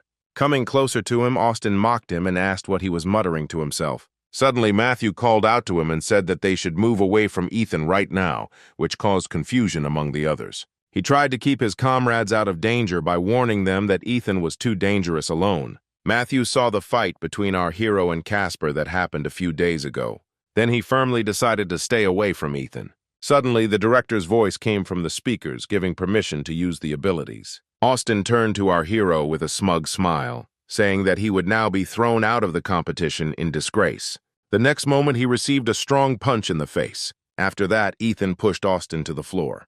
Looking at his fallen comrade, the other student did not notice how the hero appeared next to him with his fist raised to strike. Ethan punched his opponent, causing him to immediately lose consciousness. Everyone else watched what was happening with bewilderment. Coming to their senses, they rushed at Ethan, remembering that he was only an F rank. The hero did not move from his place, watching the enemies approaching him. The next moment, he ran through the entire crowd with lightning speed, avoiding blows. Everyone turned around in surprise, looking at Ethan, who had not received a single scratch. The boys raised their weapons again to strike, intending to repeat the attack. However, the next moment, all their weapons shattered into small pieces. One of the guys looked at Ethan, stunned. The hero looked at his opponents with a murderous gaze, telling them to get out of here. The boys, overcome with fear, immediately raised their hands, shouting that they surrendered. A frightened Mina recoiled back, grabbing her boyfriend's hand. He froze in place, meeting Ethan's gaze, which made it clear that he would kill anyone who stood in his way. The guy who came up to him grabbed Matthew by the shoulder, saying that he and his girlfriend had to get rid of all the high-ranking guys in exchange for the others not touching them.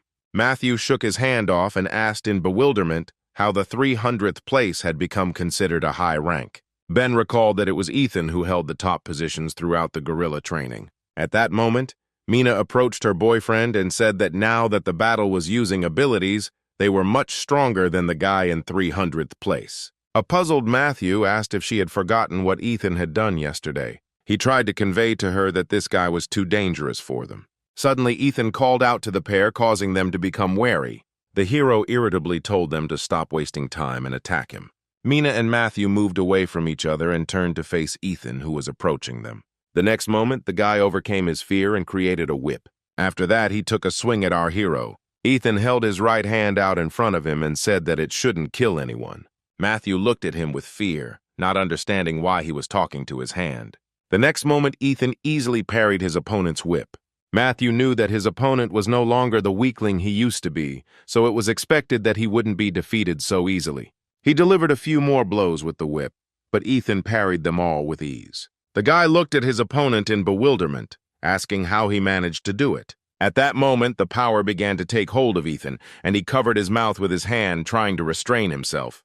The hero continued to fight off the attacks, telling himself that there was very little left. Mina, standing to the side, tried to understand why Matthew's blows still never reached their target and why Ethan was fighting in such a strange position. Matthew at this time turned to the other students who were watching from the side and asked them to help him.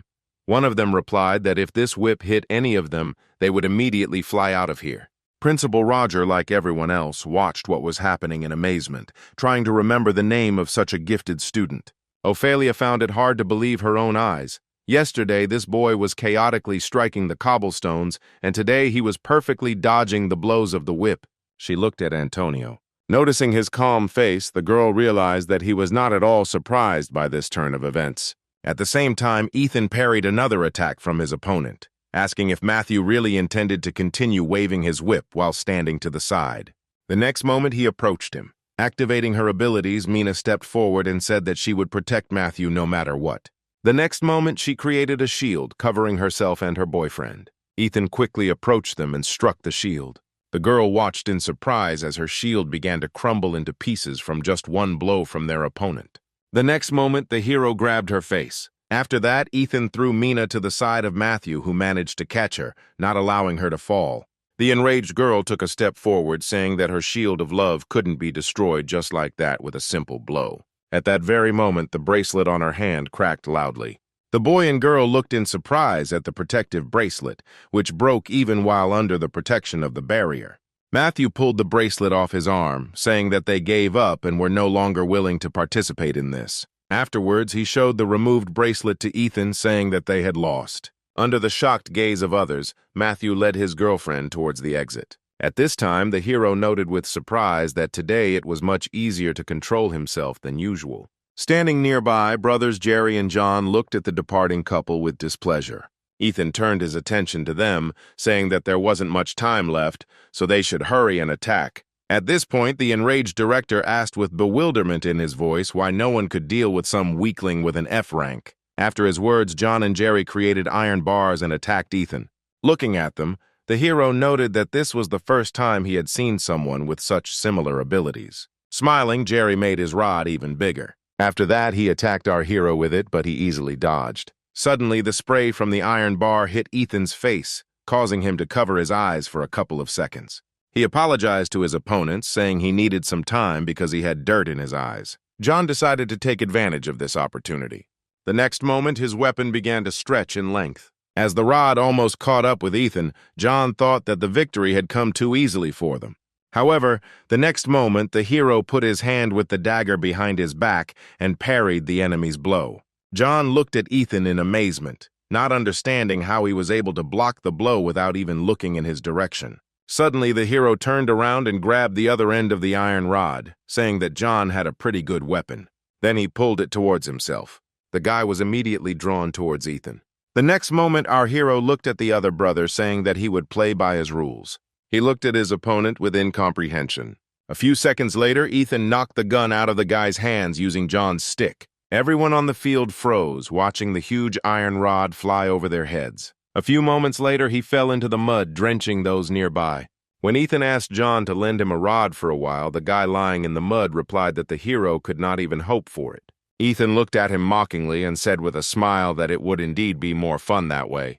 The next moment, he picked up the rod and started spinning it in the air at high speed, along with the guy, who was holding onto the rod with all his might to keep from falling.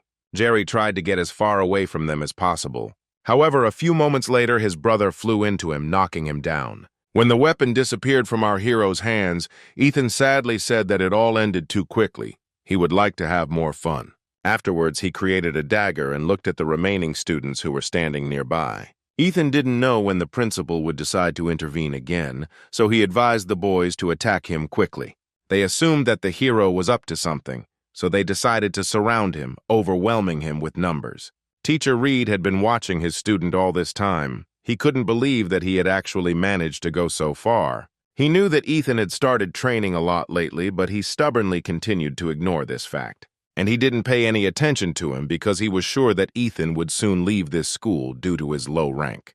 The man looked at the hero with regret. He remembered the day Ethan came to him and asked a strange question about souls. Then he just laughed, not even thinking about taking Ethan's words seriously. As a teacher, he should help students become better, but then he was full of prejudice and did not even try to help him, thinking that it would not bring any result. Teacher Reed covered his face with his hand, holding back tears. The next moment, he couldn't hold back and burst into tears, which puzzled the director. Ignoring him, Reed shouted through tears for Ethan to show everyone what he was capable of and prove that souls could not be divided by rank. The irritated principal told Teacher Ron to do something about his colleague. A few moments later, he dragged the sobbing man towards the exit. When the teachers finally left, Principal Roger turned his attention back to Ethan, completely confused about what was going on and why all the students who should have been the center of attention were eliminated at the very beginning. And now some F-rank is pulling the blanket over himself. The man decided that he needed to remove Ethan at any cost before the journalists arrived here. He remembered that for some students, competing using abilities would bring more advantages, but for those who specialized in close combat, it would be difficult for them to deal with everyone at once. The next moment, the man grabbed the microphone and announced that everyone should stop using their abilities immediately. Antonio looked at the man in bewilderment, his actions completely lacking common sense. Ethan looked at the director and said with a smile that he had tightened the rules too much, since now he doesn't even give 30 seconds. But this was only to his advantage. Looking at the wall behind him, from which Glenn had pulled out a beam not long ago, he noted that it was quite thin.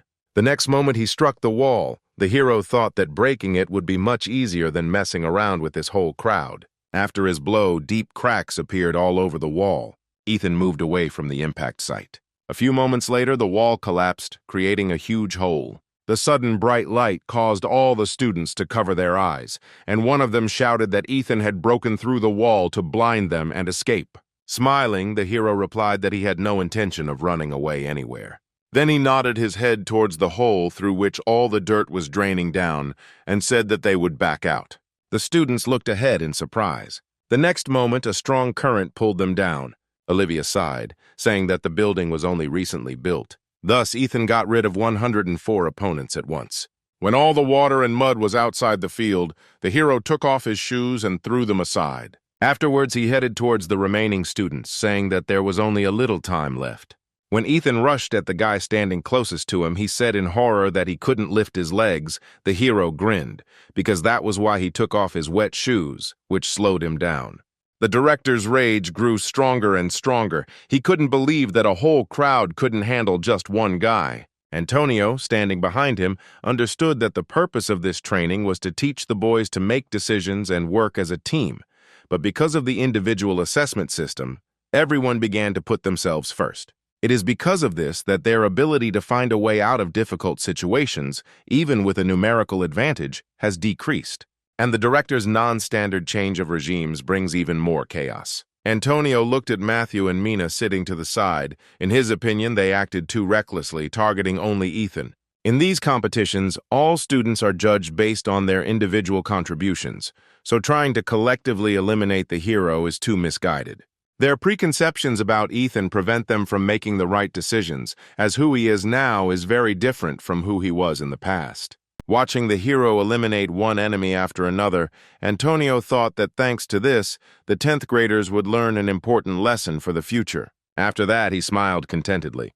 The students surrounding Ethan did not dare to come closer to him. Suddenly, the hero felt a strong weakness. This did not escape the notice of the other disciples, and they all ran towards him, intending to overwhelm him with numbers.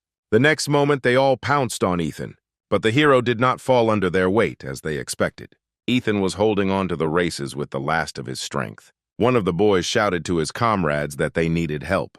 The next moment, several more people fell on top. Ethan could not stand it and sank to the floor. The director rejoiced as he watched this. Suddenly, the editor-in-chief called him. He answered the call, saying that the editor could now come inside. After hanging up, Roger grabbed the microphone and shouted that everyone could start using their powers again. After smiling slyly, he said that he expected amazing results from the remaining participants in the competition. Suddenly, Ethan began to rise. The man was dumbfounded when he noticed this. Meanwhile, the same boy shouted out that they needed more help. The guys who approached decided to get rid of two opponents at once, leaning on their former comrade. Ethan noticed that his opponents had loosened their grip.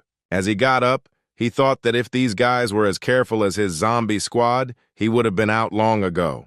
When his opponents noticed that Ethan was trying to get up again, they pinned his entire body to the floor. The hero decided that the strength of his right hand alone would not be enough, so he would have to go a little further than usual. The next moment, he jerked to his feet, throwing off all his opponents. It took him a few moments to regain control of the power, not allowing it to take over him.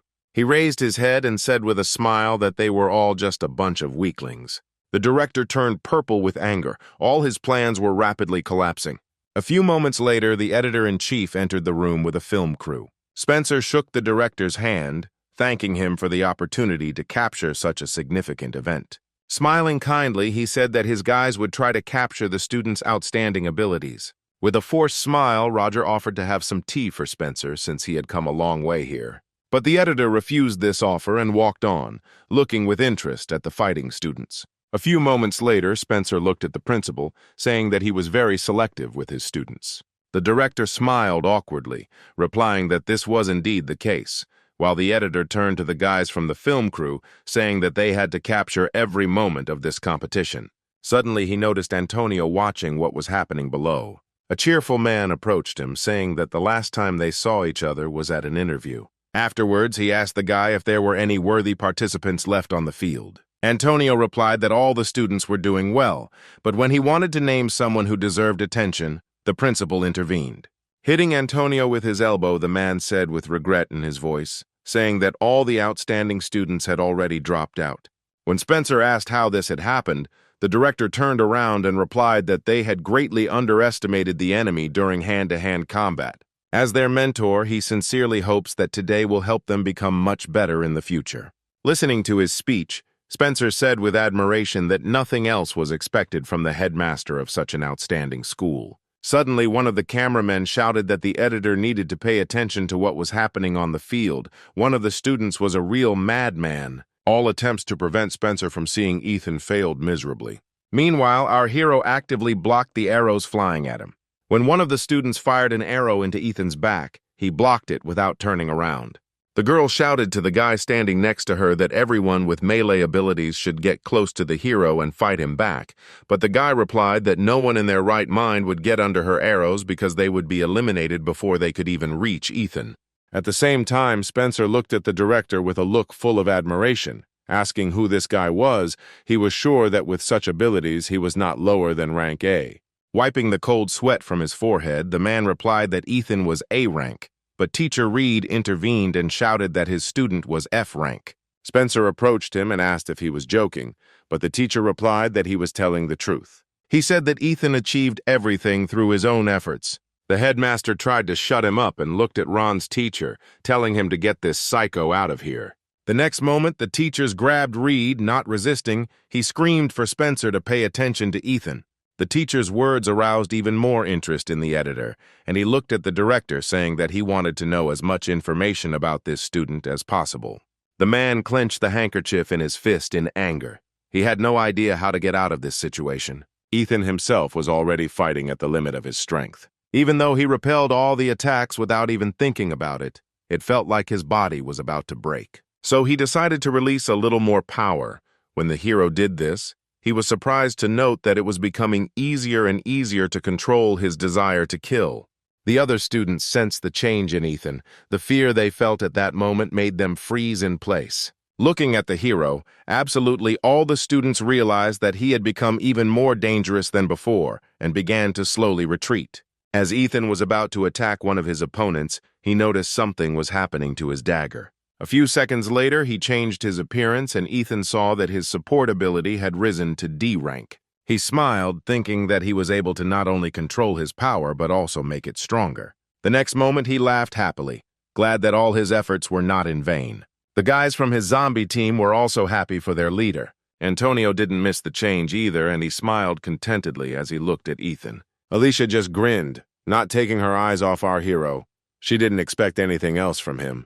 The next moment, she shouted at him to finish them all off quickly. Ethan smiled, saying that everything would be done in a matter of seconds. The next moment, he ran towards his enemies, frozen in horror at a terrifying speed. As he rushed past them, the students' protective bracelets immediately began to break. Looking at their wounded hands, they wondered how this was possible, because the bracelet should have taken all the damage. Ethan looked at his dagger, saying that this ability really suited him.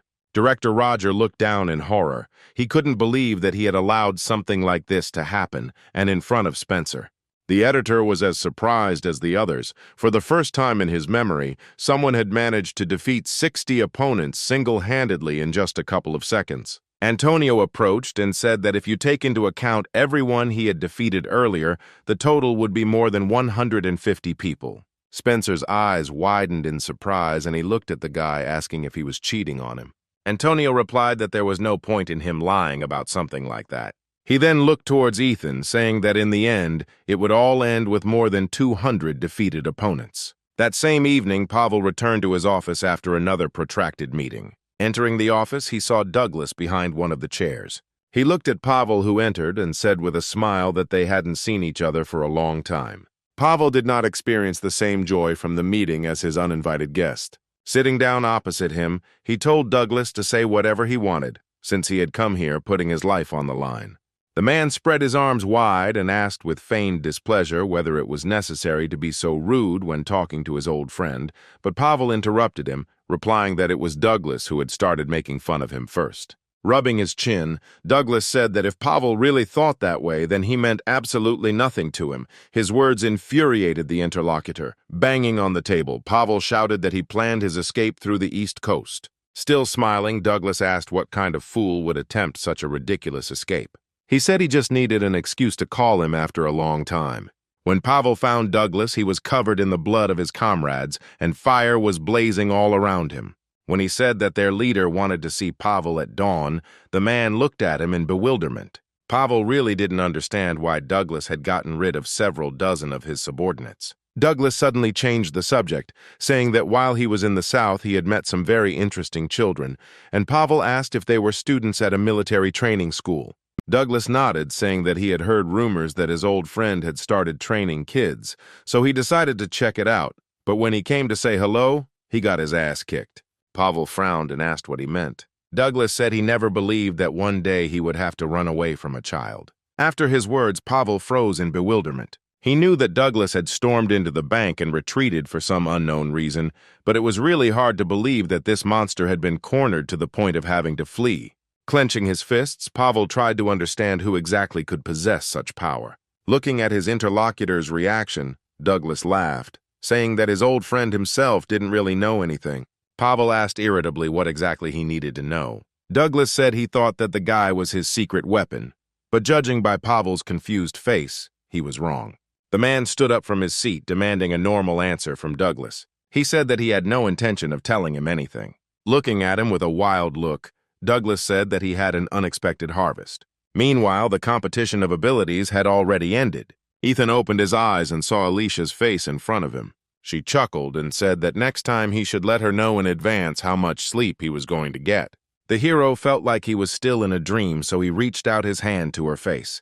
The girl was embarrassed when his palm lay on her cheek. However, the next moment Ethan pinched her cheek, surprised at how soft it was. With each passing second, the girl's irritation began to take hold more and more. She finally lost her temper and hit Ethan on the head, causing him to wake up completely. Looking around, the hero asked why they were here and not at the competition. Alicia looked at him and asked excitedly if he really didn't remember anything. The next moment, she said that after Ethan had dealt with everyone, he looked at her and asked if she had been watching him carefully and started jumping up and down. Looking intently at the girl, Ethan replied that he remembered that. The next moment, Alicia grabbed his cheek, saying that he passed out as soon as it all ended. Then she asked how Ethan was going to get married if he was such a sissy. The hero asked with displeasure how long she was going to mock the man who had just woken up. A few moments later, he turned away from Alicia and covered himself with his hands, answering that he was not going to get married in the near future. Smiling, the girl said that he should not be so categorical. A happy life awaits him with her. Deciding that Ethan had had enough, the girl leaned back on the couch and, smiling, asked if he still thought this was a dream. The flushed hero stared unblinkingly at Alicia, who seemed incredibly beautiful to him at that moment. A few moments later, the girl handed him a badge with his new rank. Ethan beamed with happiness, glad that he was no longer a newbie. Looking at him, Alicia said that a little later the teacher would give him a certificate. When he asked what certificate she was talking about, the girl patted him on the shoulder, congratulating him on his first stint in partisan training. Noticing that Ethan was not at all happy about this news, Alicia asked why he had such an indifferent reaction. Looking at his badge, he asked why he was only a private. Alicia thought the boy was just surprised that he was promoted 2 ranks at once, so she began to explain that his efforts were noticed, but Ethan interrupted her, saying that he had argued with the teacher. When the hero said that the teacher promised to make the entire zombie squad corporals if they got high scores, Alicia looked at him in bewilderment. The next moment, she gave Ethan a hard flick on the forehead, after which she said that he didn't have to worry because the teacher had made everyone corporals except him. When Alicia said that Ethan had one person to thank, he looked at the girl, trying to figure out who she was talking about. Faced with his blank look, she explained that he was keeping the nurse busy. Ethan was horrified to remember that he hadn't really thought about the nurse at all back then, and Alicia smiled and said that they could go thank her later. The hero objected to her, saying that he wanted to go alone. Smiling uncertainly, the girl repeated that she had suggested going with him. Ethan shook his head and replied that she had done nothing wrong, but that he just had to go alone. Suddenly, Alicia grabbed his cheeks painfully again. She asked in bewilderment if he really didn't like spending time with her. The following evening, the principal's office received an unexpected visitor, Teacher Reed, bringing the man tea, saying that the battalion commander had left. Reaching for his cup, Duke said that apparently the rank system at this school was not yet fully organized. When Reed asked what he meant, the man explained that they had been contacted in advance by another battalion commander, but a regular lieutenant answered. Bowing his head, Teacher Reed apologized, saying that he was alone on shift today. After his words, Duke laughed and said that even if special military training was organized on the basis of their school, this did not mean that they would be able to organize the same ideal military system as the 998th. The teacher was well aware that the 998th Special Training Brigade was created by the Korean Army to train future fighters. Only students with strong fighting abilities are recruited there, and the teachers are gathered from the elite themselves, under whose guidance the students absorb many years of military wisdom. Studying there is an alternative to a higher educational institution. Putting the cup back on the table, Duke asked when the principal of this school would arrive. Teacher Reed replied that he would be here soon. Looking at the teacher, Duke noted that he had too much of a displeased expression on his face, to which Reed replied that the man was behaving too disrespectfully for a representative of another bloc. Duke chuckled and apologized for his manners. Afterwards, he said that he allowed himself a little rudeness because he was an enemy who had come to declare war. When Teacher Reed asked what he meant, the man looked at him, saying that this should have been known by now, but apparently the information base of this school was so weak that no one had heard anything. After his words, Reed remembered a recent conversation with the director. Meanwhile, Duke continued by saying that even though there are a couple of big names in this school, like Alicia and Antonio, not many people care.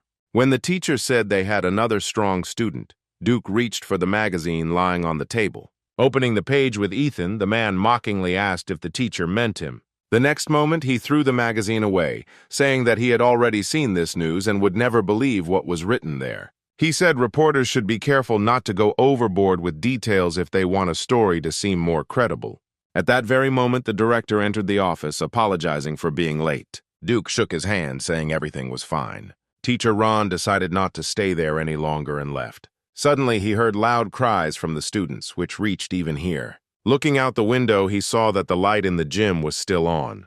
The guys from the zombie team were exhausted. They finally finished Antonio's entrance exam. Ethan walked up to him and asked him with excitement in his voice what he thought of these guys. They looked at Antonio expectantly. He suddenly smiled, asking why ask something so obvious. Afterwards, he congratulated all the guys on their successful entry into the club. The boys looked at their leader with surprised faces. He smiled and nodded at them. The next moment, the building was filled with the joyful cries of the children. Teacher Reed, looking out over the gym, said he believed in Ethan. Then he turned around and walked towards the stairs. Meanwhile, in the office, Duke handed Director Roger a folder of documents, saying that he had been ordered to get a seal after reading the contents. Roger signed. He knew that the document he signed had conditions that were too unfavorable for him, but he could not refuse. Taking the folder, Duke bowed and thanked the director for his time. A few moments later, Roger was left alone in his office. He was beside himself with rage. Spencer carefully reviewed the video from yesterday. He thought that this fight with Ethan, who was an F rank, would be a real sensation. Pausing the video, the man looked at the stack of pages of the article he had written. The authorities did not accept her, saying that Spencer should forget about what he saw yesterday. He stood up from his seat, wondering why the state needed this.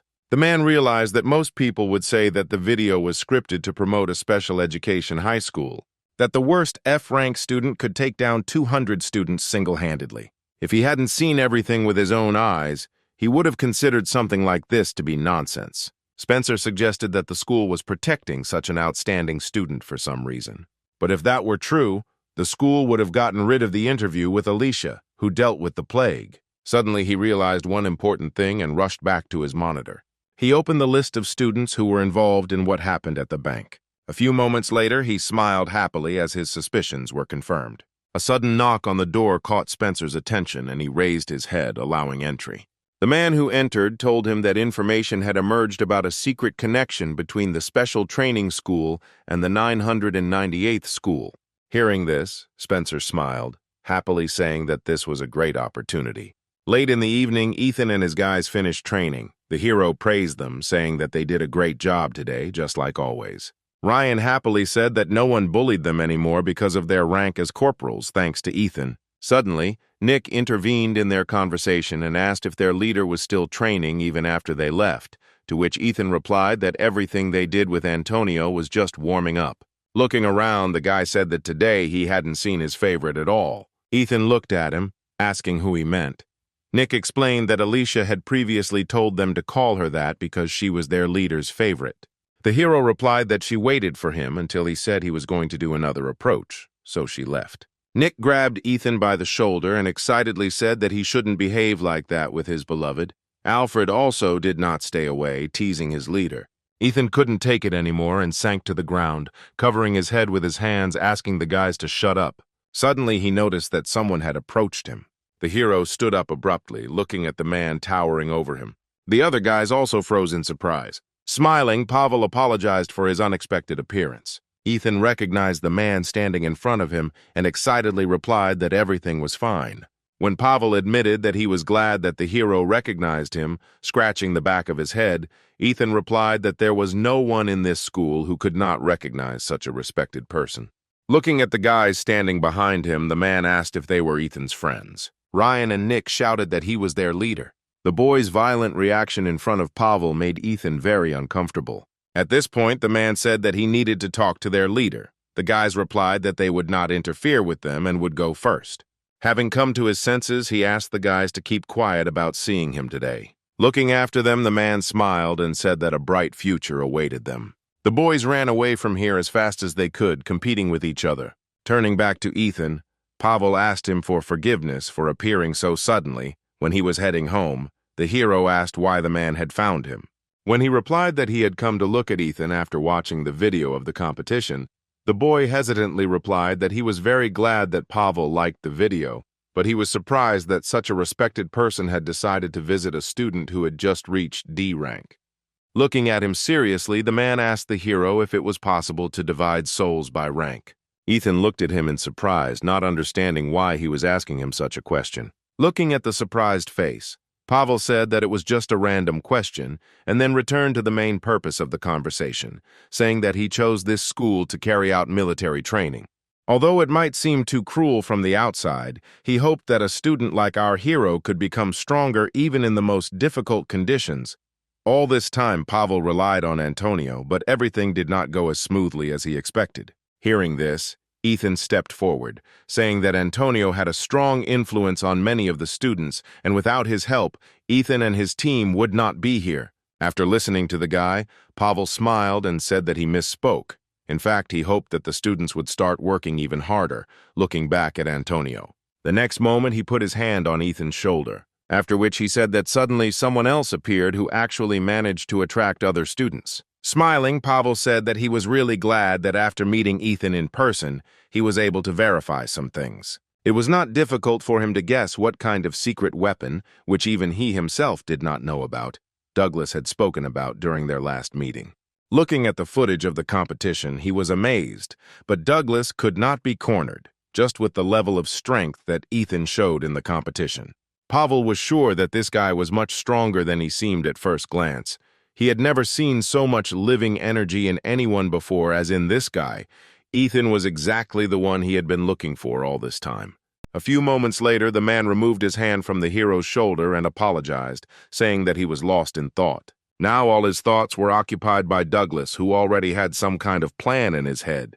Turning his attention back to Ethan, the man thanked him for his time, after which he turned around and walked towards the exit. Having come to his senses, Pavel turned around and said with a smile that it would be great if Ethan won. The hero looked at him with confusion, asking who he should defeat. Waving goodbye, the man replied that he would soon find out for himself. Confused, Ethan watched Pavel walk away for a few more seconds. At the same time, Antonio was still in the gym, finishing his training. Having put the barbell back in place, the guy looked at his watch and seeing that it was only 11 o'clock, he noted with satisfaction that he had begun to fulfill his daily quota much faster. He noticed that thanks to the hero and his team of zombies, the intensity of training increased significantly. As Antonio pulled his jacket back on, he said that Ethan was simply incredible. After finishing his workout, he decided to go for a jog before heading home, thinking that he had to work even harder if he wanted to be a good example for his comrades. Suddenly, he heard someone's frightened cry. On the next street, a group of guys pinned a girl against the wall. Amelia was shaking with fear and begging to be let go.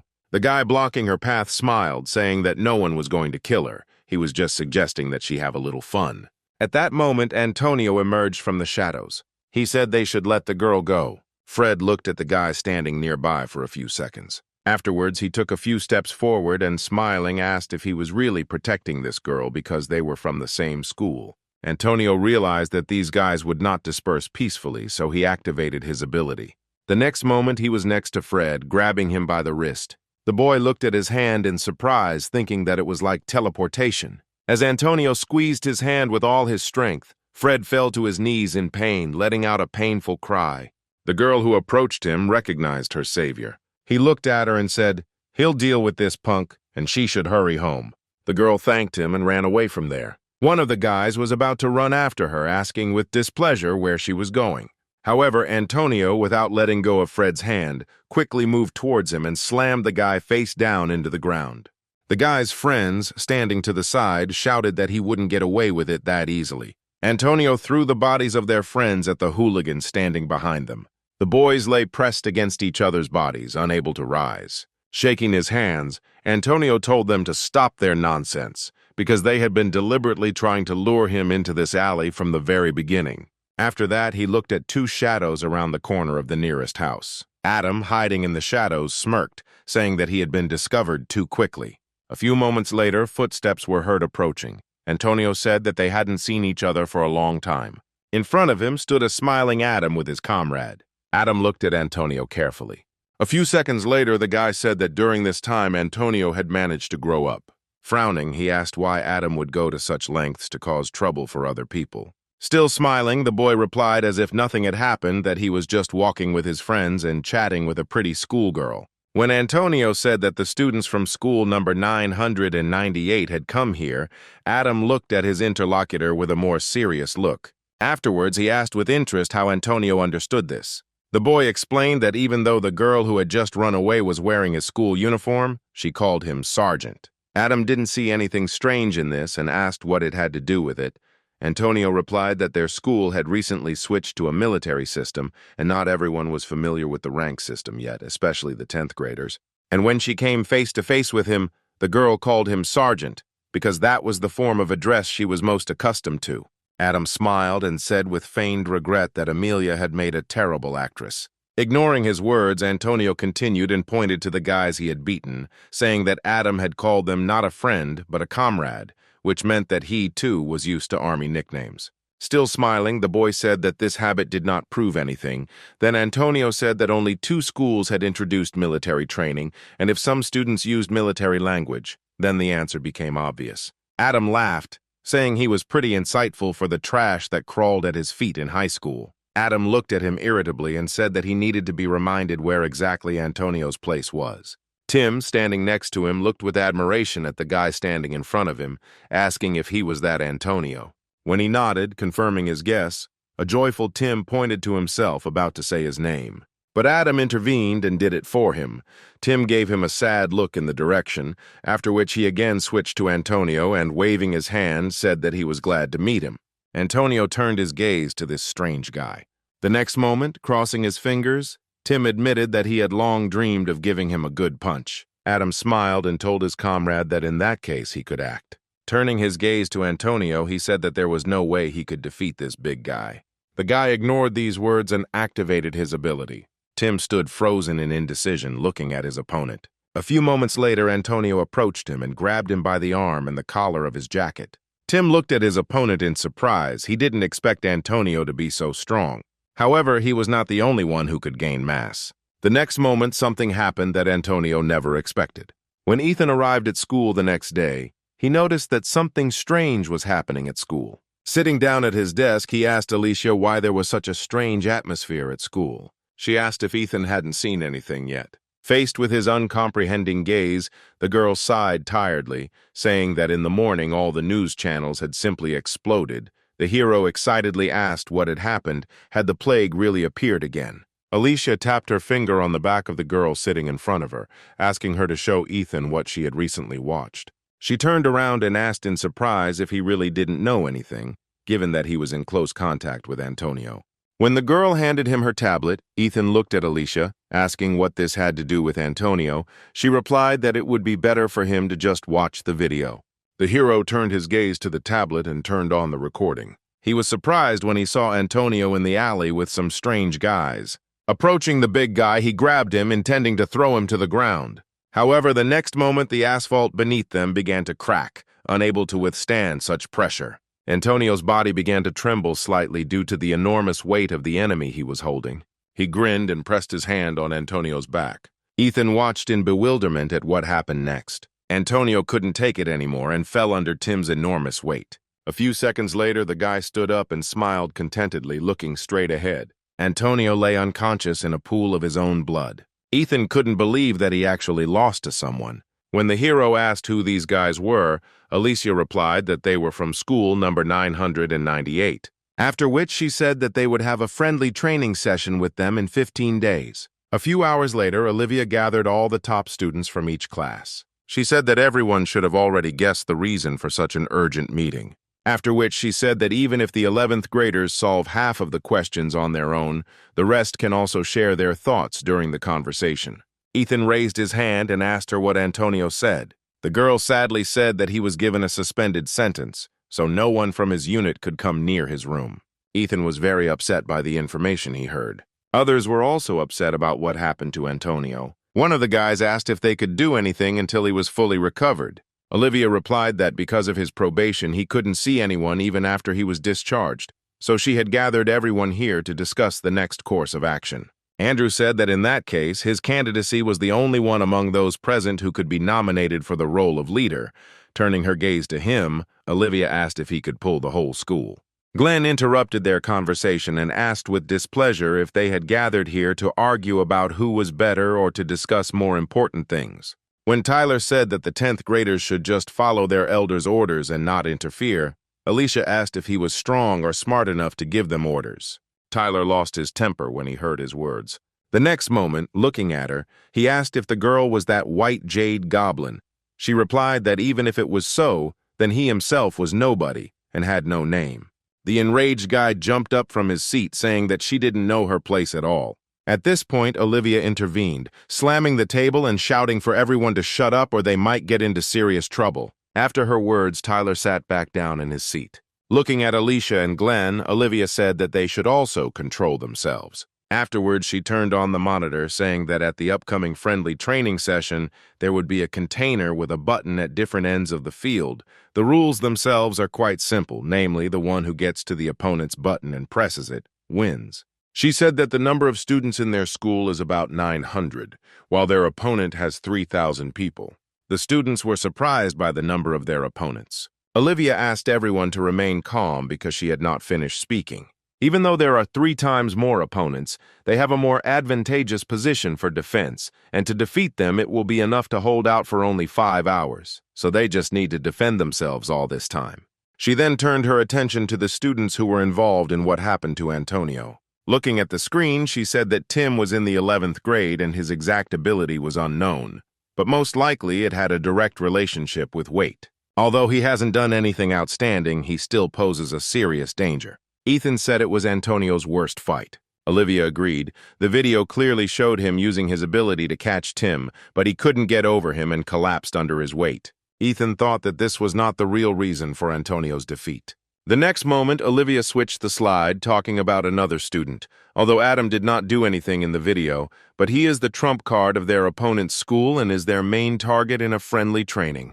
She knows that he went through a special transfer procedure to school number 998 right before the start of the 11th grade. Ethan was surprised to hear that he had faced Antonio in a competition in high school and had placed second. Looking at Olivia, the hero asked if she knew anything about Adam's ability. She replied that she didn't know the details, except that this guy's physical abilities increase when he gets angry. Ethan was greatly surprised when he realized that Adam's ability was very similar to his own. Meanwhile, Olivia continued, saying that thanks to these 2 students, the school can manipulate the press to understand the rankings. Now they were targeting Antonio, who was the strongest student in their school, to undermine their authority. Ethan clenched his fists in anger, saying that this was all nonsense. Olivia also said that they have information about the person who posted the video.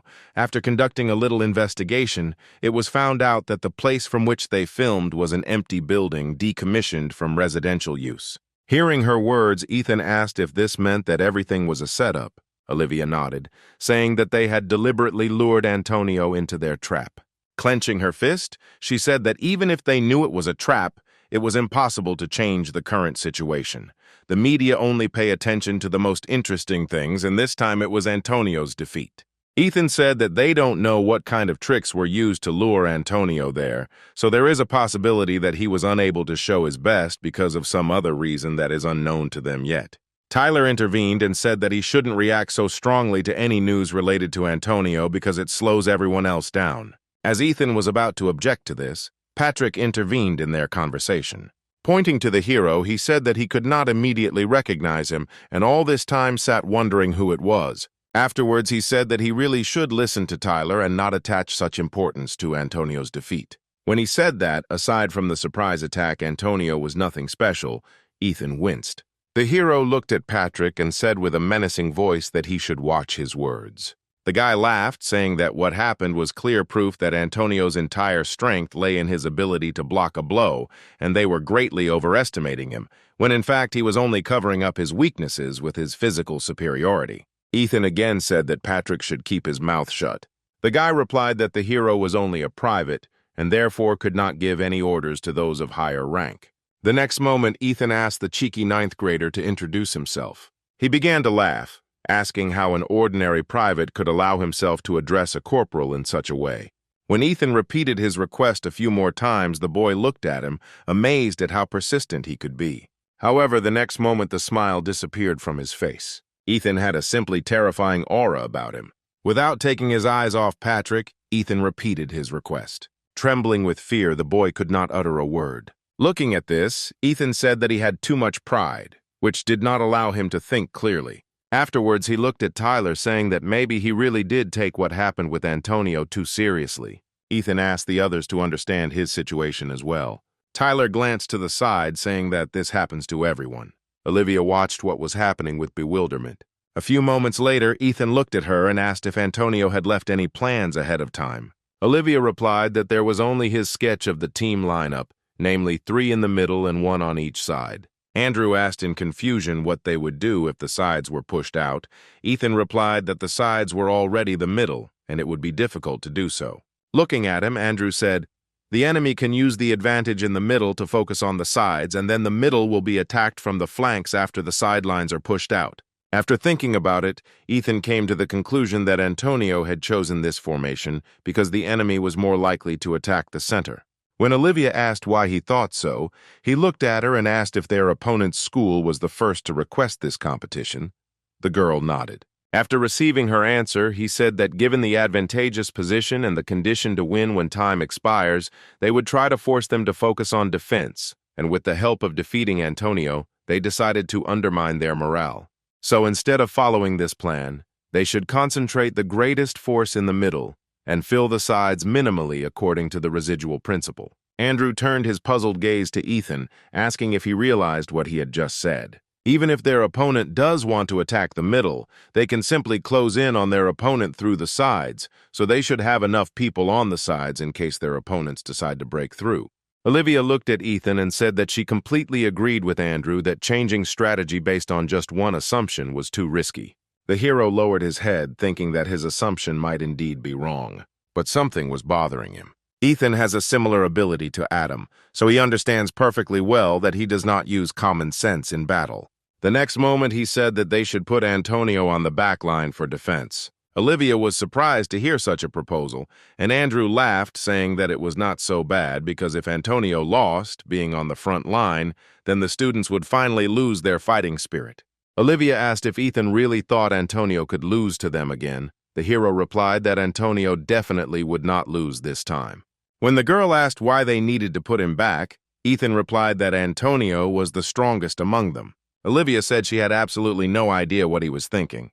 The other students supported Ethan's idea of putting Antonio back. Alicia said that she didn't agree with the hero's statement that this guy was the strongest here, but she also agreed with Ethan's idea. She was sure that he already had some kind of plan. Olivia sighed and said that the main task today was to pass on information. In order to finally approve the plan, they would have to meet a couple more times, so if anyone had any new ideas, they could share them with everyone. After that, everyone left the office. Andrew said that if everyone followed his instructions, then everything would go as it should. Patrick ran out of the office and called out to Ethan. The hero stopped and asked what he wanted, but the guy remained silent. Not daring to answer, Ethan began to approach him, saying that he needed to have more courage if Patrick wanted to tell him something, defending his hurt pride. Olivia approached them and asked with displeasure what was going on. Ethan smiled and replied that Patrick needed to be taught a little lesson. Realizing that nothing serious was happening, the girl turned around, telling the hero one last time not to overdo it and not to do without unnecessary casualties. Antonio alone was more than enough. Patrick shouted that Ethan was too conceited for being just a private. Pointing to himself, he declared that he would become the strongest in this school and surpass Antonio and Alicia. After his words, the hero looked at him piercingly, saying that this guy really needs a couple of lessons. A few minutes later, they both came out into the backyard of the school. Smiling, Patrick said that he would let Ethan strike first since he was weaker than him. The hero looked in bewilderment at the guy standing opposite him who was too self-confident. Using the ability, Ethan saw that Patrick could see the trajectory of an enemy's attack by determining its kinetic energy. However, if he could not identify energy that was beyond his line of sight and existed for more than 2 seconds. Taking a breath, the hero replied that he accepted his offer and would attack first. The next second, he took off, approaching Patrick. He smirked. Such speed did not give Ethan any advantage because he saw all his actions in advance. He managed to step back, dodging the attack he had foreseen. However, Ethan attacked him in a completely different way than his ability indicated. Dodging another blow, Patrick did not understand how his opponent managed to change the trajectory of his movements. Suddenly, Ethan turned his dagger around, pointing the blade at himself. Patrick was dodging his opponent's phantoms at this time. Suddenly, the hero struck a blow that Patrick could not foresee. Jumping to the side, he thought that Ethan was really strong. His blow was dangerous even without a dagger. What worried him most was that this guy's movements did not match the energy trace he saw at all. Patrick suggested that he simply wasn't concentrating enough and needed to be more attentive this time. At the same time, Ethan, who was approaching him, said that since his opponent was dodging so well, he should make things more difficult. After that, he attacked again. Patrick took a few steps back, trying to focus on his opponent. However, the next moment he saw 3 phantoms of his opponent. The guy realized that Ethan was simply moving much faster than his ability could catch anything. A few seconds later, the hero delivered a series of blows with his dagger and stopped behind his opponent. Opening his eyes, Patrick did not understand what was happening and why he did not feel any pain at all, because the blow should have already happened. Standing behind him, Ethan said that since Pavel was the one who started the fight, he shouldn't ask for compensation. At first, the guy didn't understand what the hero was talking about, but when he looked down, he saw that all his clothes were covered in many cuts. Leaning over Pavel, who was sitting on the ground, Ethan said that people who rely only on their own ability and do not put in the necessary effort into training will never be able to defeat Antonio and Alicia.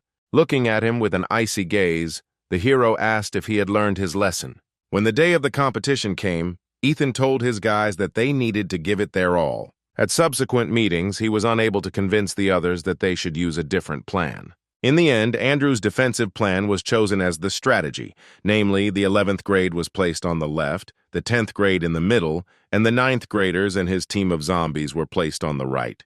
The 11th grade was decided to be placed on the left because there are many strong fighters there who will try to wear out their opponents. Ethan thought that it would be better to prepare for a full attack due to the fact that the enemy numbers were much greater.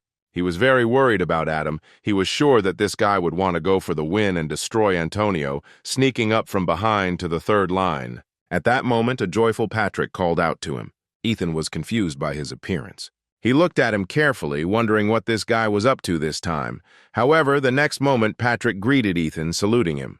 The hero looked at him in bewilderment, completely not understanding what was going on here. Smiling, Patrick said that he was stupid before and couldn't tell the difference between false rumors and truth, and realized how brilliant Ethan really was too late. Ethan asked, confused, what rumors were being discussed. A delighted Patrick revealed that there were rumors that he had sucked up to Antonio to get first place in guerrilla training, and had also bribed the press to write an article about 1 student against 200. Ethan knew that no one would believe what had happened, but such rumors really affected him. Meanwhile, the inspired guy continued, saying that he learned the whole truth and now wants to become as strong as Ethan, so he will follow him. At that moment, Ryan and Alfred approached, asking who their leader was talking to.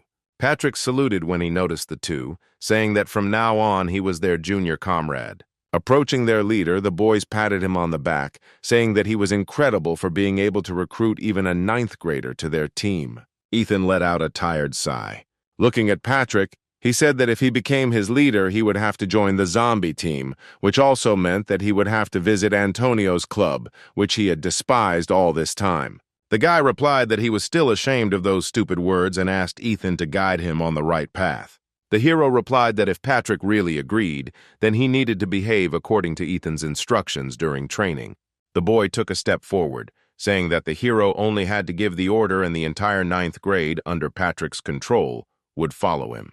Ethan noted that this could be quite useful, and placing his hand on Patrick's shoulder, said that he would take him into his team as a temporary zombie. The guy smiled happily, saying that he would do his best. Ethan smiled too, thinking that the chances of winning were getting better. At the same time, Antonio stood at the entrance to the bunker where the button was located. He was in a warlike mood, waiting for the moment when the enemy would come here. A few hours later, the 2 schools went on the offensive. The boys from the 998th school contacted headquarters, claiming an attack on their target from the direction of Delta 1. Scott was about to give his approval when the connection suddenly went dead. Bruce, standing nearby, asked what was going on, whether their opponents had really used an ability that affected the electromagnetic signal. Scott didn't have time to answer him when a voice came from the other side again. He took off his headphones and turned on the speakerphone, asking who was speaking. The voice replied that it was Private Ethan from the 3rd Squad, 1st Company, 10th Platoon. Hearing the name, Scott seemed very familiar, but he could not remember where he heard it. Looking at him, Bruce said that it was this guy who spread the rumor that he defeated 200 opponents. Robin thoughtfully asked if they really intended to disrupt their opponents' communications with their speed ability. Suddenly, the cries of their comrades were heard. Judging by their cries for help, the guys from headquarters came to the disappointing conclusion that things were not going well there. A few moments later, Ethan spoke again, advising them to send reinforcements here if they didn't want to lose their leadership. Robin pointed at Scott, saying that he needed to contact Delta 2 to confirm the information. At that moment, Bravo 2 contacted them and reported that Bravo 1 was retreating. Robin began to quickly look over the list of 9th graders, saying that there was definitely no one with a strong ability. Meanwhile, Glenn approached his opponents from the center and, activating his ability, picked up a huge pillar. Raising it, he said that it was time for him to make his decisive move. The next moment, he threw it towards his opponents. The guys standing a little further back retreated a couple of steps back in horror. The leader of their squad shouted for everyone to move as far away as possible, because if they were hit, they would immediately go to the hospital, and even a protective bracelet would not help them. A few seconds later, the boulder fell near them, causing the boys to run in different directions in fear. Dusting his palms, Glenn said he felt relief watching this scene. Olivia approached him and said that her guess was correct, and his ability was most useful on the battlefield, and there was also a special area for debris that students could use for their own purposes. Glenn replied that in gratitude for the fact that he was able to enjoy the suffering of his opponents, he would turn a blind eye to the fact that she complained all the time about being put together with the 11th graders. Afterwards, he chuckled and looked at Olivia, saying that it was her turn to show her abilities, and he would relax and stand aside for now. The girl activated her ability and said that she would show everything that her class is capable of. The next moment, she shouted to her squad that even if their leader was not with them now, they had to show their opponents who was boss. After her words, everyone went on the offensive, jumping down. The girl immediately incapacitated one of her opponents, pinning him to the ground. The enemy commander ordered everyone to roll up the combat company. They needed to reinforce the forward line that Antonio's detachment had broken through. Olivia ordered her squad to take 3rd position. Looking at her opponents, she shouted that they must show the full strength of their school. After some time, their opponents fled, retreating back. Olivia said they needed to straighten out their front line and move on. Suddenly, she felt a strange presence behind her. Towering over the girl, Adam said with displeasure that retreating in the first battle was a shame. He then activated his ability and raised his fist to attack. He said that she should get out of here as quickly as possible and bring here a fighter nicknamed Stumbling Block. The next moment, Olivia flew back several meters. As she crashed into a nearby column, Glenn worriedly asked if she was okay. The girl replied that such an attack was nothing against her armor. Looking at her, Adam smirked, saying that a fight with her would be interesting. Approaching him, Olivia said that he was indeed as aggressive as the report said. The guy smirked, saying that if you looked closely, she was quite pretty up close, and then asked if she had a boyfriend. Olivia sighed and said that just from that conversation, she knew what kind of person he was. Adam told her not to rush to conclusions. He treats girls very well. She replied that she did not intend to listen to this useless speech any longer. Afterwards, she ordered her squad to take up positions. Now was the best time to avenge their leader. Adam was surprised to hear that they were all Antonio's subordinates. He said irritably that they better know their place and bring their leader here quickly, because their attempts to seem cooler than they are really pissed him off. The next moment, the anger he had been holding back transformed into intense heat emanating from his body.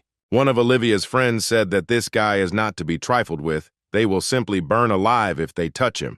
Looking at them, Adam was unhappy that his opponents were afraid of such a trifle. Everyone looked at each other in surprise when the steam suddenly dissipated. Nodding to each other, they decided that this was the best moment to attack. Alicia shouted that they needed to assess the situation better and not act so rashly.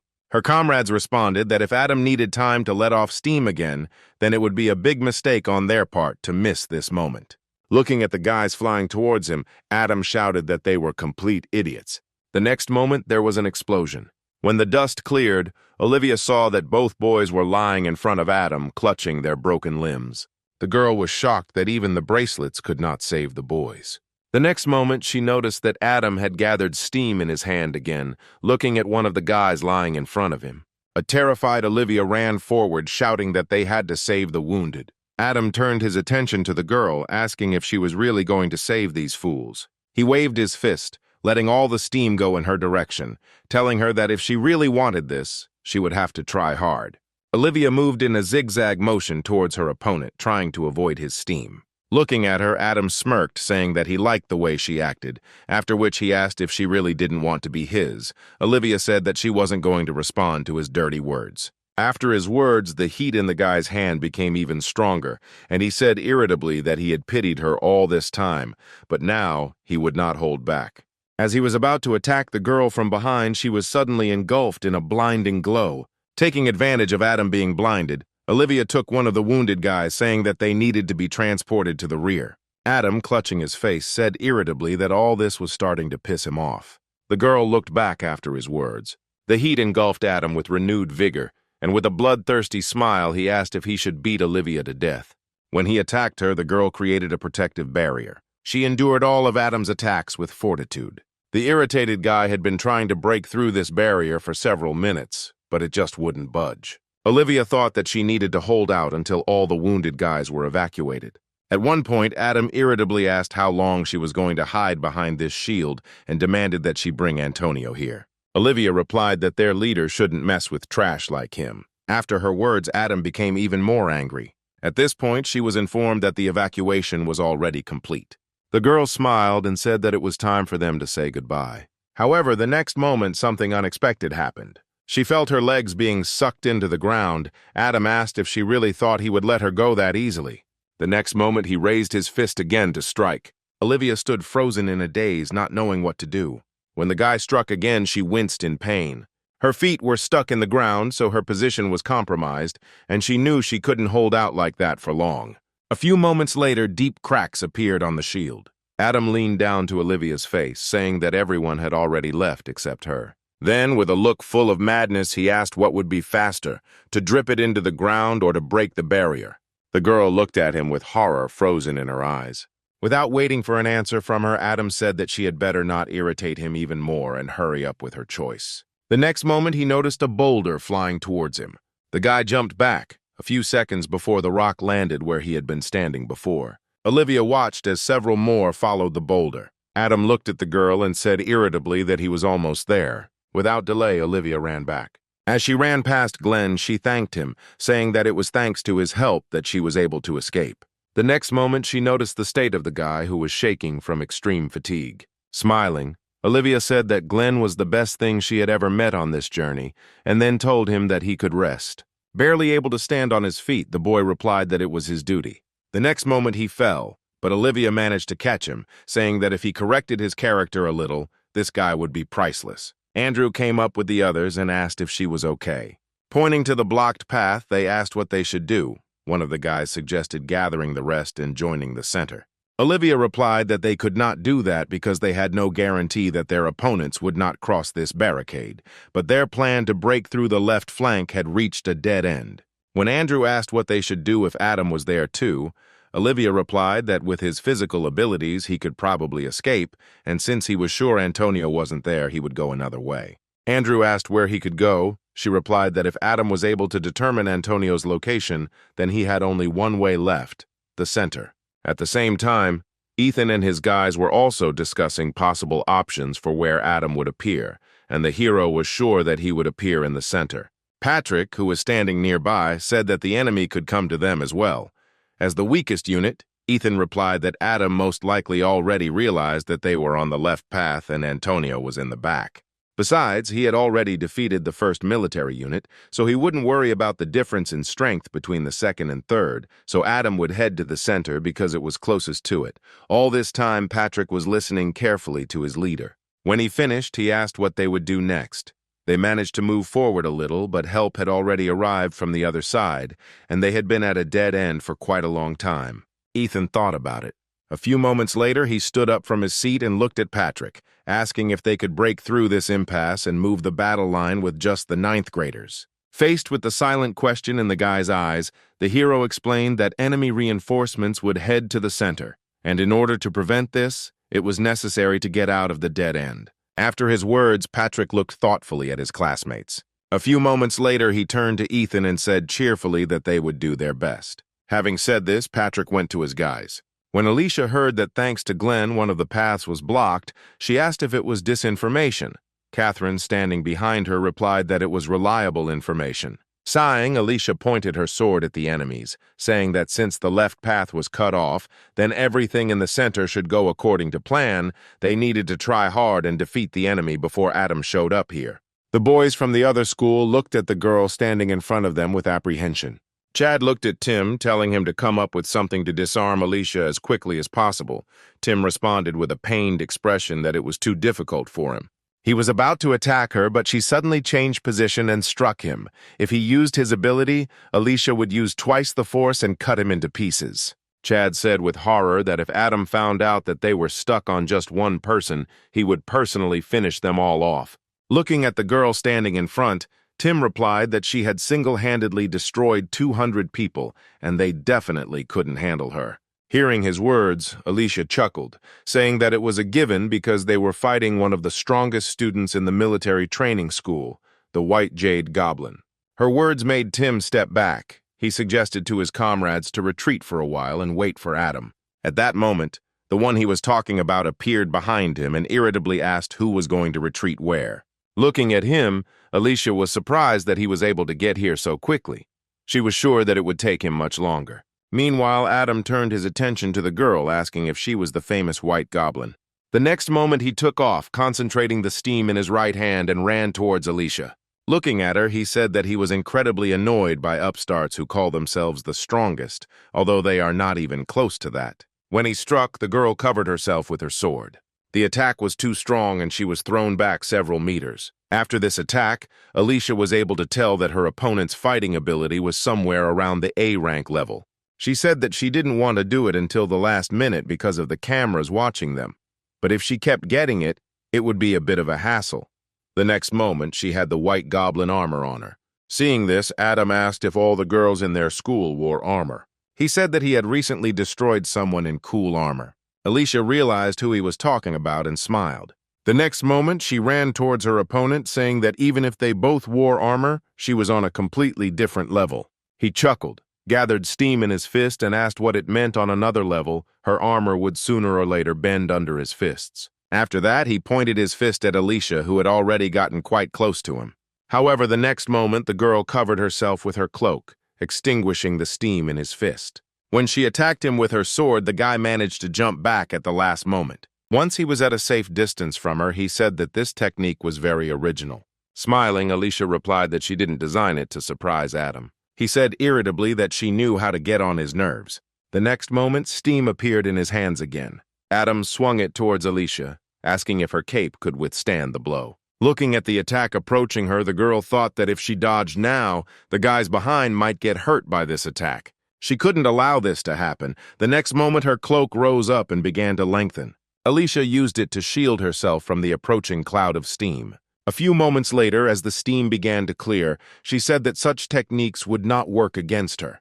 Looking at the girl in front of him, Adam became even more angry. He approached her, raising his fist to strike, and shouted at her to stop annoying him and just give in. Alicia jumped to the side, avoiding his blow. She realized that his ability drew its power from Adam's anger. If he was constantly in this state, he would be able to attack without wasting his strength. The next moment, the girl created clones and attacked him, deciding that it was best to get rid of him with one blow. Adam was confused when he saw 3 Alicias at once. He was unable to dodge their blows and flew to the side, protecting his face with his hands. Alicia chuckled and said that a goblin had taken possession of it. Looking at the girl, Adam asked in bewilderment how this was possible.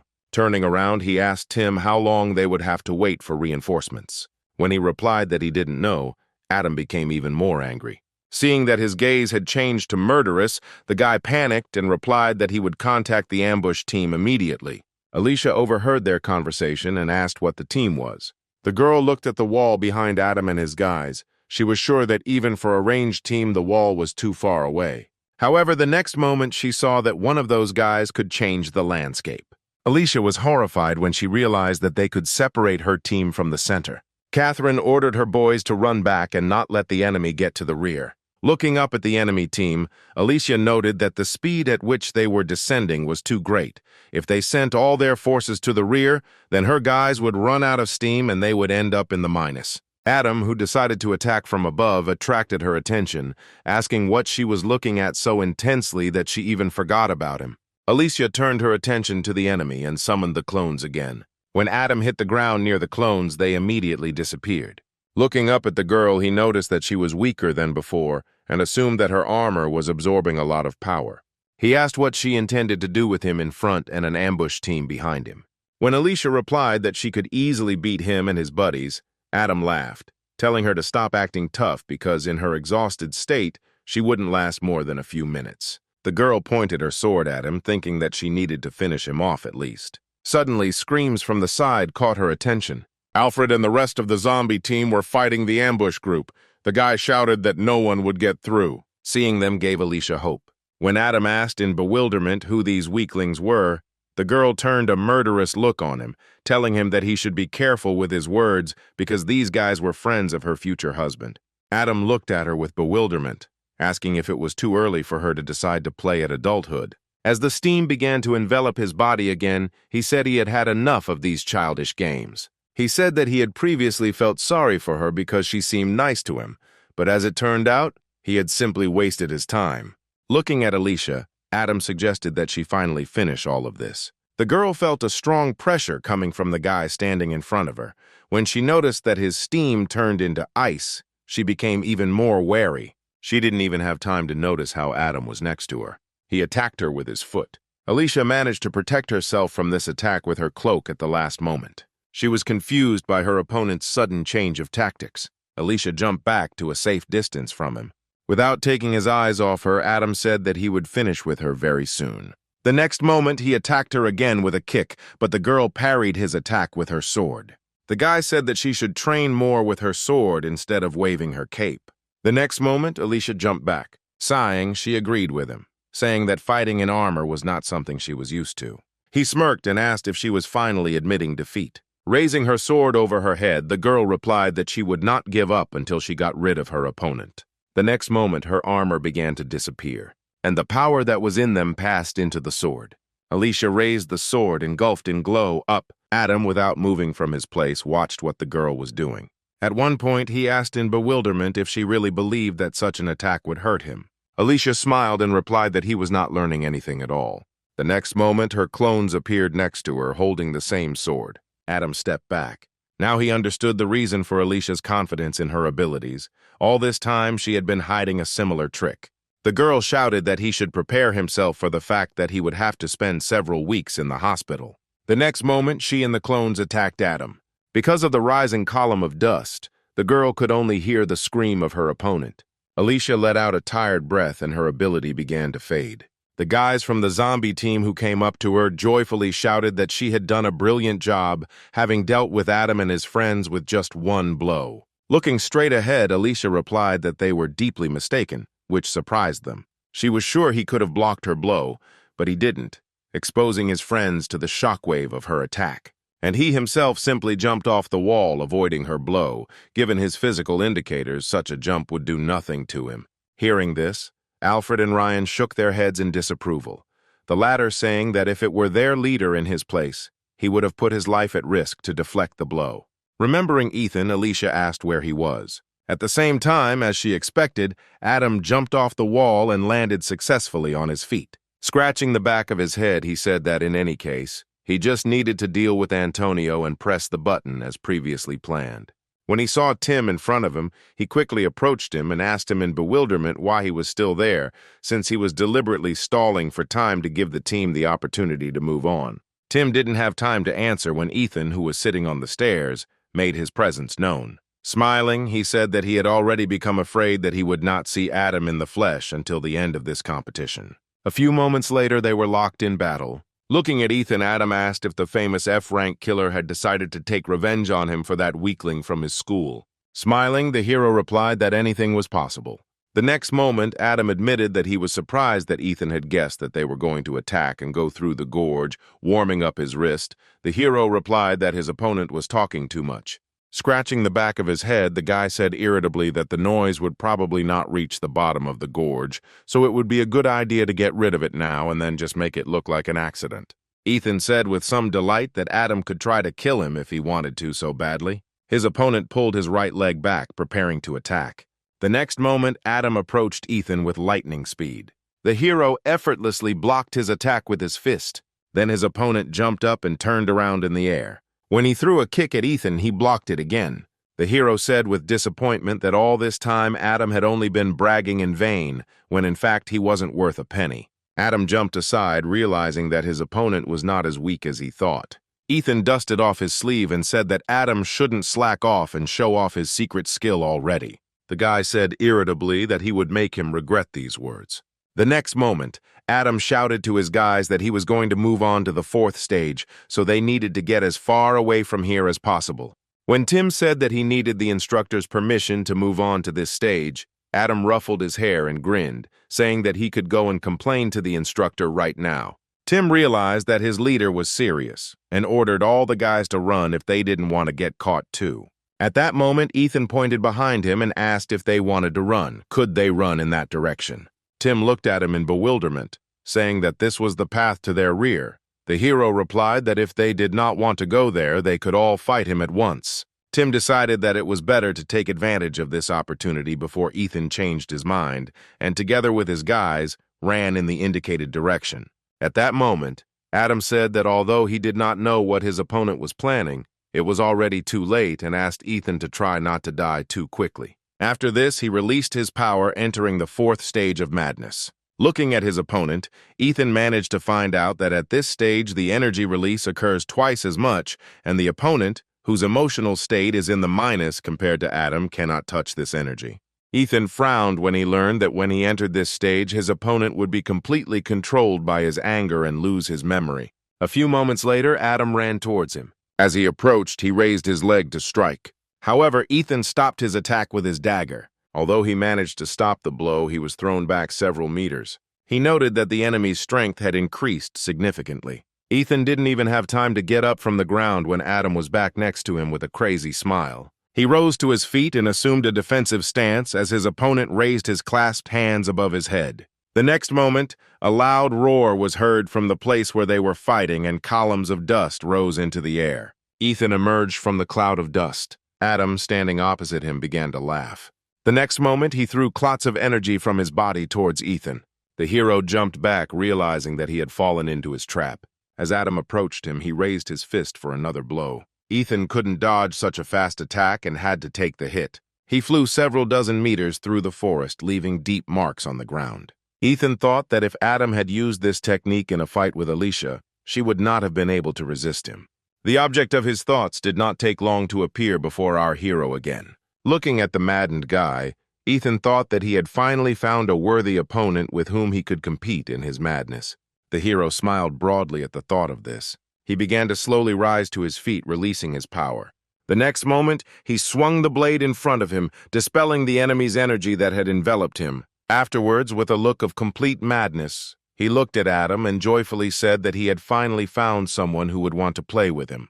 At the same time, Tim and his guys were approaching the enemy's rear. The guy said that they better hurry up and finish everything before Adam starts having problems due to the 4th stage. One of the guys said it was all too weird and wondered why they were allowed to pass so easily. A few moments later, they came upstairs and saw Antonio standing near the bunker. He looked at them thoughtfully, saying that he had not received any information that the front line had been broken through, and that they could even be praised since they were able to come up with a secret passage. The guys behind Tim were confused. Austin couldn't believe that they put one of the strongest players at the end and ordered the others to check the area because there could be an ambush. At this point, Antonio said that he was alone here and there was no ambush. Austin shouted that they would not so easily believe the words of their enemy. Antonio said that whether to believe it or not was their business, then turned his gaze to Tim, saying that he had been waiting for him for a long time. After checking the area with his ability, one of the guys told Tim that he was unable to find anyone nearby. He replied that in that case the task was simplified because Antonio would not be able to stand against him alone. After his words, he stood in a stance and focused on his opponent. Tim didn't have time to do anything as Antonio rushed past him at full speed. In a matter of seconds, he single-handedly dealt with his guys. Frowning, Tim said that even though the others had been defeated, Antonio wouldn't be able to lay a finger on him, and in his opinion, it would be better if that guy with the dagger was put on that spot. Hearing about the dagger, Antonio immediately understood who his opponent was talking about. He no longer listened to the guy standing behind him and smiled softly at the thought of Ethan, realizing that this was his plan. Suddenly, Tim grew in size and rushed at his opponent. When he grabbed Antonio by the shoulders, intending to throw him to the ground, the boy stayed on his feet and grabbed his arms. Tim looked at Antonio with confusion.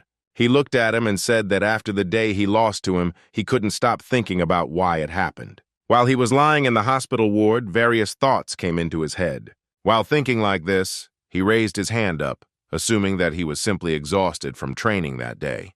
The next moment, Antonio grabbed his opponent's bike with force. He said that all his assumptions were just pathetic excuses. He was just weak, that's all. After these words, he lifted Tim up, causing him to bewilder. Antonio didn't want to allow situations like that to happen again just because he was weak, so he trained a lot to make his ability much stronger. The next moment, he rolled over his opponent, slamming him into the ground with force. Meanwhile, Ethan looked at his opponent with a wide smile. He began to chuckle and, covering his face with his hand, stretched out the syllables and said that he would like to restrain himself, but he couldn't. The next moment, he ran towards Adam. He didn't have time to dodge his sudden attack and flew back. A few moments later, he crashed into the wall, raising clouds of dust. Adam rose to his feet and screamed. Ethan followed him out of the forest. Looking at his opponent with crazy eyes, he said that he could no longer hold back from killing him. The next moment, they rushed towards each other. They attacked each other while moving in a chaotic direction. At some point, Adam jumped up. He looked with irritation at the enemy remaining below. Then he threw the energy surrounding him in all directions, hoping that one of the beams would hit the target. Ethan moved lightning fast between the clots of energy falling at him.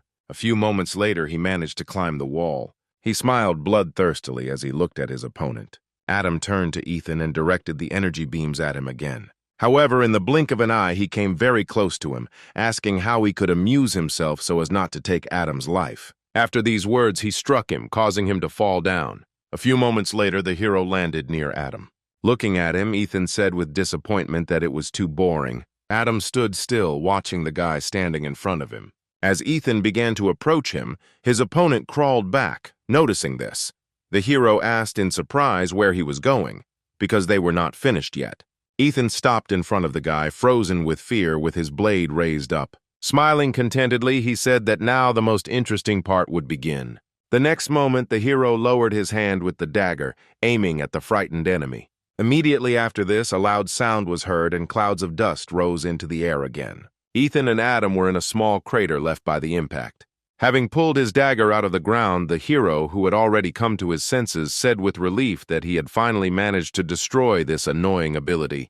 If Adam had not lost his thirst for battle, he would already be lying dead. The guy, who didn't remember anything, looked ahead in bewilderment. When he noticed many wounds on himself, he cried out, asking what happened. Ethan scratched the back of his head, saying that he was jealous that Adam was losing his memory after all the things he had done. Coming closer to his opponent, he said that he was looking forward to meeting him because he had defeated Antonio. But now Ethan was deeply disappointed. Adam shouted in irritation that some weakling dared not compare him to someone else. However, the next moment he could not utter a word because of the fear that enveloped his entire body. Adam looked at his trembling palm in confusion, trying to understand why he was feeling such intense fear. Ethan noticed this and said that even though Adam had lost his memory, his body remembered. Afterwards, he looked at the guy in front of him with disdain, saying that since they were already finished here, Adam could go and do his own thing. The guy looked at Ethan in bewilderment. Adam didn't think long about this proposal and ran towards the stairs, shouting that Ethan would not regret this in the future. Smiling, the hero replied that something like that was unlikely to happen. A few moments later, Adam had already reached the rear of his opponent. When he saw the man standing in front of him, he was very surprised. The one standing in front stood half-turned towards him and looked straight at him. Taking a few steps forward, Adam asked with irritation what Antonio had done to his comrades. He calmly replied that he had fought with Tim and won. Adam shouted that he couldn't beat him and asked what trick he used against Tim. Antonio replied that he didn't use anything, he was just stronger today than he was that day. Adam waved his hand and shouted at him not to pull the wool over his eyes because he would never believe such nonsense. Noticing that one of Antonio's hands was covered in blood, he smirked and asked if he could stop him with a wounded hand. Adam was confident that Antonio would not be able to oppose him and that victory was already up his sleeve.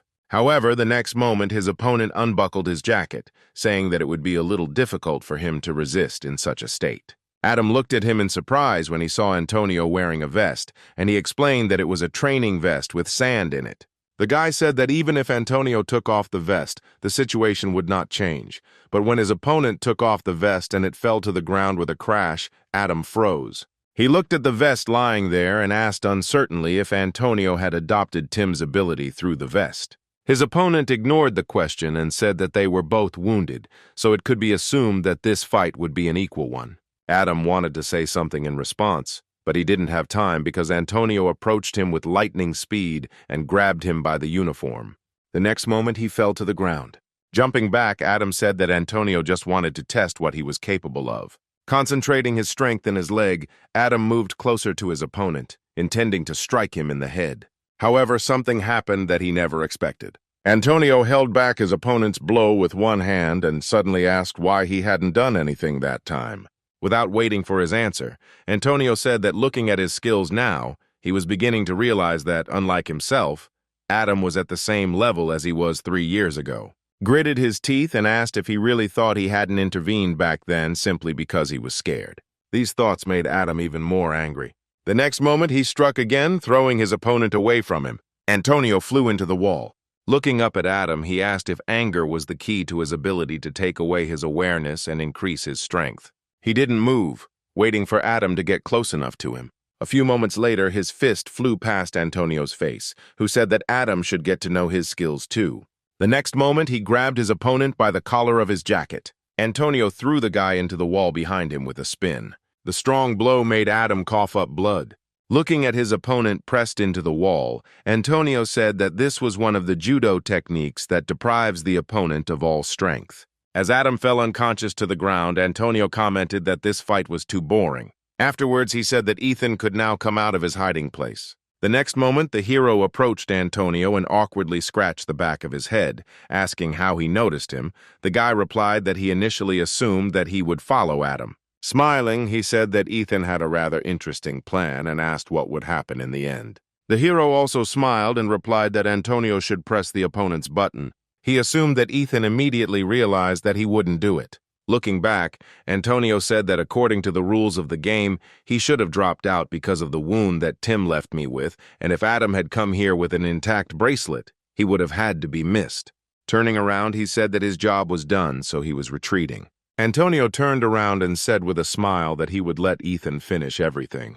The hero saluted him, saying that he had no other choice. Meanwhile, the zombie team held back the onslaught of their opponents. Ryan chuckled and said that they would not move until all the opponents were dead. Scott shouted to his guys that if they dealt with these zombies, then only small fry would remain, and it wouldn't be difficult to deal with them.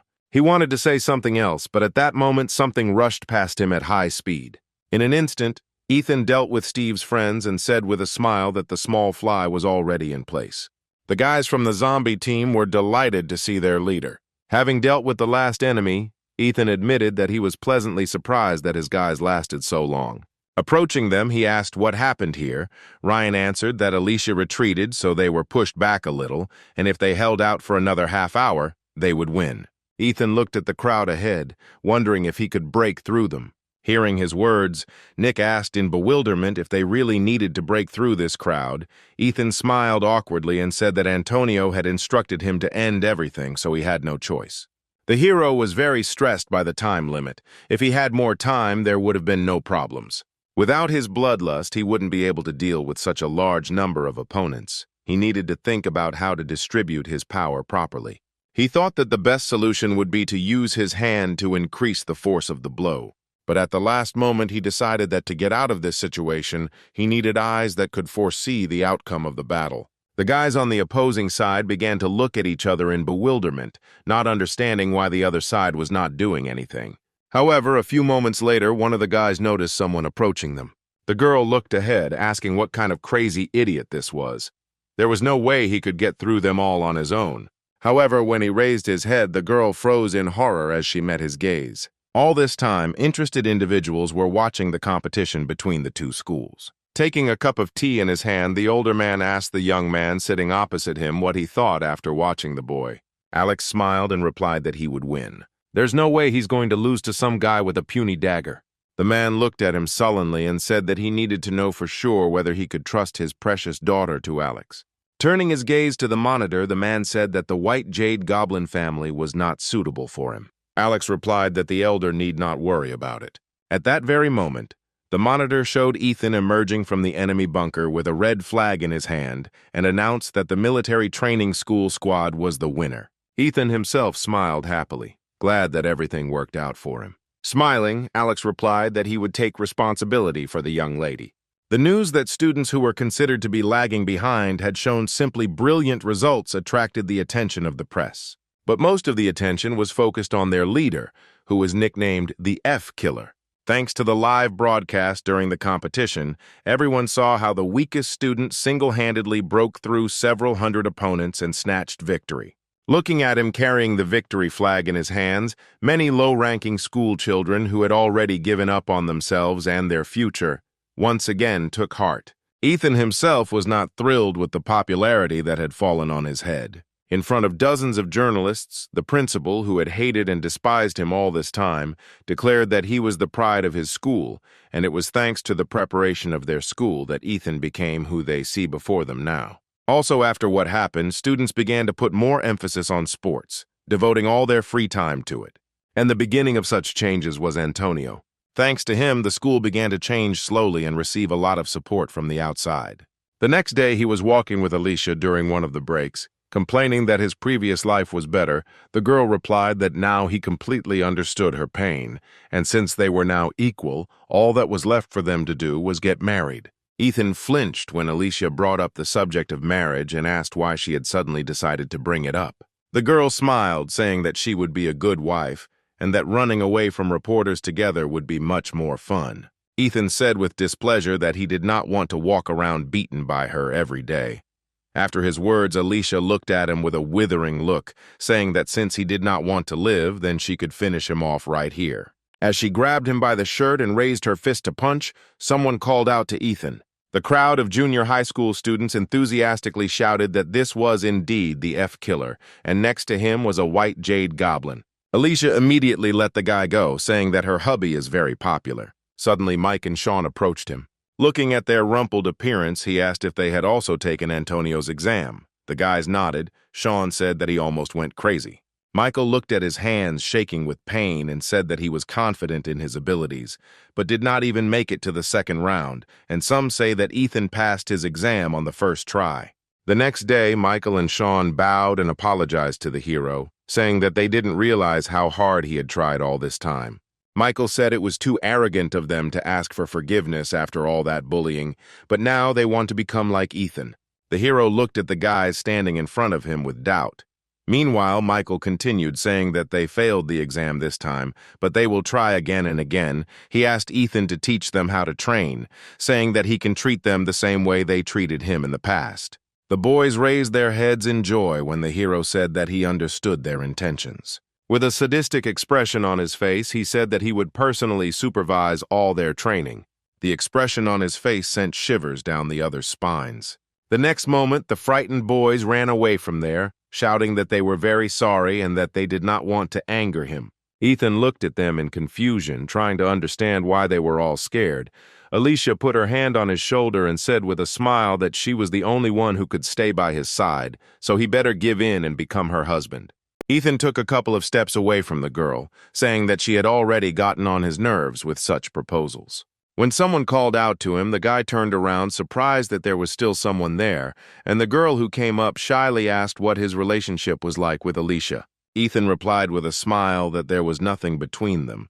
Hearing this, the girl's face lit up with joy, which cannot be said about Alicia herself. Taking a deep breath, Flora asked him to go out, at which point Alicia covered his ears with her palms, squeezing his head between them until it hurt. She smiled and said that Ethan was too busy right now and that they should talk another time. Flora said with tears in her eyes that it was too unfair because Alicia could see him every day, and she had been waiting for him all day today and had hardly decided to come up to him and admit that she liked him. After her words, Alicia's eyes widened in surprise. The next moment, she let go of Ethan, saying that she had indeed done wrong. Turning around, she headed back to class, telling the boy that the girl wanted to talk to him. Watching her retreating back, Ethan wondered why she was acting so strangely. Remembering Flora standing next to him, he turned to her and, smiling, asked what she wanted to tell him. The girl angrily said that he needed to go after Alicia as quickly as possible, which caused confusion in our hero. He listened to her words and ran after the girl, completely not understanding what they wanted from him. Flora sighed sadly, even though Ethan said that they weren't dating, but after Alicia left, his expression said it all. When he came to practice with his guys, Ryan asked what was going on with Alicia. Ethan replied that he himself would like to know. When he caught up with her and asked what happened, the girl just gave him a murderous look and left. A few hours later, he tried again and asked why she was acting like that. Alicia puffed out her cheeks in an offended manner and asked if he had listened to that sweet student. Ethan replied that he was sorry that the conversation with that nice student did not work out, but Alicia did not listen to him any further, fixated on this fragmentary phrase. When she turned to him, a simply murderous aura emanated from her. The girl asked who exactly he called cute and why he felt sorry for it. Alicia irritably hit the guy, saying that he should have listened to her confessing her love to him. The guy replied that this would not happen and that it was more like a dream. The girl said that she tells him this every day. Getting up from the bench, she asked how he could not pay attention to an intelligent, sweet, attractive, and also strong bride. Ethan smiled awkwardly and said that judging by her jokes, she wasn't that angry, and then went on training, while Alicia became even more angry. Pulling himself up, he sadly told his guys that he had absolutely no idea what he had done wrong again. Meanwhile, the girl checked her mobile phone and was alarmed by the message she received from her grandfather. When she read its contents, she was in deep shock. Showing Ethan the screen of her phone, she said with horror that he was already on his way here. The hero who was doing the exercise did not understand at all what she was talking about. While picking up her backpack from the floor, Alicia remembered that Ethan lived alone and asked if she could stay with him for a while. Hearing her question, the hero and the guys standing nearby froze and looked at her strangely. Looking at the girl, Ethan replied that he only had one bed. After his words, the guys turned their stunned gazes to him. Alicia clutched her head and said that she urgently needed help. The hero jumped off the crossbar and asked what happened. She replied that a strange man would come here soon and would look for someone.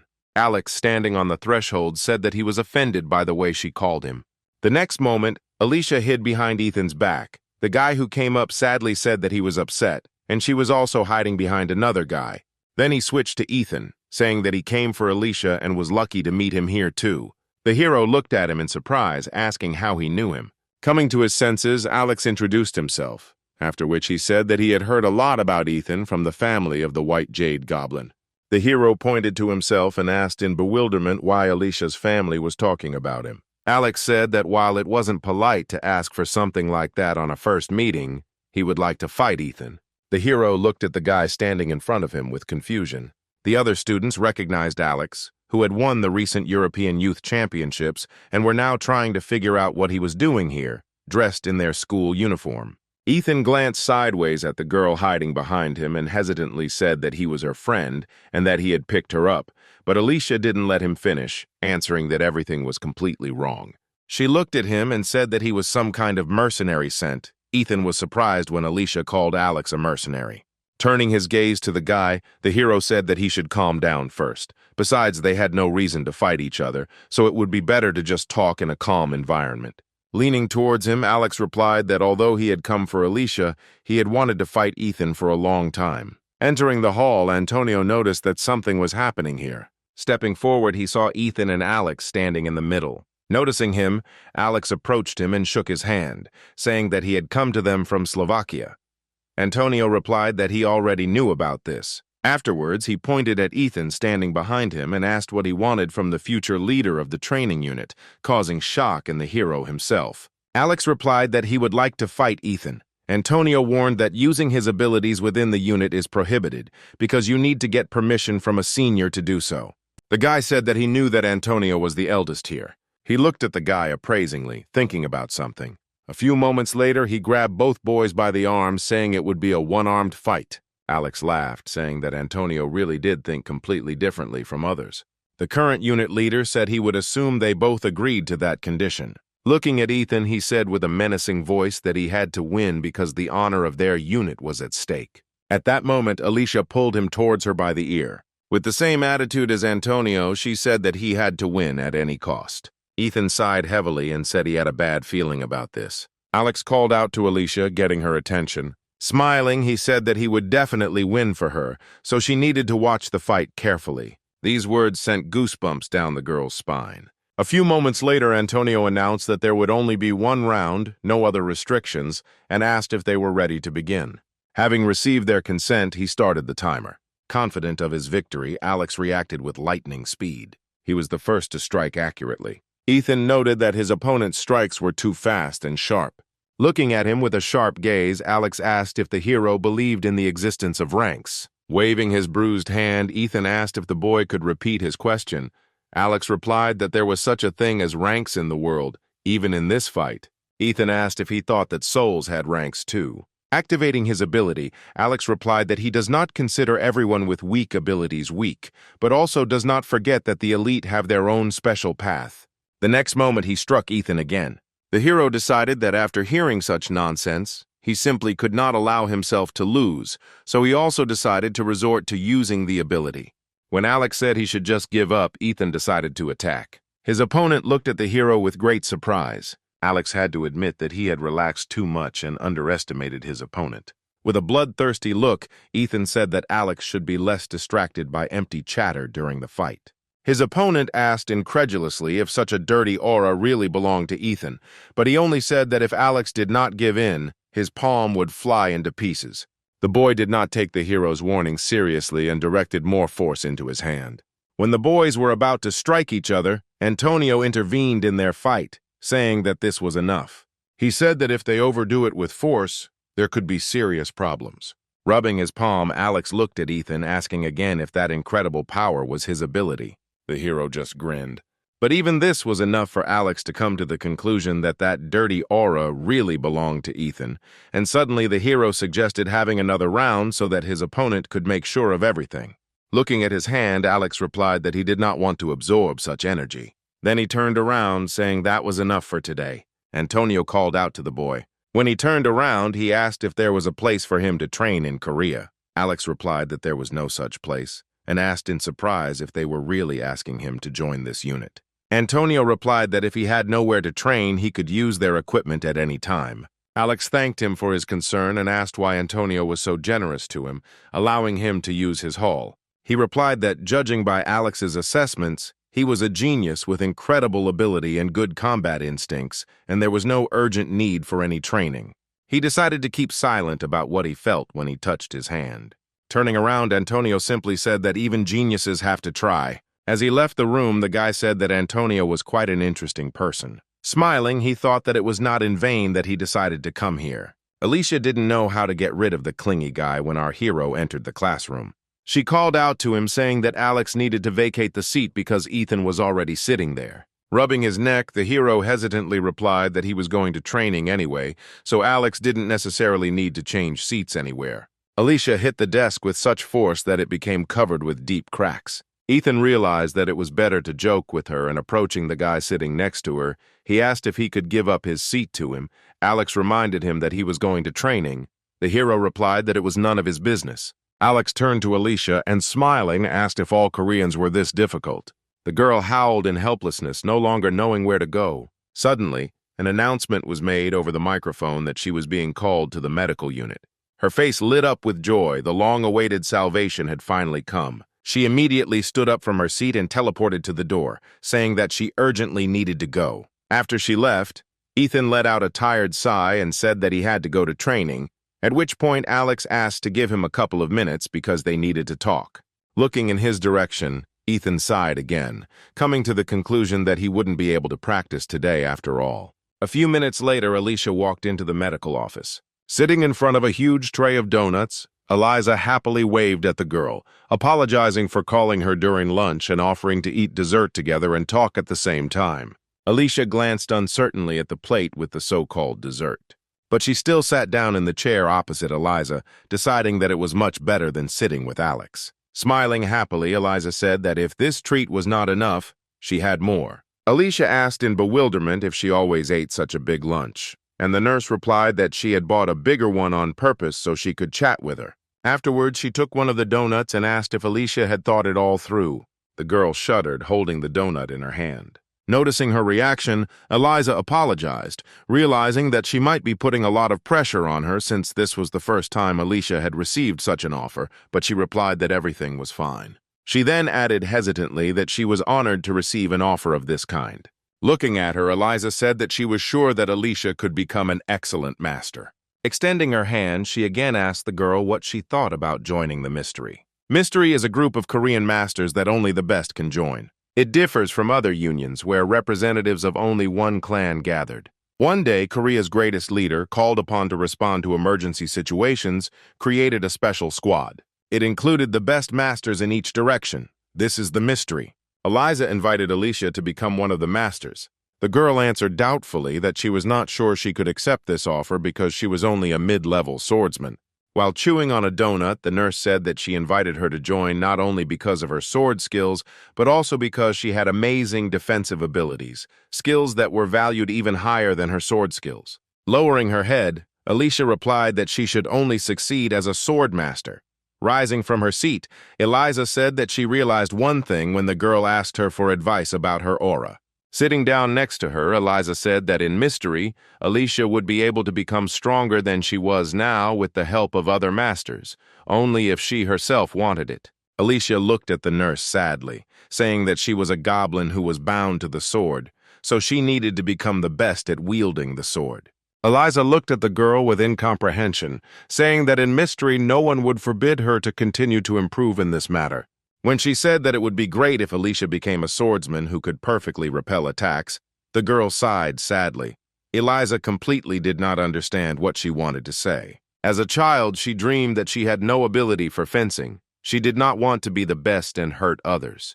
But even when Alicia wasn't trying hard enough to swing her sword, her abilities grew and eventually she managed to reach the level of an expert, despite her reluctance to become one. When she wanted to try to explain again, Eliza beat her to it, saying that her family must be very worried about her because the people from the White Jade Goblin clan were not exactly ordinary. If Alicia was nervous about having to operate in secret, Eliza said she could join the Mystery, learn everything she needed to know, and then return to the clan. The girl looked at her sadly. Alicia understood that this woman was already a master who had reached the top.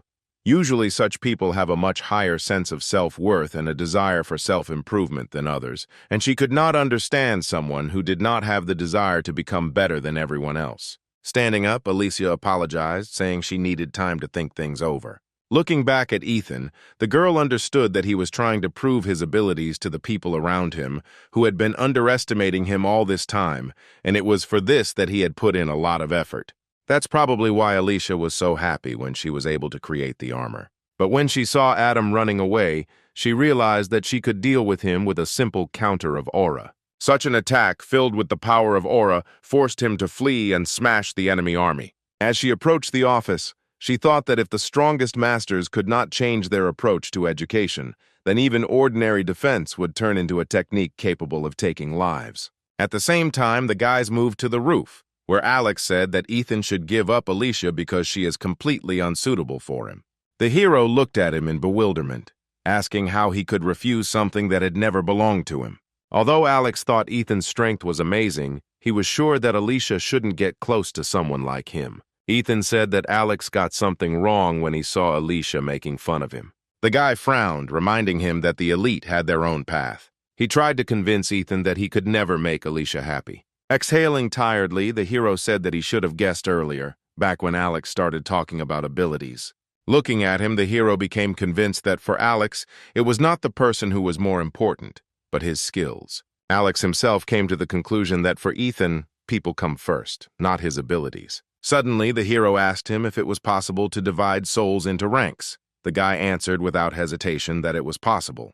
Frowning, Ethan asked how a person of lower rank should act. Should he really spend his entire life groveling before others? Alex replied that lineage comes with certain obligations, just as high status and power come with certain obligations. He was a firm believer that the elite were at the top of the food chain and needed to be taken care of first. Ethan said he didn't intend to listen to his nonsense any longer. Afterwards, he said that souls have no ranks, and some letter of rank cannot influence a person's soul. When Alex said that with that kind of thinking, Ethan would never be with Alicia, the hero took it a few steps further, saying that he shouldn't limit other people's possibilities. Standing next to him, Ethan thought that he didn't care how Alex thought about people, but he shouldn't try to limit someone like Alicia. He couldn't watch this calmly. Ethan understood perfectly well that the girl was trying to find her own path and change on her own without acting on someone's orders. Looking at Ethan with displeasure, Alex said that the role of Alicia's companion should be entrusted to someone who possessed the same outstanding abilities as herself. The hero asked if it was really worth ignoring her own desires. Alex said that Alicia's achievements were simply incredible, and she shouldn't waste her precious time on someone like Ethan. With a heavy sigh, the hero replied that she had her own life. Whether she wanted to become a swordsman or a cook was entirely her choice. Alex said that abilities are determined from birth, and Alicia was chosen to become the strongest swordsman. Ethan turned around and replied that they were talking about completely different things and headed for the exit. Alex agreed with him, saying that he immediately understood what kind of person he was when he saw him on the video. Stopping, the hero repeated again that souls have no ranks, and his interlocutor should also understand this. Getting into a fighting stance, the guy replied that although he admitted that Ethan was quite strong, this strength was imperfect. The hero decided that they couldn't do without a fight, and created a dagger. He didn't know what kind of power the enemy had, but he knew one thing for sure. It hadn't been fully activated yet. The next moment, he approached his opponent, saying that now he should show the full power of the so-called elite. When Ethan attacked him with a dagger, Alex stopped his blow. Holding the hero's hand, he asked irritably where his former mood had gone. Then he pointed the hand holding the dagger at Ethan himself, saying that he could not win by fighting only half-heartedly. The hero pulled his hand out of his grip and jumped back. He was surprised that Alex managed to stop his blow using only normal force. After activating his ability, the guy said that if Ethan continued to not use his power, he could die. The hero replied that he had not expected his opponent's physical abilities to be so well developed, because Alex did not seem at all like a person who was keen on sports, and he replied that he had never really trained, because he had no need to. Hearing his arrogant speech, Ethan said that this guy was starting to irritate him more and more. Smiling, Antonio replied that it was all because of the difference in their abilities. Holding the dagger in his hand, the hero thought that since Alex was physically superior to him, he needed to try a different tactic. The next moment, Ethan attacked his opponent, saying that if he ended up in the hospital, there was no point in complaining later. Dodging his attack, Alex asked in surprise if he had finally decided to fight at full strength. The hero carefully watched the movements of his opponent, waiting for the right moment. The next moment, he raised his dagger to strike, saying that he would immediately take Alex to the hospital so he could not worry. Having defended himself from this attack with his strength, the boy replied that, unfortunately, something like this would never come true. Holding the sword created by his energy in front of him, he said that he had been waiting all this time, hoping to see the power of Ethan that he had shown in the hall. But since the hero does not intend to do this, then it's time to end everything. A few moments later, they were locked in battle. While fending off Ethan's attack, Alex asked why he wasn't fighting at full strength yet. The hero retreated, realizing that his opponent was blocking all of his attacks perfectly, and his attack tactics were putting a lot of strain on the hero. Raising his sword above his head, the boy said that he was disappointed that he was not taken seriously. The next moment he attacked Ethan, but he was able to dodge. Once at a safe distance from him, the hero came to the conclusion that Alex was deliberately copying his attack technique. Pointing his sword at Ethan, the boy suggested ending their fight as quickly as possible. Clutching his head, the hero said in disappointment that it would be nice to win with just a dagger, but that would definitely not happen today. The next moment, his gaze changed to a more bloodthirsty one. Alex did not fail to notice the change that had occurred, and standing up, he said that his opponent had finally decided to have a normal battle. Looking at Ethan, he noted that his aura was even more poisonous than last time. The hero responded with displeasure that this was not something to judge by a person who copied other people's techniques. Alex said he did it to stir up Ethan. He chuckled and asked if he was being too cocky. Gripping the sword tighter, Alex said that he had absolutely no idea what Ethan meant. When his opponent activated his ability, the hero saw that his sword could embody the movements of the target the wielder was fighting and make them his own. The next moment, he said that with such an ability, one can be arrogant, especially since Alex has the appropriate physical abilities that allow him to control his strength at the proper level. Alex looked at him in confusion, alarmed by the fact that Ethan spoke as if he knew about his abilities. Clutching the dagger, the hero thought that since his killing power had not worked on his opponent, then his life was not so simple either. The next moment he attacked Alex. Holding his sword, the boy said that apparently Ethan did not like the fact that he was being copied, so this time he would show his own abilities. The next moment, he deflected his opponent's attack with one swing of his sword, causing him to fly back. Ethan looked at the guy standing in front of him with bewilderment. He had never seen anyone before who could pull off such a trick from a defensive position, throwing the opponent back. Pointing his sword at him, Alex said that this was just the beginning. The hero noticed that his opponent had only changed his stance, but the situation had instantly changed. While at first glance it may look like a normal sword stance, this guy has actually turned around to hide his vulnerable area and taken a comfortable position that allows him to parry the blows. Ethan said that he had incredible skills. Looking at his opponent, Alex asked why he was hesitating. Deciding that the hero was not going to attack, he made the first move, attacking Ethan. He managed to repel the enemy's attack with his dagger. But before he could even notice, Alex had returned to his original position, preparing to deliver the next blow. This time, Ethan failed to dodge or defend himself and was thrown to the side by the blow. A few moments later, he hit his back against the wall. Alex, standing a little further away, asked what the hero was so desperately trying to hide. He looked at him puzzled, saying that now was not the situation in which it would be worth smiling. As he stood up, Ethan said with a smile that it was the first time he had seen a person who was superior to him in every way. A terrifying aura began to envelop the hero's body. He admitted that he was even a little ashamed for looking so impudent. Looking at the dagger in his hand, the hero said that until the very end, he hoped that he would be able to cope without this power. Ethan shifted his grip on the dagger and pointed it at his opponent, saying that Alex was truly amazing. The guy was glad that his opponent had finally shown the same strength that he had seen in the hall earlier, and holding his sword in front of him, he said that he had been distracted that time, but this time everything would be completely different. The next moment he ran towards Ethan.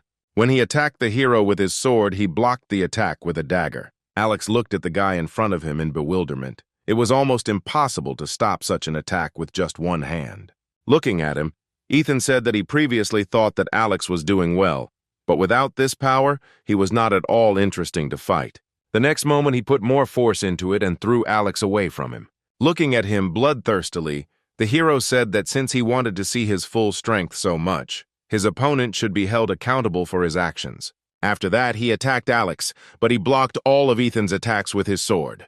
The guy was confused by what was happening, although his opponent continued to maintain his strength, but his right hand was getting stronger, he asked in bewilderment. Isn't Ethan's ability to concentrate all his strength in one point?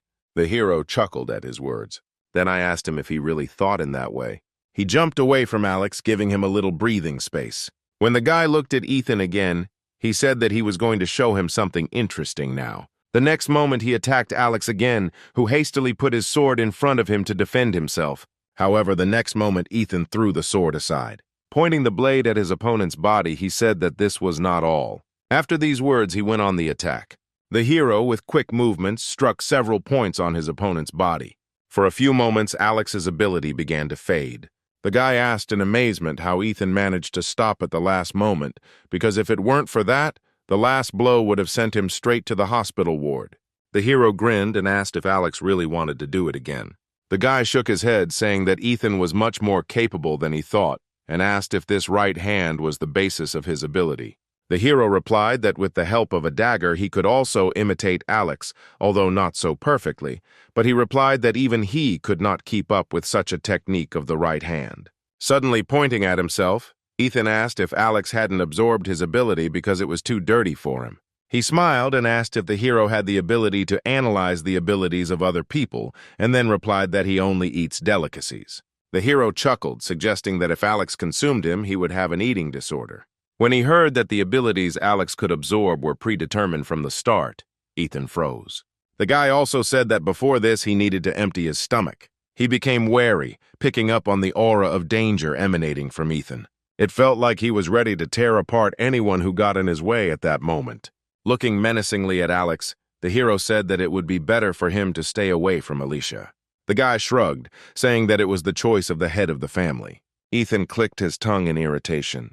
He knew perfectly well that he couldn't interfere in the family's affairs. Suddenly, Alex said that he could actually intervene. The boss had wanted to meet Ethan in person for a long time. The hero asked in bewilderment why they had been fighting all this time. The guy replied that he just wanted to see his abilities before taking him to the boss. Since the hero had won, he decided to give him one piece of advice. Don't even try to persuade the leader, because he was even more difficult than Alex himself. Ethan had a hard time even imagining what kind of monster this was, who was even more arrogant than Alex. Suddenly, the hero asked him why he was following the orders of the head. He replied that the head of the clan would tell him about this personally. Ethan was shocked when he heard that their meeting would take place today. Meanwhile, Pavel arrived at the international airport. When he got out of the car and saw the situation around him, he simply had no words to describe it all. A huge bear raged, destroying everything around. The animal screamed that he was ordered to get up and eat as much meat as possible. Paul was very surprised when he heard that the ability was capable of having its own mind and speaking freely. He knew that some could summon their ability in the form of a monster, but this bear was simply huge and also had intelligence. When the people saw the military advisor approaching them, they were glad that they would now be safe. Hearing the joyful cries of people, the bear turned around and saw a man standing opposite him. The next moment, he lay down on the ground in front of him, saying that he smelled nice. The man said that it was the first time he had seen the ability to speak and asked who its owner was. In response, the bear shouted that the owner had ordered him to get up and eat meat. Smiling, Pavel said that the bear should rinse his mouth with seawater after lunch. The next moment, his gaze became colder, and the man added that this would only happen if he managed to survive. When Pavel's body was enveloped in a bright light, the bear closed its eyes and turned away from it. Like the White Jade Goblin, the man worked hard to create a special ability similar to various heroes from legends. But most of his attempts ended in failure, and only a few were able to keep the legend in their souls. In the last experiment he conducted, he managed to obtain the soul of a legendary hero. Dressed in armor, the man extended his hands to the side, summoning a double dragon sword. A few moments later, a sword appeared in each of his hands. Pavel immediately attacked the bear, aiming at its paws. The bear cub watched what was happening with interest, completely unaware that they were going to kill him. However, the next moment, a sharp flash of pain pierced his body. Rising up on his hind legs, he roared in pain. Looking up at him, the man asked him to be quieter because his ears were already hurting from shouting so loudly. The bear cub ran towards the water, screaming that he didn't want to eat poisonous meat. A few moments later, he splashed into the water, creating a huge splash. Pavel sighed sadly, saying that he wanted to ask him more about the owner. The next moment, he gripped his swords tighter and began to cast a spell. Having finished it, Paul pointed one of the swords into the cloudy sky. A few seconds later, numerous lightning bolts began to strike the sea in a chaotic manner until one of them hit the bear directly. He couldn't get out of this trap, helplessly floundering in the water in pain. The man decided not to waste time and ran to the water. Suddenly, the lightning stopped, and instead the remaining electrical discharges in the water began to gather around the bear, causing him confusion. A few moments later, the lightning began to heat up strongly, turning the water into real boiling water. Pavel, who was watching this, noted that this bear had simply incredible endurance. This whole strange situation with an ability that not only had its own mind but also terrifying endurance did not give the man any peace. Deciding that there was no point in torturing him any further, Paul crossed his swords and shouted the name of the ship. The next moment, 12 huge warships appeared in the air. When the man ordered all ships to attack, they opened fire. They fired directly at the bear, which tried to protect itself with its paws from their attacks. When several shots hit him at once, he screamed in pain again. The man watched everything from the side, once again amazed by the endurance of this creature. The bear turned to him, asking him to just let him go. But Paul was merciless to his enemies. He crossed his swords again and pointed them at the enemy. The next moment, the ships approached the bear, surrounding it from all sides. On Pavel's orders, all the ships simultaneously fired at the bear. The last thing he managed to say before his death was that he did not want to die. When the enemy was finished, Paul's armor was scattered. For a few moments, he stood looking at the smoke dispersing into the sea. He wondered what the owner of this bear would do. That same evening, Douglas entered one of the rooms of their secret base. Coming closer, he asked if the chief's eyes hurt from such darkness. The woman standing in front was dressed in a dark cloak that completely hid her face from strangers. She turned around, hearing a familiar voice. Douglas reported that thanks to her intervention, everything went smoothly. The woman said that she had something to say about this. In the place he had spoken of earlier, another one had disappeared. Douglas chuckled, saying that it was entirely possible since he was sent to fight Pavel. The woman explained that if he died, the body should have floated up, but he simply disappeared. After her words, Douglas's look became more serious. He assumed that Pavel was keeping that bear with him. The woman said that then his presence would be felt, but he disappeared completely. Douglas threw up his hands, saying that Pavel had simply amazing abilities. Turning to him, the woman said that soon another one would appear in the south. But this time it would need to be monitored more carefully and not allowed to repeat today's situation, otherwise all their plans would be disrupted. Scratching the back of his head, Douglas said that they couldn't just go and fight Pavel. He suggested simply forgetting about this bear because he was of no particular use. He even forgot that he was forbidden to go into the sea. Looking ahead at the huge circles with pentagrams, the woman said that perhaps this really would be better. At the same time, Ethan was brought to the main house of the Blue Goblin clan. The hero stood in front of the entrance, not daring to go inside. Sometime later, the servant came inside and Ethan followed him. Stopping at one of the rooms, the servant bowed and said that he had brought a guest. After waiting for permission, the servant opened the door, letting Ethan inside. Taking a few steps forward, the hero saw in front of him an elderly man sitting at a long table set for two. Looking at the guy, Harold said that the boy came quite quickly. Ethan awkwardly scratched the back of his head and said that they were too far apart to talk properly and asked if he could sit closer. The man replied that he could sit at the table. The hero thanked the man and approached the place prepared for him, noting that this old man was too hostile. They sat in complete silence for several minutes, which seemed like an eternity for our hero. Ethan decided to speak first and, looking at the man, asked if he could eat what was in front of him. Harold replied that it was specially prepared for the guest. The next moment, he pointed at Ethan, saying that because of him, Alicia had false hopes. While chewing the food prepared for him, the boy asked what empty hopes the man was talking about. He slammed the table and said irritably that it was because of him that she had gone down the wrong path. Ethan asked if he meant her armor and said that she only got this ability through her own efforts. The man said that Ethan was completely clueless and that he shouldn't have pushed his granddaughter down the wrong path. Raising his hands in a surrendering gesture, the hero asked the man not to jump to conclusions and said that he also had a couple of questions for him. Harold grinned and replied that he would give him a chance to speak when he had finished. Ethan asked what the man wanted to know since he had been called here so hastily. Harold replied that he was not pleased that such a brat was hanging around his granddaughter, but as far as he knew, Ethan was there when they were attacked and asked what Alicia was doing there. The hero realized that they were talking about the incident at the bank. He replied that, as it was said in the news, she was trying to save people. The man said that he already knew this. He wanted to know if the boy had seen whether his granddaughter had managed to pin Douglas to the wall. Ethan looked at the man in surprise, who explained that he was interested in knowing if her victory was worthy of the title of Sword Goblin. Looking away, the hero replied that her battle with Douglas was the longest. Ethan didn't know what else to say to the man sitting in front of him. Alicia actually fought Douglas the longest, but only a couple of people know that it was he who defeated him. Ethan knew that if he revealed the whole truth now, Alicia would get into trouble, so he replied that she had driven Douglas away and saved everyone from danger. Harold liked his answer. The hero was very shocked when he heard his words that if Alicia had lost, she would no longer be his granddaughter. Ethan clenched his fist and asked if this was too harsh on Alicia, since she could have died in this battle. He said that even with an A-rank ability, she was still an ordinary schoolgirl. The man replied that even if his granddaughter was just a schoolgirl, she was different from ordinary people. Ethan felt uncomfortable hearing such words. Noticing his displeased expression, Harold said emphatically that the best are always and everywhere the strongest. The hero could not believe that he was saying something like that about his granddaughter. The next moment he asked what would have happened if Alicia had actually died that day. The man was enraged by his words and replied that his granddaughter could not have died at the hands of some scum. The next moment, the man summoned the painted spirit. He slowly approached Ethan. The tiger stopped, opened its mouth right in front of the guy's face, and let out a terrifying roar. Ethan didn't react to this in any way. He just asked the beast to move away because he couldn't see Harold. The man was pleasantly surprised by the guy's reaction.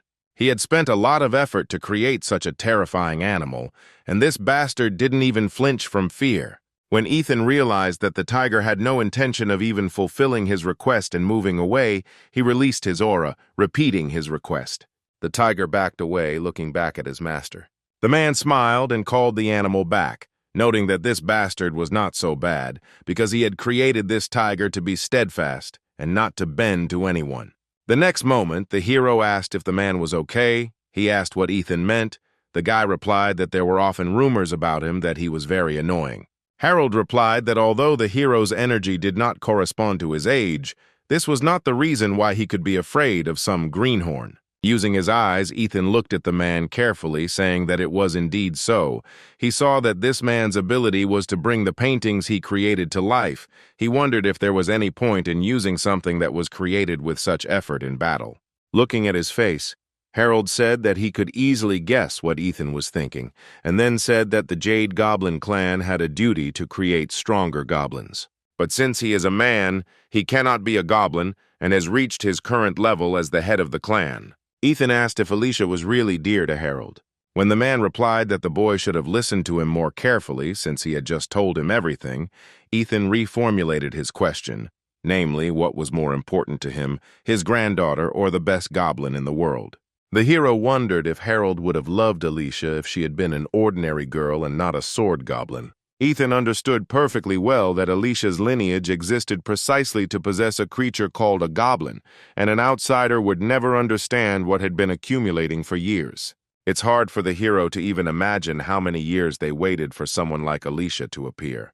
He used to think that she had everything and was living a carefree life, but it turned out that she was treated just like an object. Harold chuckled, saying he was a funny guy, and asked if he wanted to fight him once. Ethan replied that he might even fight a few times. But first he wanted to ask a question. Having received the man's approval, the hero asked why Alex was brought here and why a man from Slovakia should obey Harold. The man replied that this was not submission. He simply showed him his granddaughter and offered to marry her. Ethan had an inkling of something like this and asked why him. He suddenly remembered that the Jade Goblin clan's lineage did not accept outsiders in order to maintain the purity of the bloodline. Remembering Alex's abilities, everything fell into place. He asked how long they would wait until Alex used his ability. The man was surprised that Ethan knew his abilities. He sighed and replied that if Alicia didn't reach the desired level before finishing school, he would personally feed the goblin to Alex, but the man still hoped that his granddaughter would become stronger and would be too tough for that guy.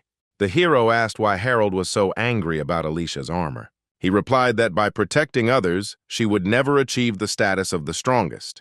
Their clan had been waiting for the appearance of the strongest goblin for many centuries, and that was his granddaughter. Ethan sighed and said that it was simply impossible to dissuade him from anything. Now he understood why Alicia was so eager to run away from home. The man was angered by his words. The next moment, he revived the spirits from his paintings, saying that their conversation had dragged on too long, and the only reason he had called Ethan today was to warn him to leave his granddaughter alone because he was useless to the family. At the same time, the spirits surrounded him, looming over him menacingly. The irritated boy released his power, saying that he never intended to help their kind. The man realized that this kid was now showing him his ability, which he had not previously revealed. He was sure that Ethan was completely unsuitable for Alicia, having an unclear origin and an equally unclear and disgusting ability. The next moment, the painted snake bared its fangs and attacked Ethan. However, the next moment, a worried Alicia appeared in the room. The spirits immediately disappeared back into their paintings, and the hero dispelled his ability. The girl walked briskly towards her grandfather and asked with displeasure why she had to be everywhere with Alex and the patrol squad. He replied that this decision was made by him personally. Alicia shouted that she did not want to be in such company. As she was about to say something else, she froze when she noticed an unexpected guest at the table. Ethan smiled and waved at her. The shocked girl asked what he was doing there. The hero replied that it just happened that way. Quickly approaching him and grabbing him by the shoulders, she said that he should not hide everything anymore. Afterwards, Alicia smiled happily, asking if he had finally decided to propose to her, if he wanted to meet her family first. Then he should have taken her with him. When Ethan said that now was not the time for such jokes, she leaned towards his ear and apologized, promising that she would fix everything now. Afterwards, Alicia turned her gaze to her grandfather. She asked with displeasure why it was necessary to invite Ethan here. Alex alone was enough. At that moment, a female figure appeared in the doorway. The woman said in a commanding voice that Alicia should maintain her dignity because she was a goblin. The girl looked uncertainly at the woman standing in front of her. Also looking at her, the man said that he had just finished and asked Angelina to take them away. She nodded towards our heroes and said that if they heard everything, then they should hurry. Turning to Ethan, Alicia said that they really should hurry. On the way out, the hero bowed to his friend's aunt, saying that he hoped that next time they would meet in a more favorable environment, but she snapped that they would never see each other again. The hero noticed that her manner of behavior was exactly like that of Alicia's grandfather. Using his vision on her, he learned that she was a goblin of the previous generation. Turning her attention to Alicia, Angelina said that she should change clothes and explore the 3rd district with Alec, to which the girl responded with a sharp refusal. The woman frowned and replied that now was not the time for jokes. An hour ago, an unknown powerful ability had destroyed the airport in Yi City. Although it had been dealt with, a national alert had been declared and the government had asked for their help. Alicia and Ethan were shocked to hear the news. The next moment, the hero clarified where exactly the attack had taken place. The woman repeated that in the city of Yi, although the military advisor had sorted everything out, the damage was quite serious, and some patients from the destroyed mental hospital had also gone missing. In a depressed state, the hero thanked her for the information. The woman noticed a change in his mood and asked if he had any relatives living in this city. Ethan remained silent, not daring to answer anything. Looking at him, Angelina said that it was his personal business and she would not interfere. Then she switched her attention to Alicia, telling her to simply silently follow her instructions. She had no choice but to agree. At this point, Ethan stepped forward, saying that he wanted to say something. The woman looked at him with an icy gaze, saying that there was no place for anyone else here and that he should leave. Ethan looked at her silently as a startled Alicia grabbed his arm.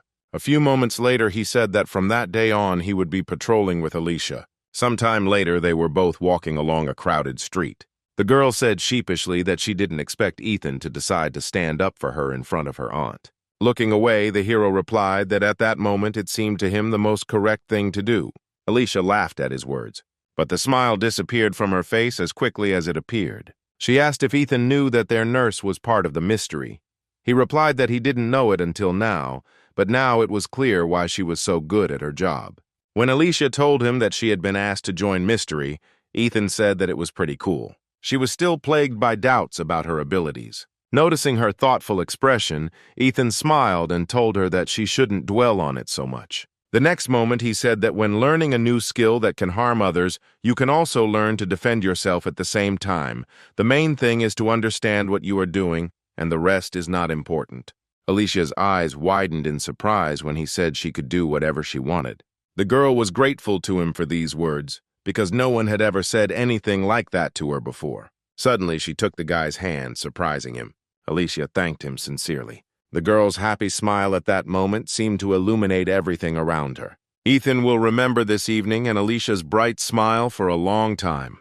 A week later, a disappointed Spencer was sitting in the park late at night. He sighed sadly and said that the article about the battle between the two schools that they had worked so hard on was only included in the general summary. Opening his folder, he admitted that he didn't think digging up information about one student would be so difficult.